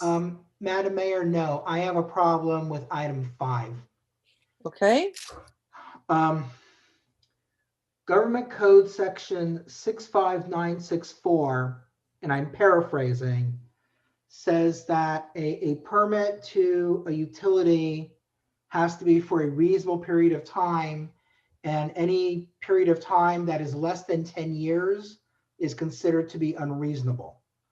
I think that this section 5A and B violates Government Code 65964. Now I note that there's a note here that says Myers-Nave researched this, but I don't know what their research, I don't know how they reached their conclusion. I think that if we keep this section 5, we are asking for a lawsuit. And we could be asking for a lawsuit from one of two ways. Not only I think the carriers say that we're violating government code, but I think our own residents could say, hey, how come there's new technology out there and I think it's feasible. I don't care how much it costs. How come you, the city, are not enforcing your own ordinance? So I strongly feel that this entire section should be removed. Well, I'm uncomfortable taking it out when the people we've paid to be experts say that it's legal. Yeah, and just one comment is that I don't have the details of the finding right there at my fingertips, but we could always provide that, Councilmember Weinberg, for you to review and for the council to review. I think that would be an important thing to do. Can we put a comment here that the research needs to be provided to council so that we can decide whether or not we're going to keep this in?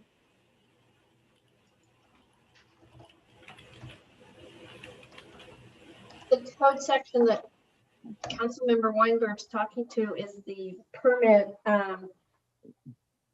the limit on a permit.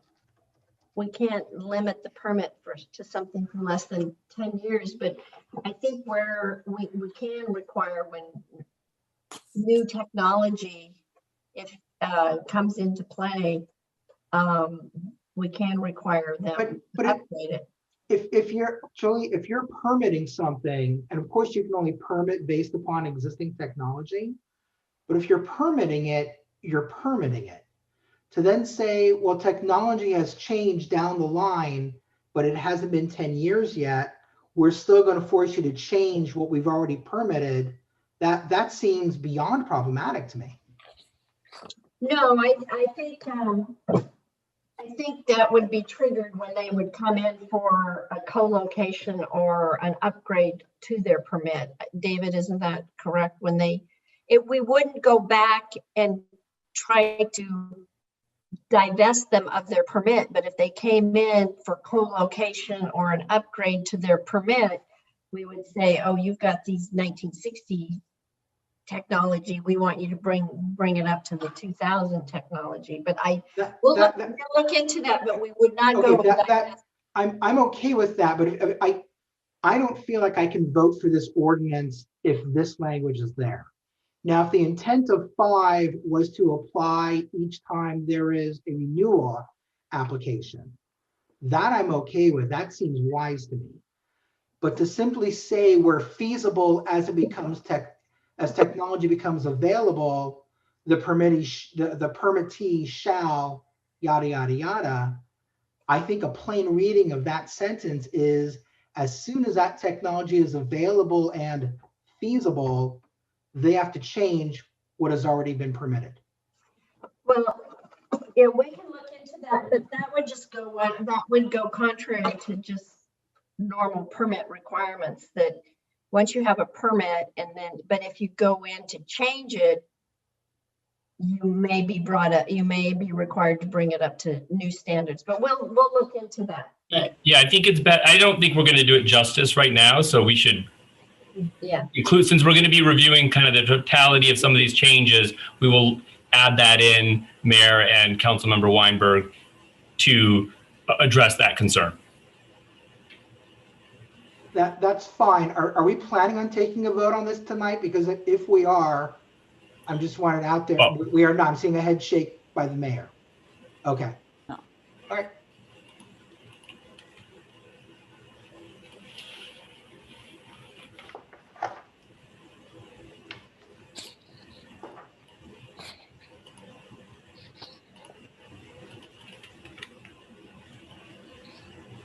Does anyone have anything more in this document? I have one more item at the end. Okay. Yeah, and then I had one for 11.12060. 11 point, I'm sorry, say again. 12060, conditions of approval for all facilities. I don't know where that. Above.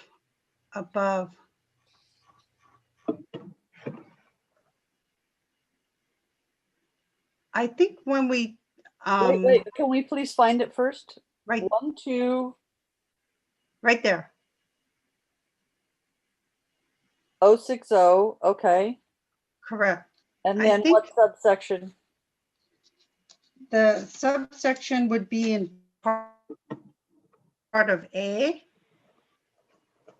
I think, because when we talk about the placement and operation of wireless facilities, I'm concerned about how it may implicate the rights, duties, and responsibilities imposed by Federal Americans with Disabilities Act, the Fair Housing Act, and or Rehabilitation Act.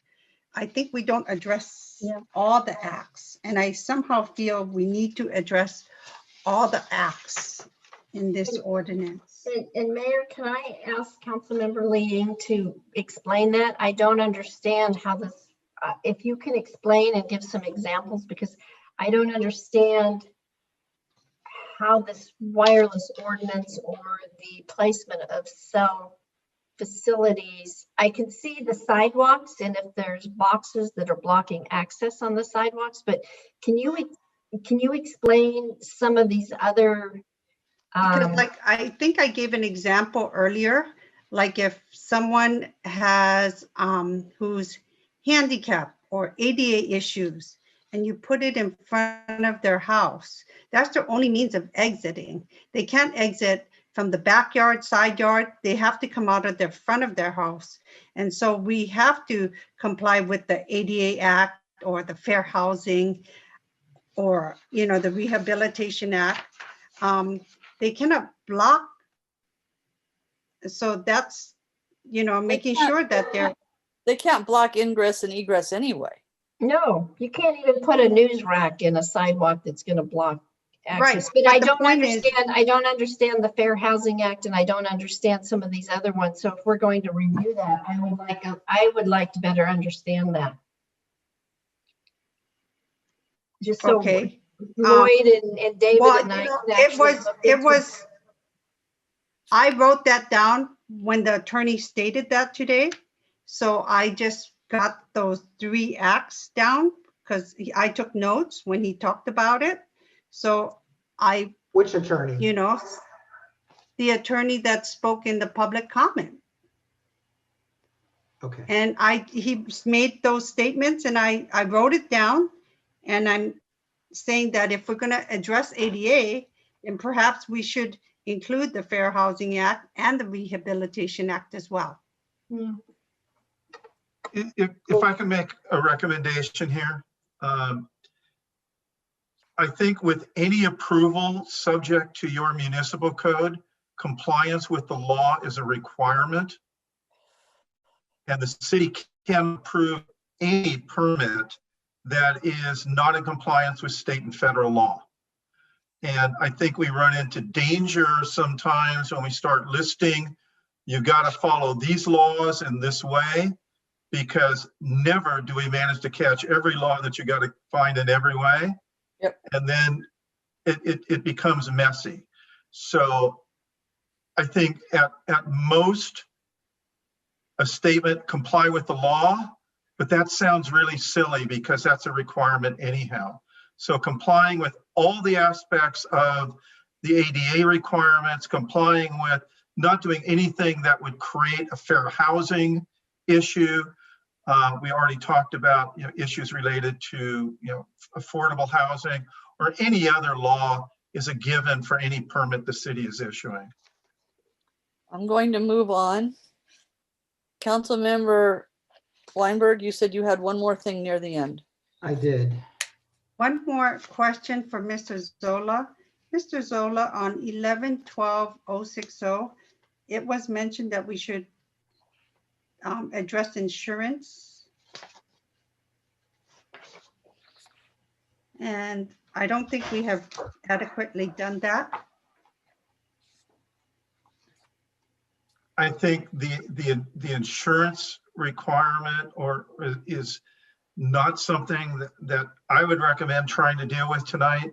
I think dealing with the insurance is really a citywide issue, and the same as we talked about with the fire hazards. At most, or at a minimum, you need to check with your own carrier, and city attorney needs to weigh in on whether a statement of environmental protection or environmental exclusion for the wireless facilities is needed. Because if you argue it's needed for that, I would ask, why is it not needed for everything else? So I think it's a bigger question than just wireless facilities. Yeah, but we could have had two sentences. No, I don't think we need to put in insurance requirements in this ordinance, because if there is an environmental contamination or environmental issue, it's going to apply or come into effect if there's a claim. And if we try to make the carriers I just think we can look into it, but I disagree with that attorney. I don't really know what he's talking about. I think it's more for the effect that we need to make sure that the telecommunication facility operators or permittees, or that they're responsible for environmental contamination. I don't really understand where that's coming from, but we can look into it, but I don't see how it's applicable here. And just to weigh in, I think we just have to make sure there's some consensus in doing that.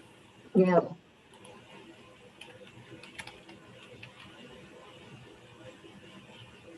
So I mean, I heard Lloyd and or city attorney, and they're recommending against it. And I also don't understand why we would need to be specific about the insurance coverage in this ordinance. So I support not including it. It's a slippery slope to include it here. I agree with Nisa, and in the event that we put a number in there and we decide we want to change it, then we have to do an actual amendment to the ordinance. Actually, a number is not needed. It should, similar language in other ordinance has put in that permittee shall obtain and maintain throughout the term of the permit commercial general liability and property damage insurance, indicating that the city of Los Altos as an additional insured is to protect us. I believe we already have that in our encroachment permits, that they have to indemnify and hold the city harmless, and we would be named as an additional insured. It's in all of our encroachment permits. But having it on this ordinance as well is a good thing. No. You only try and put things one place if you can possibly do it. And I'll say no also. So there's 4 no's. Okay, so Councilmember Weinberg. Yeah, so what I wanted to point out here, we're saying that a permittee, when a permit has expired, a permittee shall apply. But we may want to make that permissive. I mean, if they don't want to apply, they don't have to apply. But in looking at it, the section that concerned me earlier would actually make sense if it were placed here. Because we're saying when your permit is up, you shall apply for a new permit.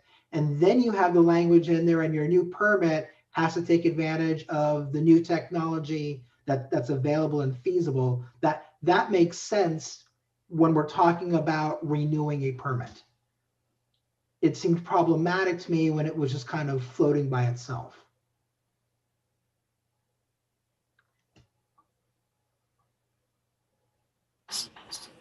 Lloyd, I think we can clean up, we can look at the language shall. I think it's a different issue though from the prior provision that you mentioned, Councilmember Weinberg, which we need to give you the kind of the reasoning behind that. Do And I just to understand clarify, Mayor. Sorry, go ahead. Just to clarify, I think the intent, so I agree with Councilmember Weinberg, the language needs to be cleaned up, but I think the intent here is to say, and if they basically want to continue after their current permit has expired, they will need a new permit. And to Councilmember Weinberg's point, they're going to have to ensure that whatever laws or codes or requirements are in place at that time, they comply. So I think it does need to be cleaned up, David. I agree. So Mayor, I have one question. Yes. So Ms. Houston said that we had language that addresses insurance.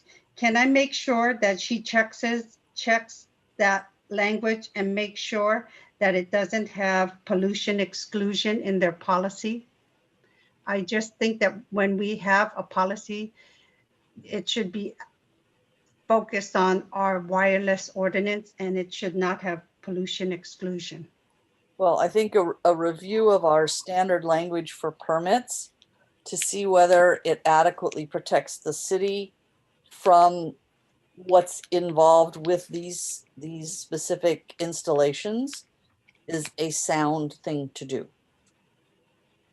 We can have our risk manager talk with our carrier, but I'm not sure that you can even get pollution exclusions in the, we'll check. Thank you.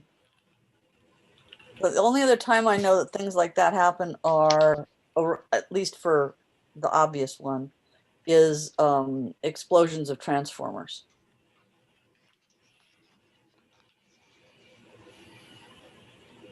Where there can be pollution from PCBs and all that stuff.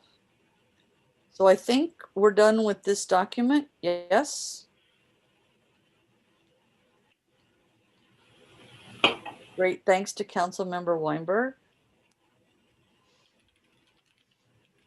So Mayor, a question for you, because Yes. there's another document that you said you wanted us to go through too. I'm asking it 7 minutes early, but it's almost 11. And so would you like to do the check-in and whether we're going to look at any new agenda items after 11, given we have another whole document to go through? Right, so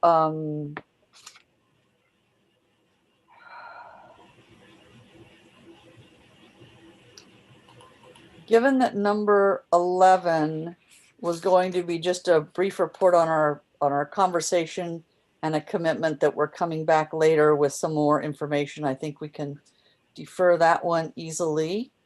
The tentative council calendar probably doesn't take long. I'm afraid the community survey results might take a little more time. Mr. That's an informational item. We're not discussing the calendar or That's right, we're not. The legislative subcommittee, the issue there is if we don't take action on these tonight, we don't weigh in because these are going to move or not move from their current houses to the other house between now and when we meet next.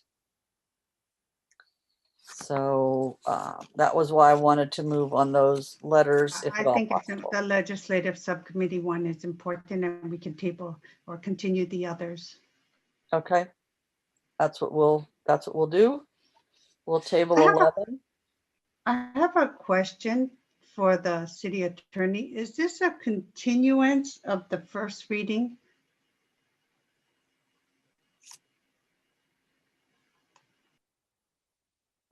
Yes, this ordinance has been introduced and it's not going to be adopted. It looks like it's not going to be adopted tonight. We have closed the public hearing. We will bring it back for adoption. Does that answer your question? We can't, it's been introduced and then it will be adopted, but it's not ready to be adopted tonight. So I understand that it's going to be continued to another date, and we will adopt it at that point. But we have closed the public hearing. So are we gonna, we need to continue it to a date certain? Yes. Well, yes. Can we get the design guidelines? Hopefully these other two documents will be quick. Working on it. Thank you so much.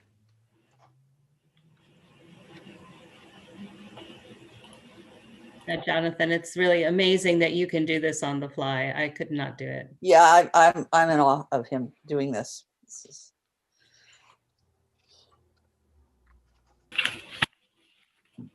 He and Mr. Maginot are the two people I know who can do this kind of thing with great alacrity.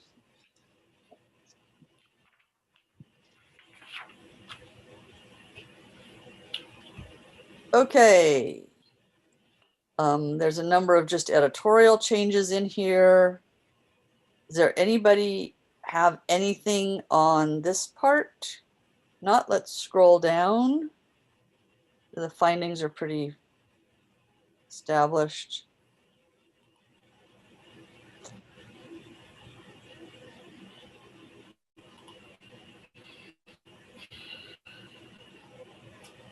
Okay, stop please. In the second bullet, I'm not sure that that says much. I'm not sure what that means, and I realize that we're trying to translate what was said at public hearings 2 years ago, or almost 3 years ago. But the city should continue to be judicious about its distaste for visual blight. I'm just not sure what that's supposed to mean. How do you be judicious about blight? You know, I think that's in the ordinance findings as well. I think it was in when we. It is. It is. It was in the beginning because. Yeah, I didn't catch it when we were going through at the beginning, but this is. So if you fix it here, you might want to fix it at the other place. Well, and that's actually a good question. I mean, we're quoting probably for some lawyerly reason what was said in 2019 by the public. It doesn't have to make any sense. It's just what was said. The question is, do you want to have it be consistent and fixed in both places, the resolution and ordinance, or does it even need to be there? Because we've had public members comment on this and say, your ordinance is recommending, saying how bad this is, but they're misunderstanding that we're quoting what people said. They think that we're actually saying this. Well, no, this is clearly a summary of what was said at the hearing prior to the adoption of the other ordinance. It's just that they changed it, and in changing it, I'm just not sure what it means. Maybe we just. So I actually don't like. Can you hear me? Yes. I don't like the word distaste. I think what it's really trying to say, and again, we're capturing a lot that was said before. The city should continue to be judicious about preventing visual blight. I mean, that's what we're going to be judicious about, ensuring that it doesn't happen. Yeah, those are the comments that I remember.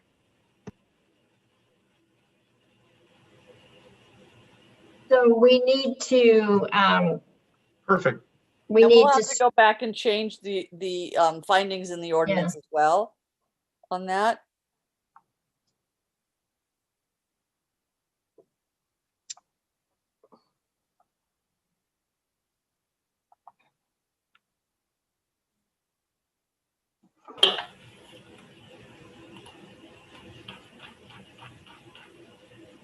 Too amazing, Mr. Weinberg. Too amazing.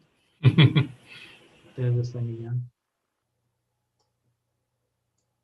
I think a salary increase is coming, Councilmember Weinberg. Yep. Right. Maybe enough to buy a pizza.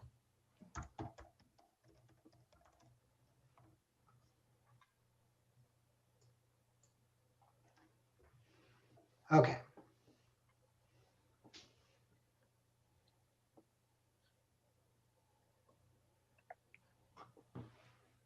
Onward. Onward.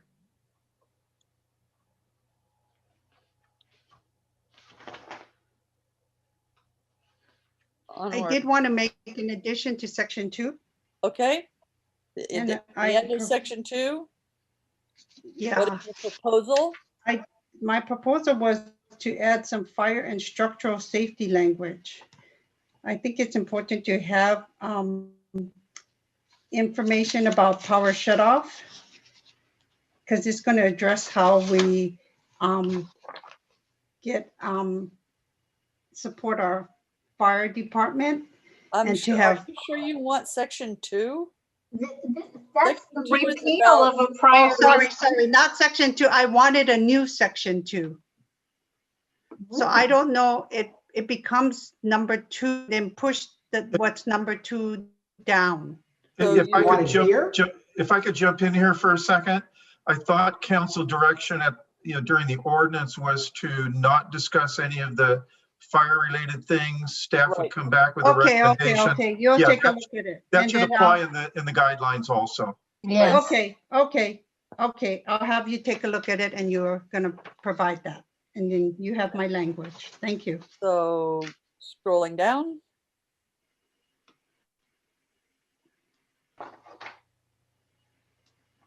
Is there anything else that you had? Anybody? Should we put a memo? So that make sure they do that. Well, this would only change if there was going to be something about fire, and fire isn't going to change at this time. Okay. So, gee, that was easy. Need an update here. Yep. I'll bet you Mr. Rodriguez would have caught that.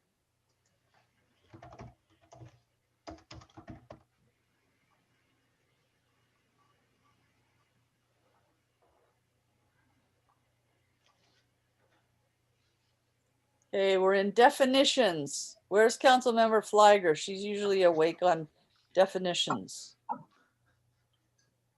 I hope I'm always awake during council meetings. I know, but you are really alert, super alert on definitions. No, I think Lloyd understood what I said earlier, so I have nothing to add. It's just clarifying when we use wireless communication facilities. So I'm good here, Mayor. Thank you. Okay.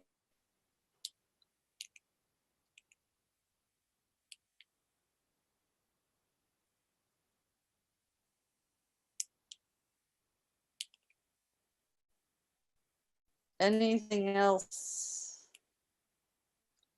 Keep going. I want to compliment whoever dug out all these pictures. Thank you. That was.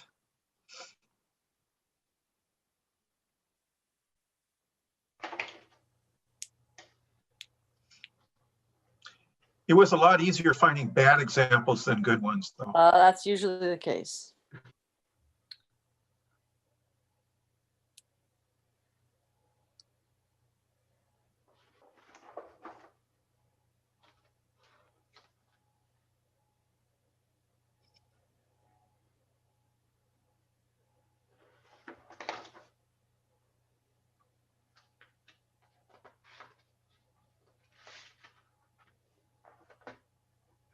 Oh yeah, the additional language would be there. Number Where? 10. Number 10, if they look at, well, Mr. Zola will look at it and put it there. No, it would be number 10, question I'm mark. sorry. On language about what, council member? Fire and safety. Okay. If we had anything about fire. Yeah.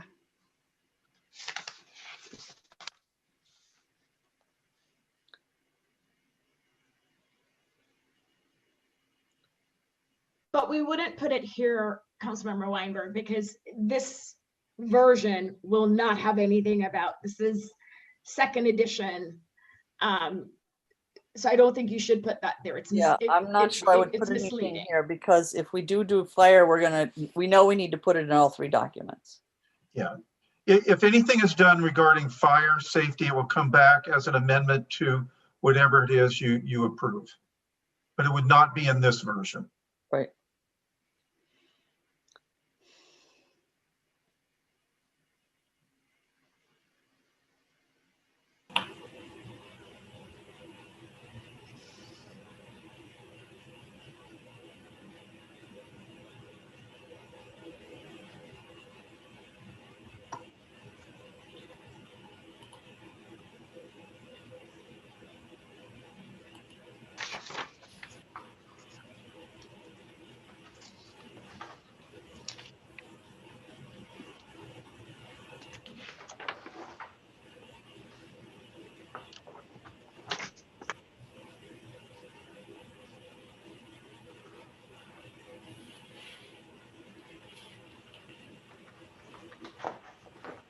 Maybe you should just ask if anyone has any other comments. We're almost done.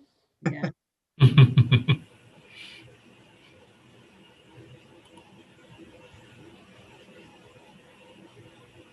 You never know when people see something and they go, wait.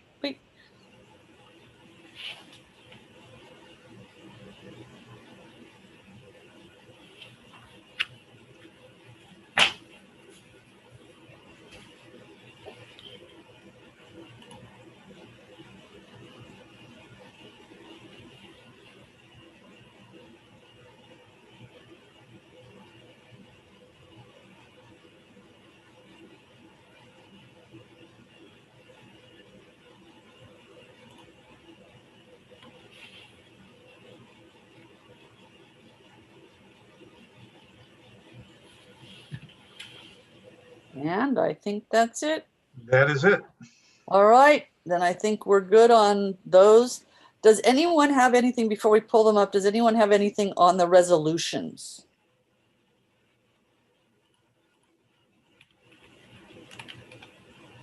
Wasn't that a resolution? That was a resolution we just looked at. You mean the other one, the CEQA? Yeah, the CEQA. Yes, so I think at this point, then we can hear from, I believe how we were going to structure this is it was going to be Lloyd and then with David or me chiming in about the CEQA because we did update the CEQA findings from the last meeting to this meeting. And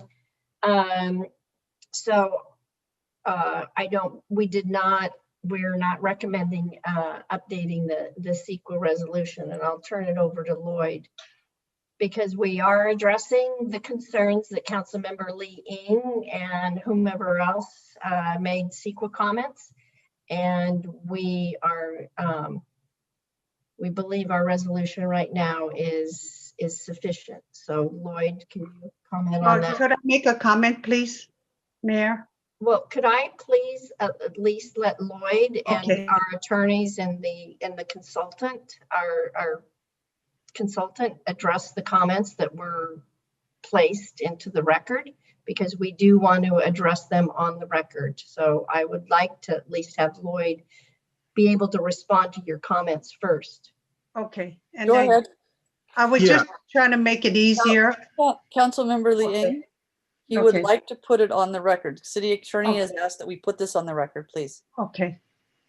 Okay, and we have looked at and reviewed, the various letters and issues that have come in regarding environmental and regarding the environmental impacts of radio frequency emissions, impacts potentially of 5G. The basis of the ordinance, the basis of the resolution, and the basis of the CEQA findings are to analyze the impacts of what it is you as a city can in fact regulate, and not to divert environmental analysis into what you cannot regulate. So we look at start with the Telecommunications Act and the Federal Telecommunications Act and the various regulations that implement it. And we've said this a couple of times. The city is prohibited from regulating radio frequency emissions. You are prohibited from regulating the types of radio frequency technology, and you are prohibited from that are used for wireless facilities, and you are prohibited from regulating on the basis of the physical impacts of any health or other environmental impacts of radio frequency emissions. So the bounds of what you regulate are not those, and that is what we analyzed. Now the purpose for that preemption and the purpose that you are not allowed to regulate that is that there is a need for a nationwide set of standards regarding the technology itself, the radio frequency bands, power, and so on. And the horrendous kind of regulatory mess that would result if every individual city tried to regulate, in every county and every state had different regulations for radio frequency emissions, power, and all the things that the feds have decided is better left with them, and you are preempted from acting on and addressing, or preempted from regulating. So the feds have said, and that is the reason for the preemption, that there need to be national standards, and states, local government, cities, counties, so on, you are not to regulate in those arenas. Now, by that same measure, when the federal government says we're going to preempt this and we will adopt all those standards, and the FCC is charged with developing those standards, the FCC is charged with developing standards that are protective of public health, that are protective of the environment. And that is their charge, to come up with standards that protect that, because what you're told as a city is you may not regulate in the RF world anything that meets those standards. And so we're cognizant of that when we do the environmental. We're cognizant of that also, that what that means for our environmental.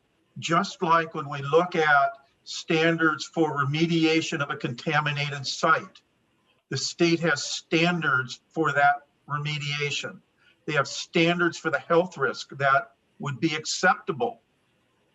And unfortunately, in that case, they're measured in cancer deaths per million population. But those standards exist, and they don't allow for cities to say, we don't think those standards are good enough, and so we're going to regulate our own.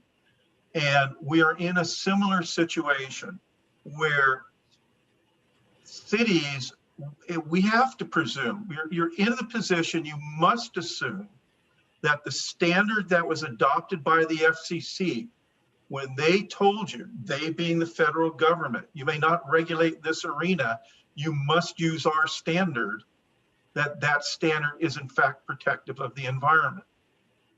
And just like we use the standards for site remediation to make a presumption of the ordinance, or in this case, the regulations, being protective of the environment, not leading to a significant impact, we make those same findings in this CEQA document relative to the federal standards.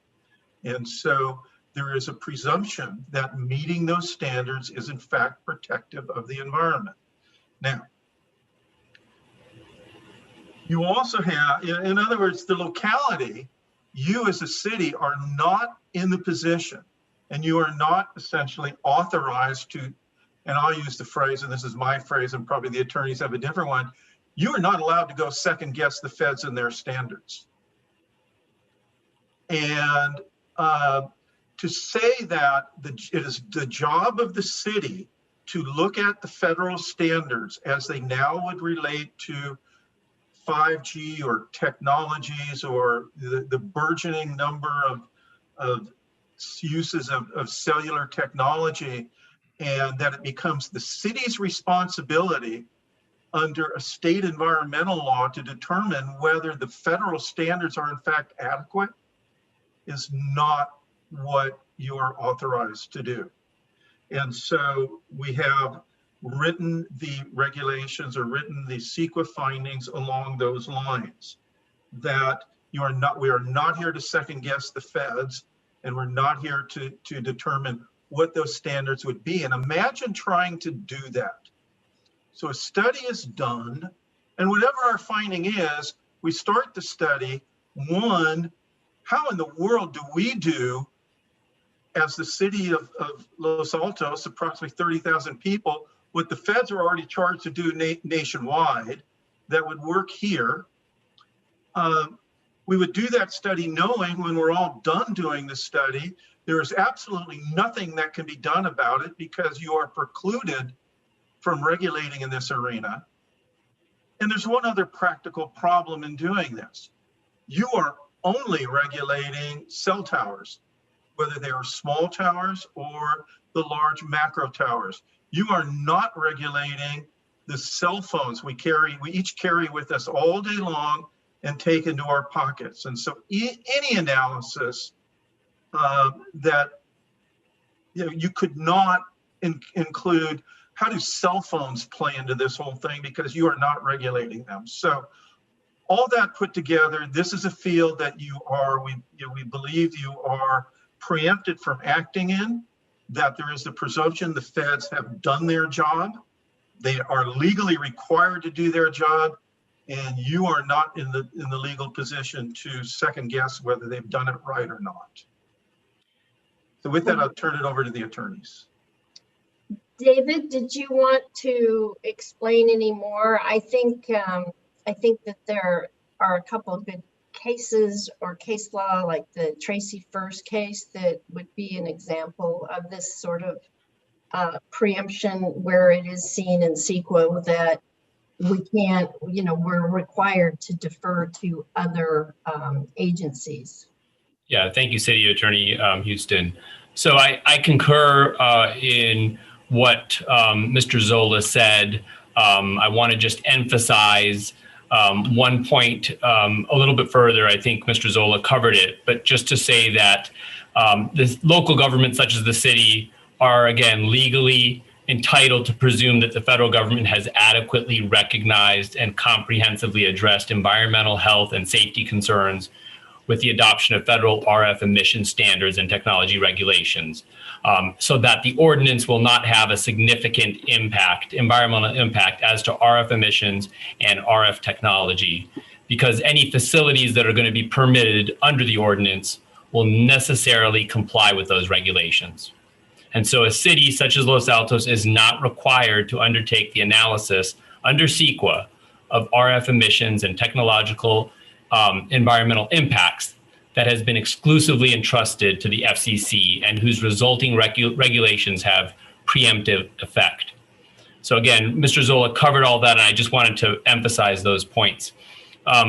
As City Attorney Houston mentioned, we've analyzed this from a legal perspective, and that is our conclusion. One of the cases the city attorney mentioned is Tracy First versus City of Tracy, which is 177 Cal App 4th 912, 2009 decision, where the court basically came to the same conclusion that we've just described now in the context of building standards. This position, this conclusion is supported under the law as well.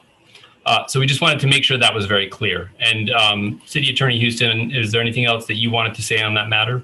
No, but I would just like to say that the Tracy First case, that it was a CEQA challenge, and so they did say that the city was reasonable in relying on those other standards. So anyway, so we feel that our negative declaration is supported by the substantial evidence, and but we did want to get that on the record, and if Councilmember Lee Ing has further comments, we will hear those. I have further question, because from what I heard you stating just now is that the law, federal law, requires that we not ignore potential environmental effects when conducting the CEQA initial analysis. Is that correct? No. I wouldn't put it that way, council member, sorry. Maybe I misunderstood. So what are you saying, that the federal law requires that we ignore potential environmental effects when conducting the CEQA initial analysis? No, the conclusion that we've reached is that the city is preempted from regulating the environmental and health effects of RF emissions and RF technology. And the city is entitled under CEQA to presume that the federal standards, those binding exclusive federal standards, sufficiently address the environmental health effects and concerns. And it allows the city to therefore find that there aren't significant environmental impacts from RF emissions, to the extent that those RF emissions comply with the, again, binding, exclusive federal standards. Right, but not just addressing RF emissions. So does your biological resources discussion look at disturbance of habitats just by chance? Did you more generally obtain information regarding state and federally listed species, as well as other special status species? Okay, the issue here in relation to biology, because there have been comments, so look at the biological impacts of RF frequencies and RF emissions on biology. Those are also not part of what we're here regulating. Okay. The facilities that are permitted, that would be permitted in one of two places. They would be permitted either on a property that is already developed, on a building within a parking lot or so on, a commercial area, or they would be within a roadway right-of-way. These are only permitted in locations that have already been disturbed. You then add to that the footprint of a facility within a right-of-way is very small, and it's within an area already disturbed. So there is not, we could not find that there was a significant impact to placing poles that are no bigger than the utility poles that you already have throughout the city within the right-of-way in an area already disturbed for the grading of the roadway in the first place, does not to us lead to a significant impact. That is the finding of the document. But how about, my other question is, would you agree that operating mobile networks requires significant energy consumption? That again is looking at the regulation of the technology.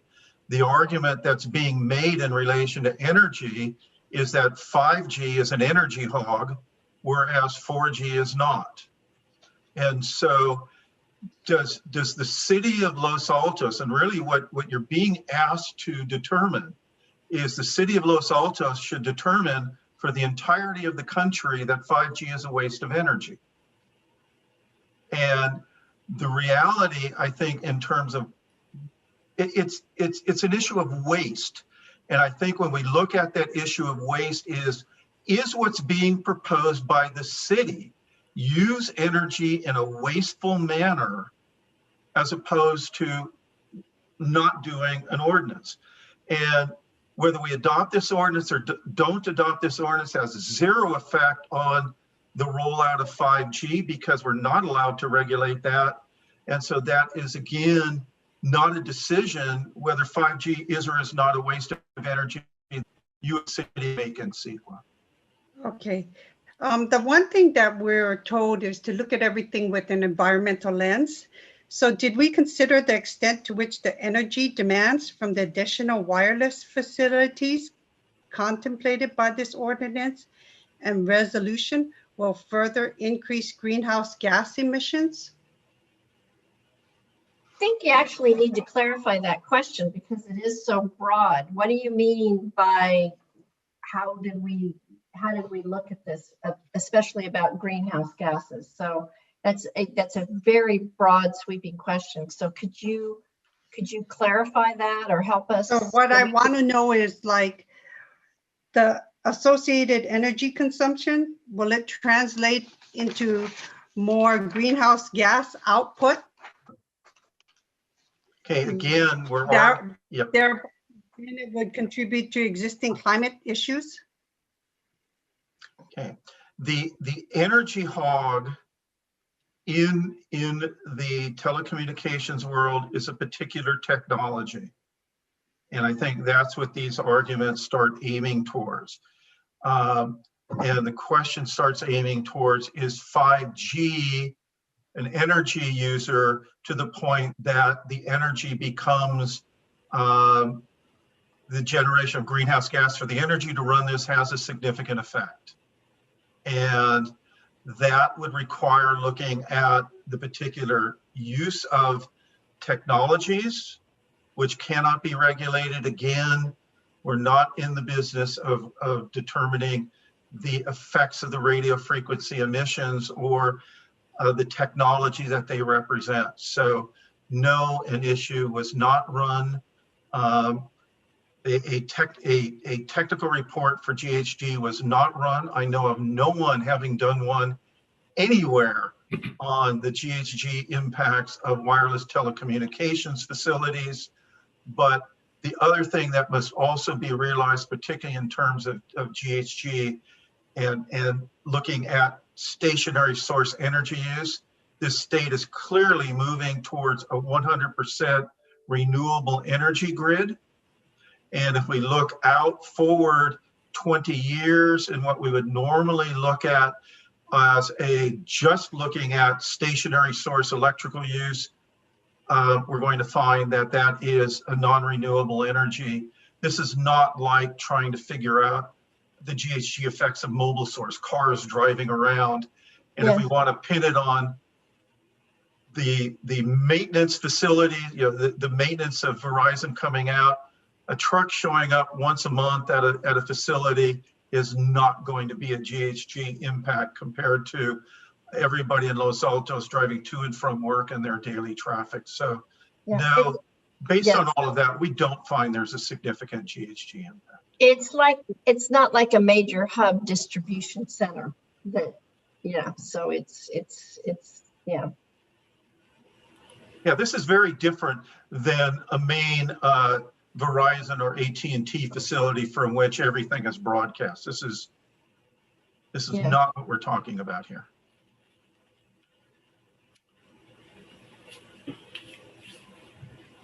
I just wanted to make sure that CEQA does not impose a substantive obligation, and it ensures that we are informed of the consequences of a contemplated act.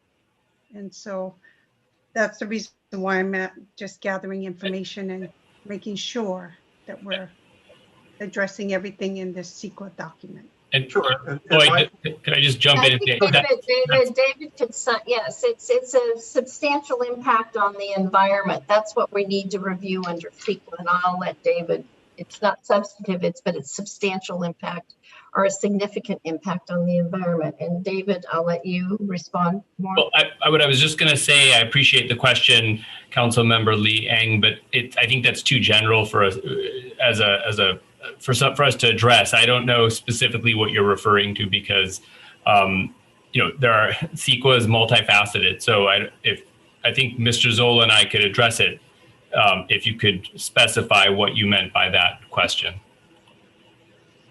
Well, I guess based on all my questions, because I just want to be sure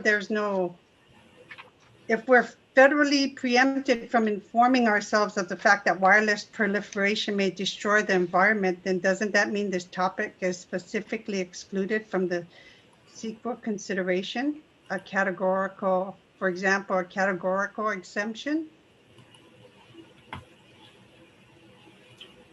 Well, Lloyd, I don't know if you wanted to address that further, but I mean, we did not treat it as a categorical exemption.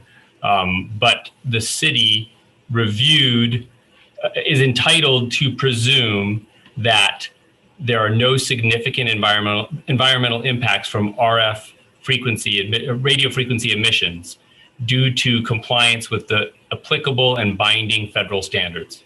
That's the route that we've taken here. Okay.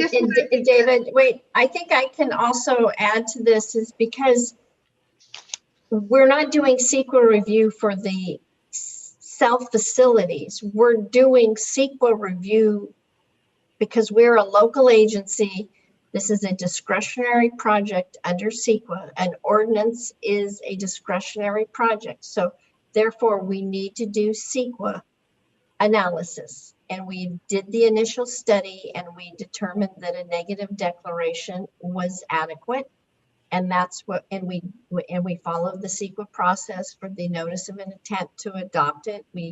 Now we are recommending adopting it. So we have found that a negative declaration is sufficient. The CEQA analysis is for the ordinance, the implementing ordinance. It's not for the actual self-facilities, their activity. I guess, Lloyd, I guess you could chime in there, but we're doing CEQA because of the ordinance, not because we have found that self-facilities are not that self-facilities are not some sort of other impact. And I'm trying to answer your question, but it is hard. We're doing this because we're adopting an ordinance, which is a discretionary act pursuant to CEQA. So we need to find that it's exempt, or we do an initial study and determine that there is an egg deck and there are no significant impacts. Yeah, I would, in answer to your question, I would give this conclusion, that we have followed the requirements of CEQA in preparing an initial study. Based on the requirements of CEQA, based on CEQA guidelines, we have reached a conclusion that the impacts would be less than significant. We have analyzed an ordinance that would allow future applications for specific facilities. We are not and cannot analyze the impacts of any specific facility because there are none proposed at this moment. So we've analyzed in a general manner the potential, the programmatic analysis of what this ordinance does. We have done it also in recognition of the federal preemption, the city's arena of what you may and may not regulate. And as we have said, our CEQA conclusion is based on, as you've heard from the attorneys, the valid legal conclusion that the federal regulation and the preemption and the exclusivity of that preemption and that regulation to the state, we are permitted and have concluded a less than significant impact related to radio frequency emissions for anything that meets the federal standard. What we have not done is second guess the feds as to whether their standard is good enough. And that is beyond the purview of any local jurisdiction, because that question is in the sole province of the federal government. Okay, I appreciate your answering my question. Thank you so much. Okay, does anyone have any other questions, comments, or anything else with respect to the CEQA document? Okay, City Attorney, do we want a motion for this to come back? And my question to Mr. Zola is, you're familiar with our timeframes. Is this something you think you can turn around in a few days so that we can bring it back on May 24th? Or do we need to put it out to June? I see people nodding and shaking their heads both ways. Let me put it this way. It will take me 1 week to put the ordinance together. And but then there's a review period. And I'll be presumptuous. I've also heard members of council say they don't want to get hit at the last minute with this. I think given that's going to take me a week, I think it's up to city staff whether that's a turnaround for your next meeting or not. No, it's not a turnaround for the next meeting. So okay. I think I need a motion to continue this to the June. Oh goodness. Somebody help me out. When's our first June meeting? 14. Thank you. June 14th meeting.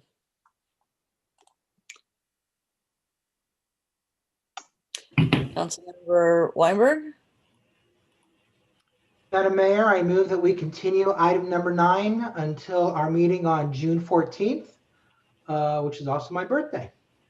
Oh, that would make it a notable meeting, and I am so sorry that we are having scheduled a meeting for your birthday. I'll be glad to second this motion, Mayor. Okay, and we have a second from Councilmember Lee Eng, City Point Manager. of order, Mayor, does the motion need to be specific that it includes the changes that were discussed and agreed to during our discussion section? We're not just continuing. The attorney looks like she's kind of ambivalent about the whole thing. No, we need to, because we're not just continuing it. We're Right. also giving. Continue it for consideration with the amendments and as suggestions directed. directed. The other thing that we need to make sure is the public hearing is closed and we can bring it back solely for discussion and no more public comment. I think I made that clear earlier, some time ago in the conversation.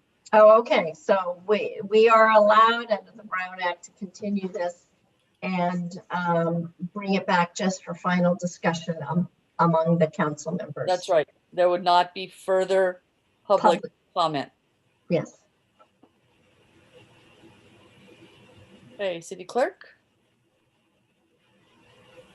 All right. If you agree with the motion to continue this to the June 14th meeting with amendments and as discussed, I believe I got that correctly. Please indicate so by saying aye. Councilmember Fliger. Yes.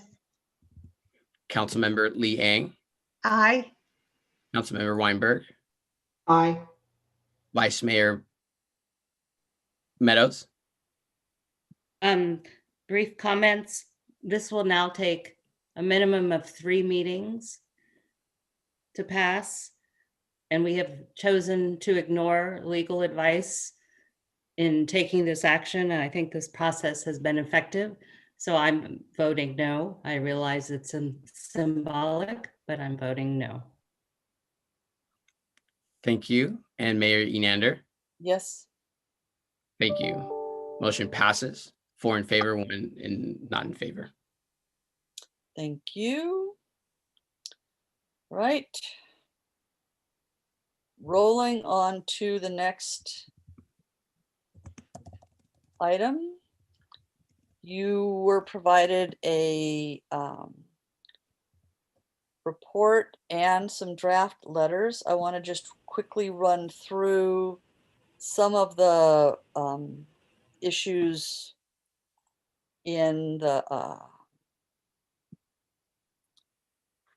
report and just clarify that by the time we would come back in the end of May, everything will have gone through either the policy and or appropriations. Basically, I think appropriations has until the 26th of May.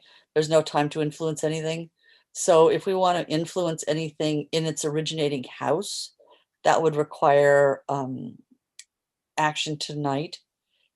And then we would come back in June with anything for action in the other house.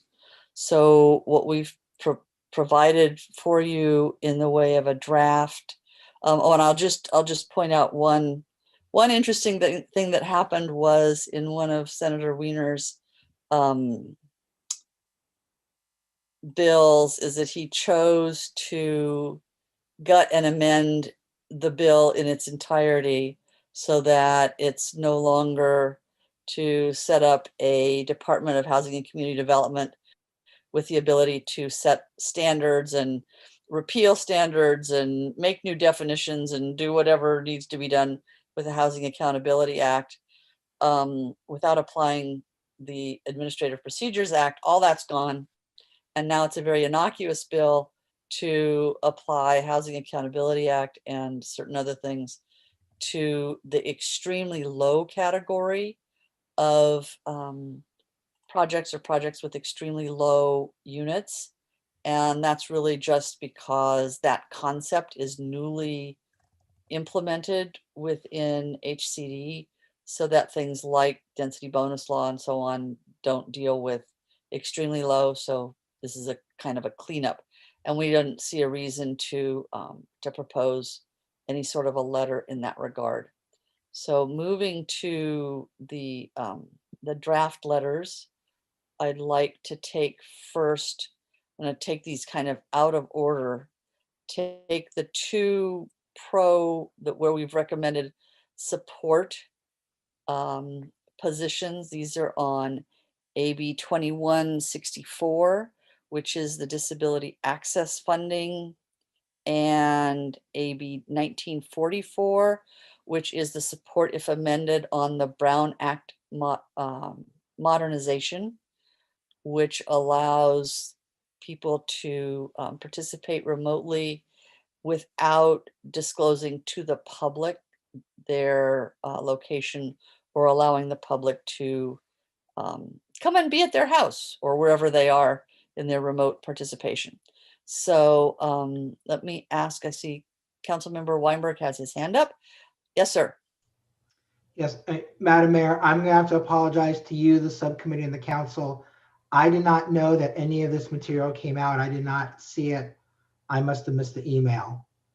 So I'm gonna follow what the vice mayor did at the last meeting. I think I'm gonna have to recuse myself because I have not had a chance to review this. Okay, well, these two bills we actually discussed briefly at the last meeting, brought forward because the Cities Association of Santa Clara County had hosted Assemblymember Lee at their meeting and was very persuasive about, to some extent, on both of these. So Councilmember Flagger, do you want to comment? I do, Mayor. I'm actually surprised that you're bringing these back. I thought we approved you moving forward with the letter. No, we didn't, because we didn't have the actual draft, and you would not approve anything without us actually having a draft. Oh, I thought the direction was you were going to use what we had drafted at the Cities Association verbatim. So that was my understanding of what happened. So yes, I mean, if you're looking for confirmation that we still support going forward, yes, I'm I looking do support. for an approval and adoption of specifically those two drafts. We, as a committee, are looking for that. I'll be glad to motion that, Mayor. Move this along. I'll be glad to motion. Okay. So I have some questions though. Go ahead. Yeah. So I'm looking at 1944, the Brown Act modernization. One question is a nuance. Usually we say oppose unless amended, and here we say support if amended. Are those different gradations? Yes, they how are. you're using that terminology, because I haven't seen us use it in the last year or two. Yeah, they are different gradations, and basically what happens is, depending on the practice of the recipient committee that gets these documents, some of them put anything that says support or support if amended all in one category of support, and anything that says oppose or oppose if amended goes in an oppose category. Okay. So there is actually, and then the authors see and the committee sees the support if amended, but when people do kind of gross counts of what kind of support or opposition there is, the support if amended get dumped in the support bucket, and the oppose unless amended gets dumped in the oppose bucket. Okay, thank you. That's helpful. But I was also confused by the language in this draft letter. I looked at the act on the website, and I don't know when this was drafted relative, if it's current with the language that's actually on the website. And they're sort of saying the same thing, but they said it differently in the bill. So I don't really understand how this is different. And I was confused by their language, and I'm somewhat confused by this language. I mean, I agree with the principle, but I, in particular, didn't understand some of the language in the bill. Something about the body can vote on whether, I don't know. I just find the terminology confusing. So, well, the complexity of these bills are often confusing. Yeah. And this letter is basically intended to say, we support what you want to do. We would like to see you change one thing. And did revise these based on what happened last week in the committees so that they would be current with the current versions of the bill. Didn't affect this one, it affected a different letter. Well, I support in principle. I'm still not convinced on the wording on either one of them, but that's all right. It's going to change anyway, so I can support this one. Okay, I think we should probably take separate motions, Councilmember Lee Eng. So would you please carry first either one, either 2164 or 1944? I don't care which one goes first. Well, I'd like to motion that we approve and adopt our position on AB 2164, and that the mayor has authorization to send the letter. Okay, there a second? I'll second. Thank you, City Clerk. Thank you. If you agree with the motion on the floor, please indicate so by saying aye. Councilmember Flagger.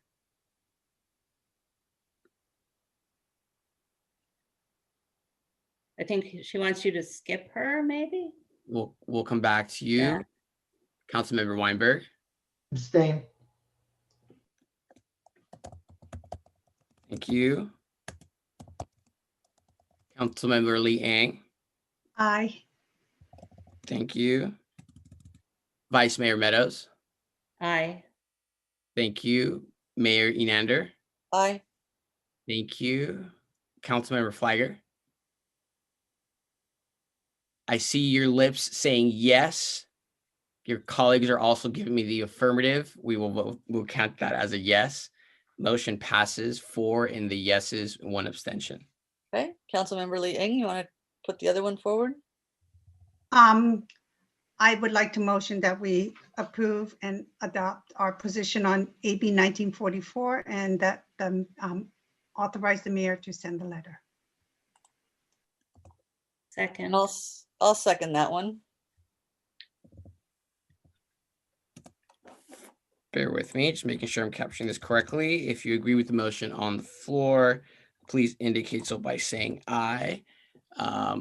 We will do Councilmember Lee Eng. Aye. Thank you. Councilmember Weinberg. Abstain. Thank you. Vice Mayor Meadows. Aye. Thank you. Mayor Enander. Aye. Thank you. Councilmember Flagger. Getting a thumbs up. I'll take that as the affirmative. Mayor, that motion passes with 4 yeses and 1 abstention. Okay. Councilmember Weinberg, last meeting we discussed briefly SB 932, and I had hoped that you would have time to look at that draft and make any, be prepared with any changes based on the, pardon me, let me make sure I've got the right one here. Yep, based on your more expert knowledge of the Complete Streets Master Plan, but in as much as you did not see this and realize that this was what was going to be on the agenda, I think it unlikely and unwise for us, and I'm looking now at my colleague, Councilmember Lee Eng, I think we ought to pass on 932 tonight, given that Councilmember Weinberg hasn't been able to look at this. And do you concur? Well, we can ask the other council members, have they read it? And how? Yeah, I'd like to get kind of an indication. What... Whoops. I wonder if that's Councilmember Flagger calling in so she can speak. But actually, yeah, okay. Mayor, I agreed with your suggestion. I think Councilmember Weinberg's opinion would be important on this one. Councilmember Flagger, if you turn off your other. Can you hear me? Yes, now you're clear.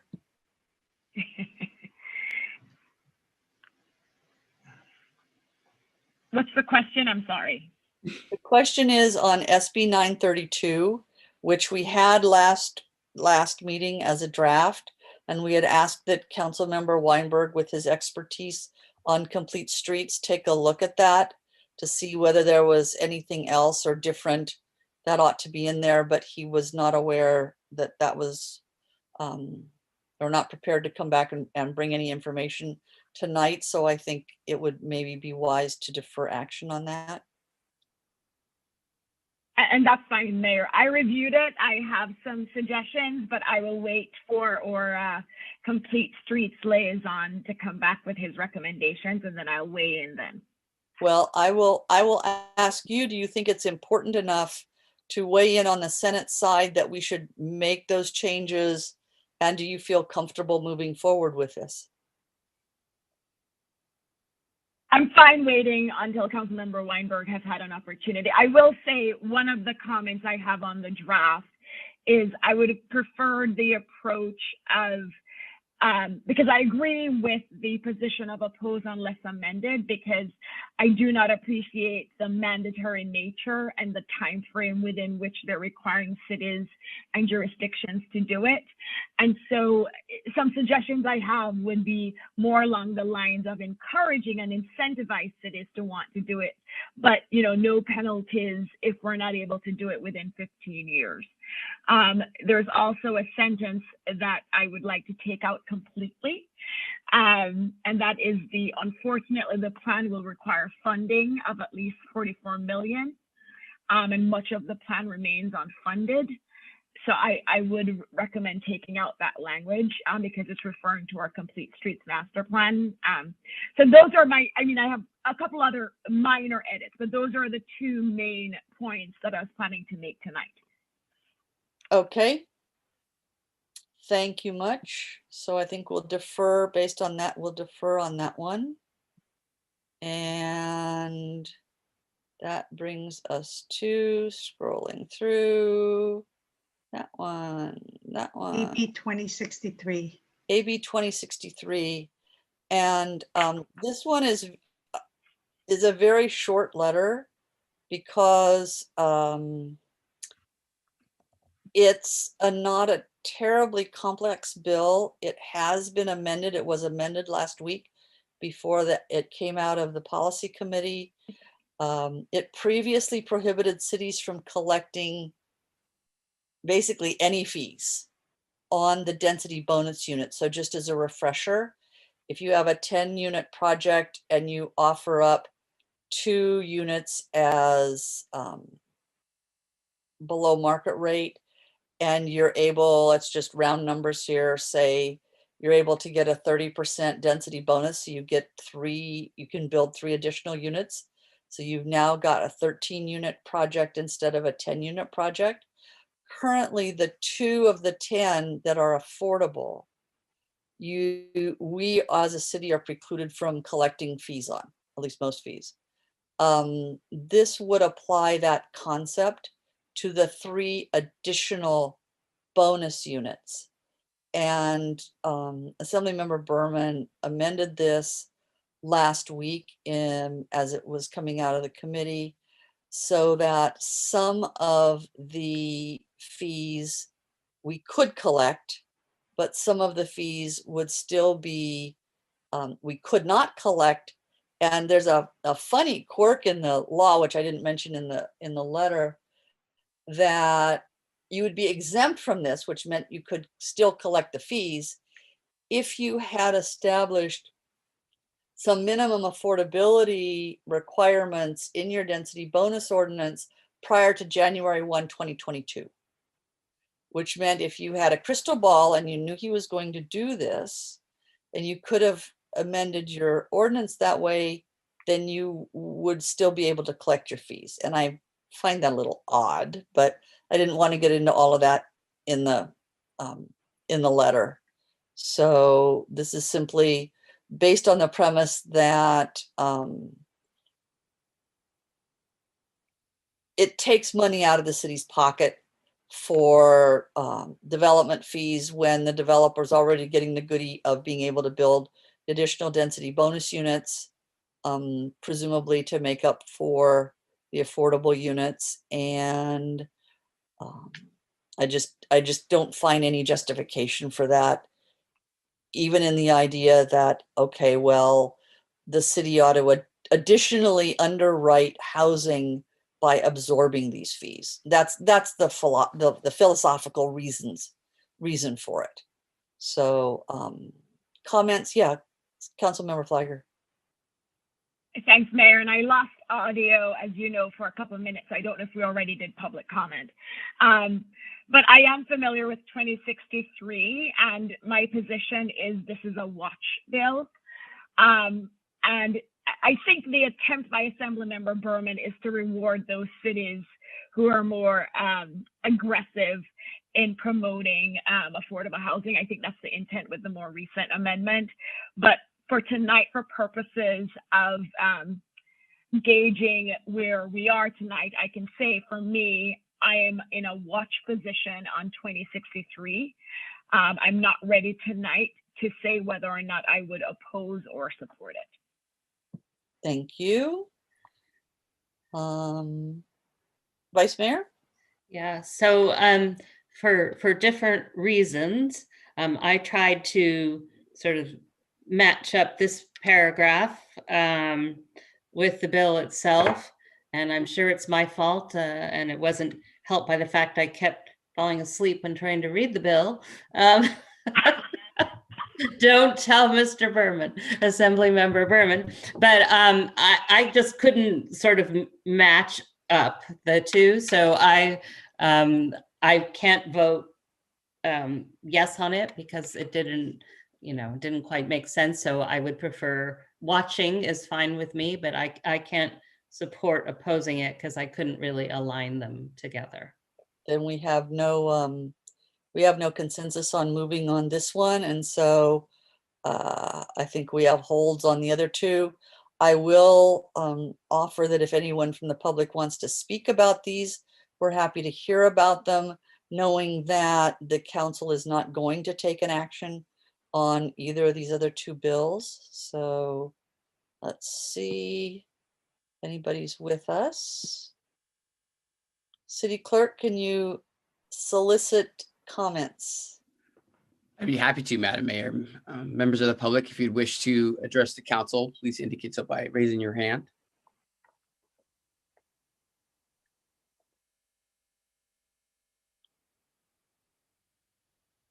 I see no one with their hands raised, Madam Mayor.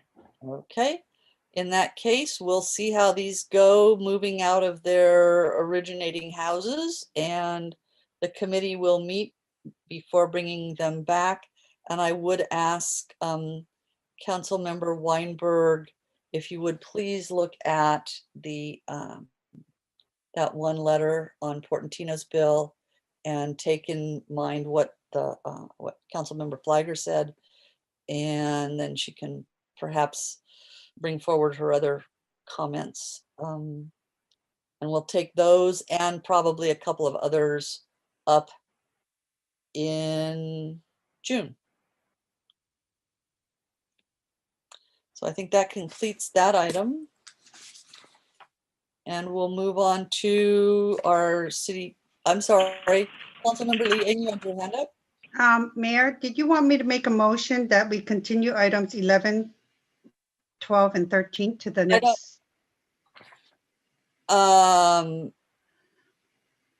No, I don't think we need to. We already said we weren't going to take number 11. Okay, I didn't know if we needed a motion. 12, I don't think so. And 12 and 13 are information items. So I'm going to turn this over to Mr. England.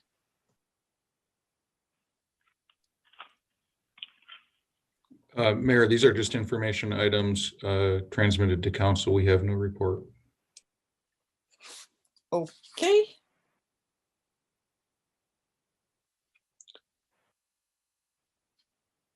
Then does anyone, let me go around the room, council reports or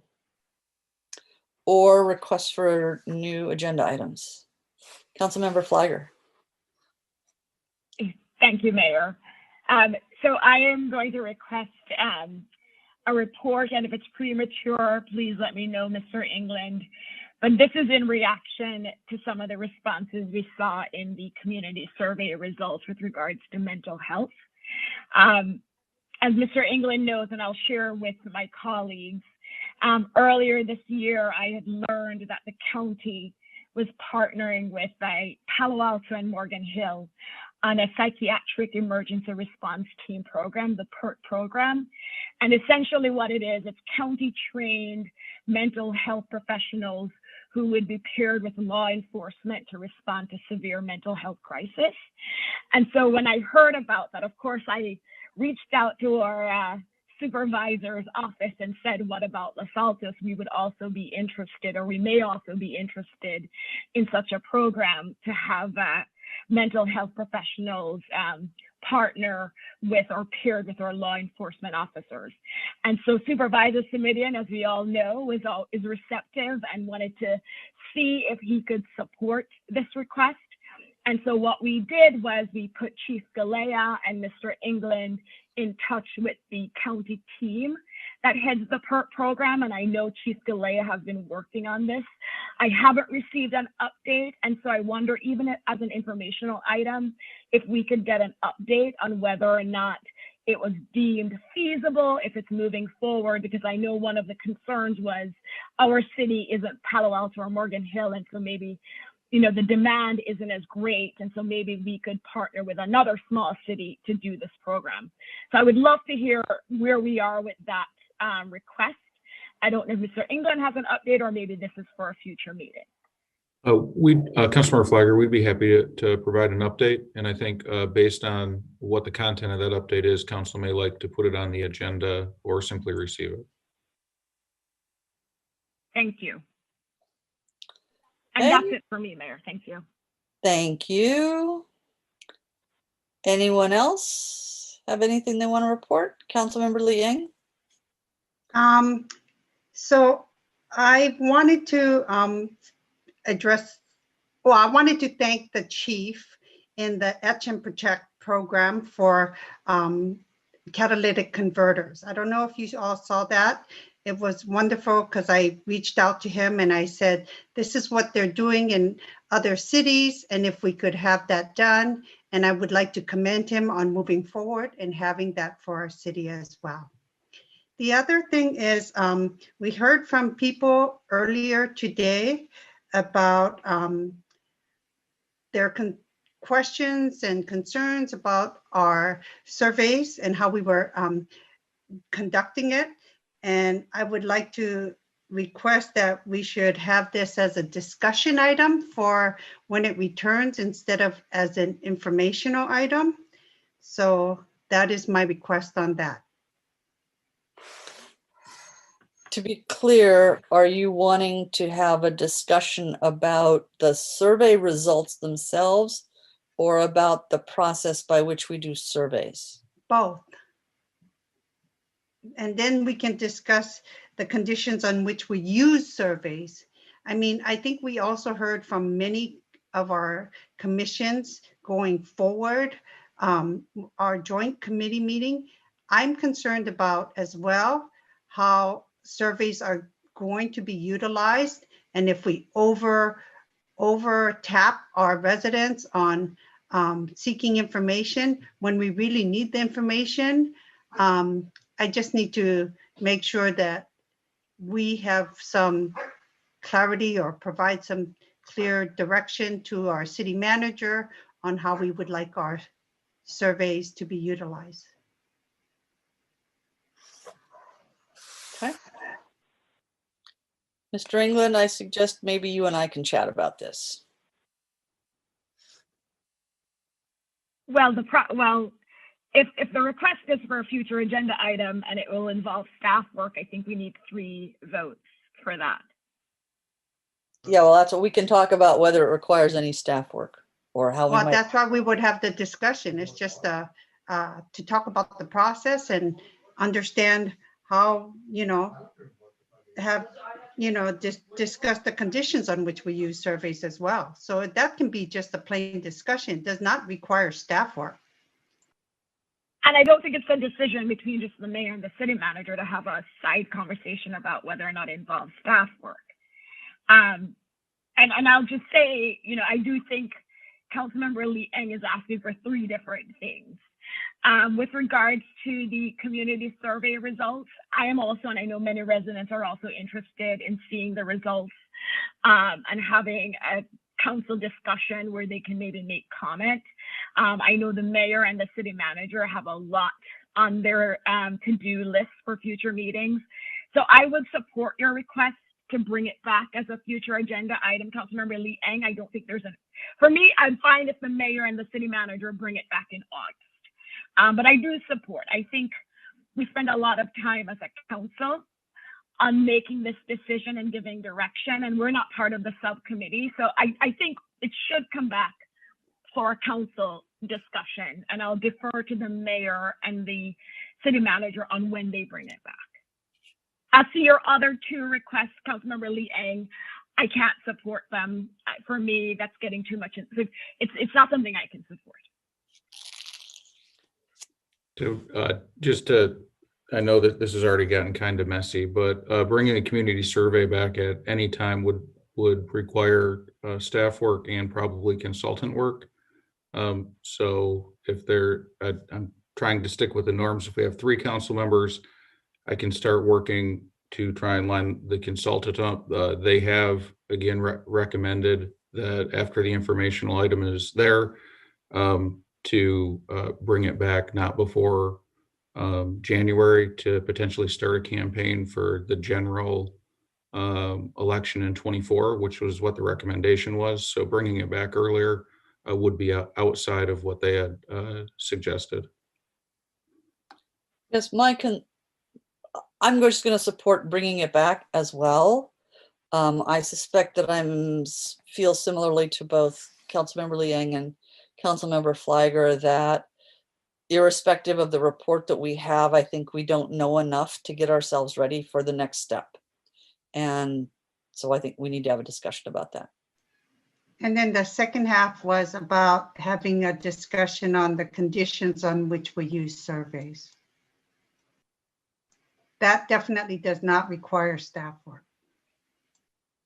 That does require staff work because staff is the one who do the surveys. So well, that's why we discuss how, when, and where, we would like them to be engaged and utilize their services, but we just don't want every commission going out and saying, "Oh, at this time we'd like to do a survey on this." I mean, this subject came up during the commission discussions.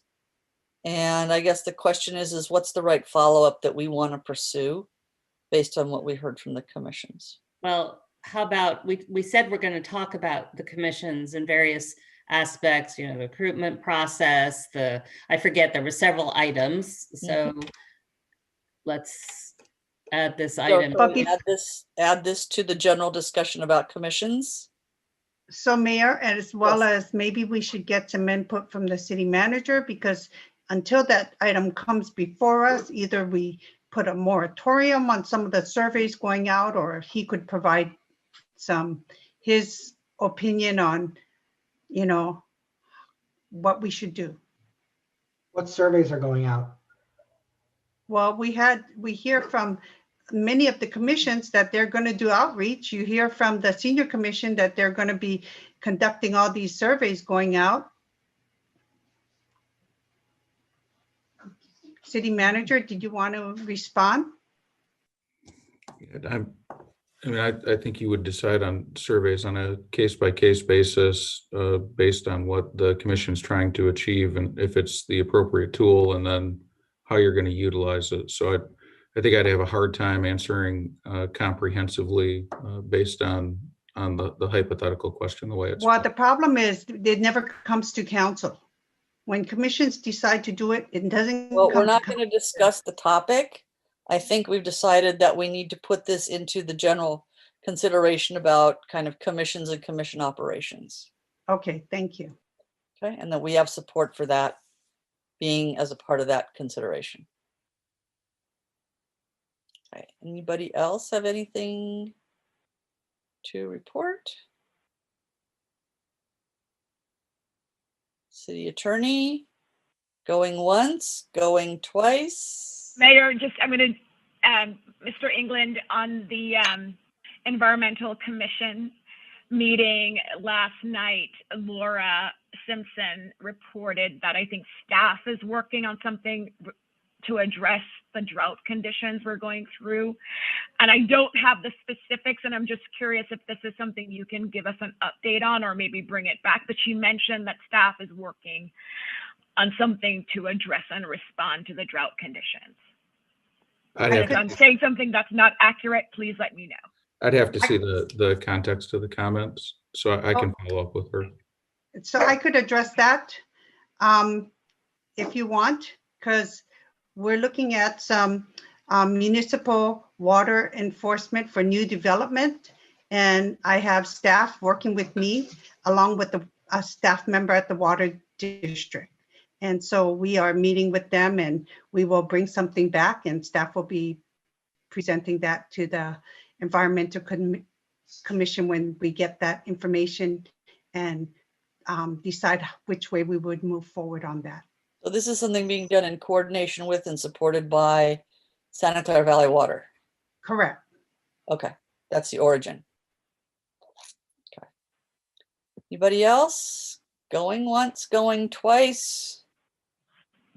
We are adjourned at 12:12 p.m. Thank you all for your patience.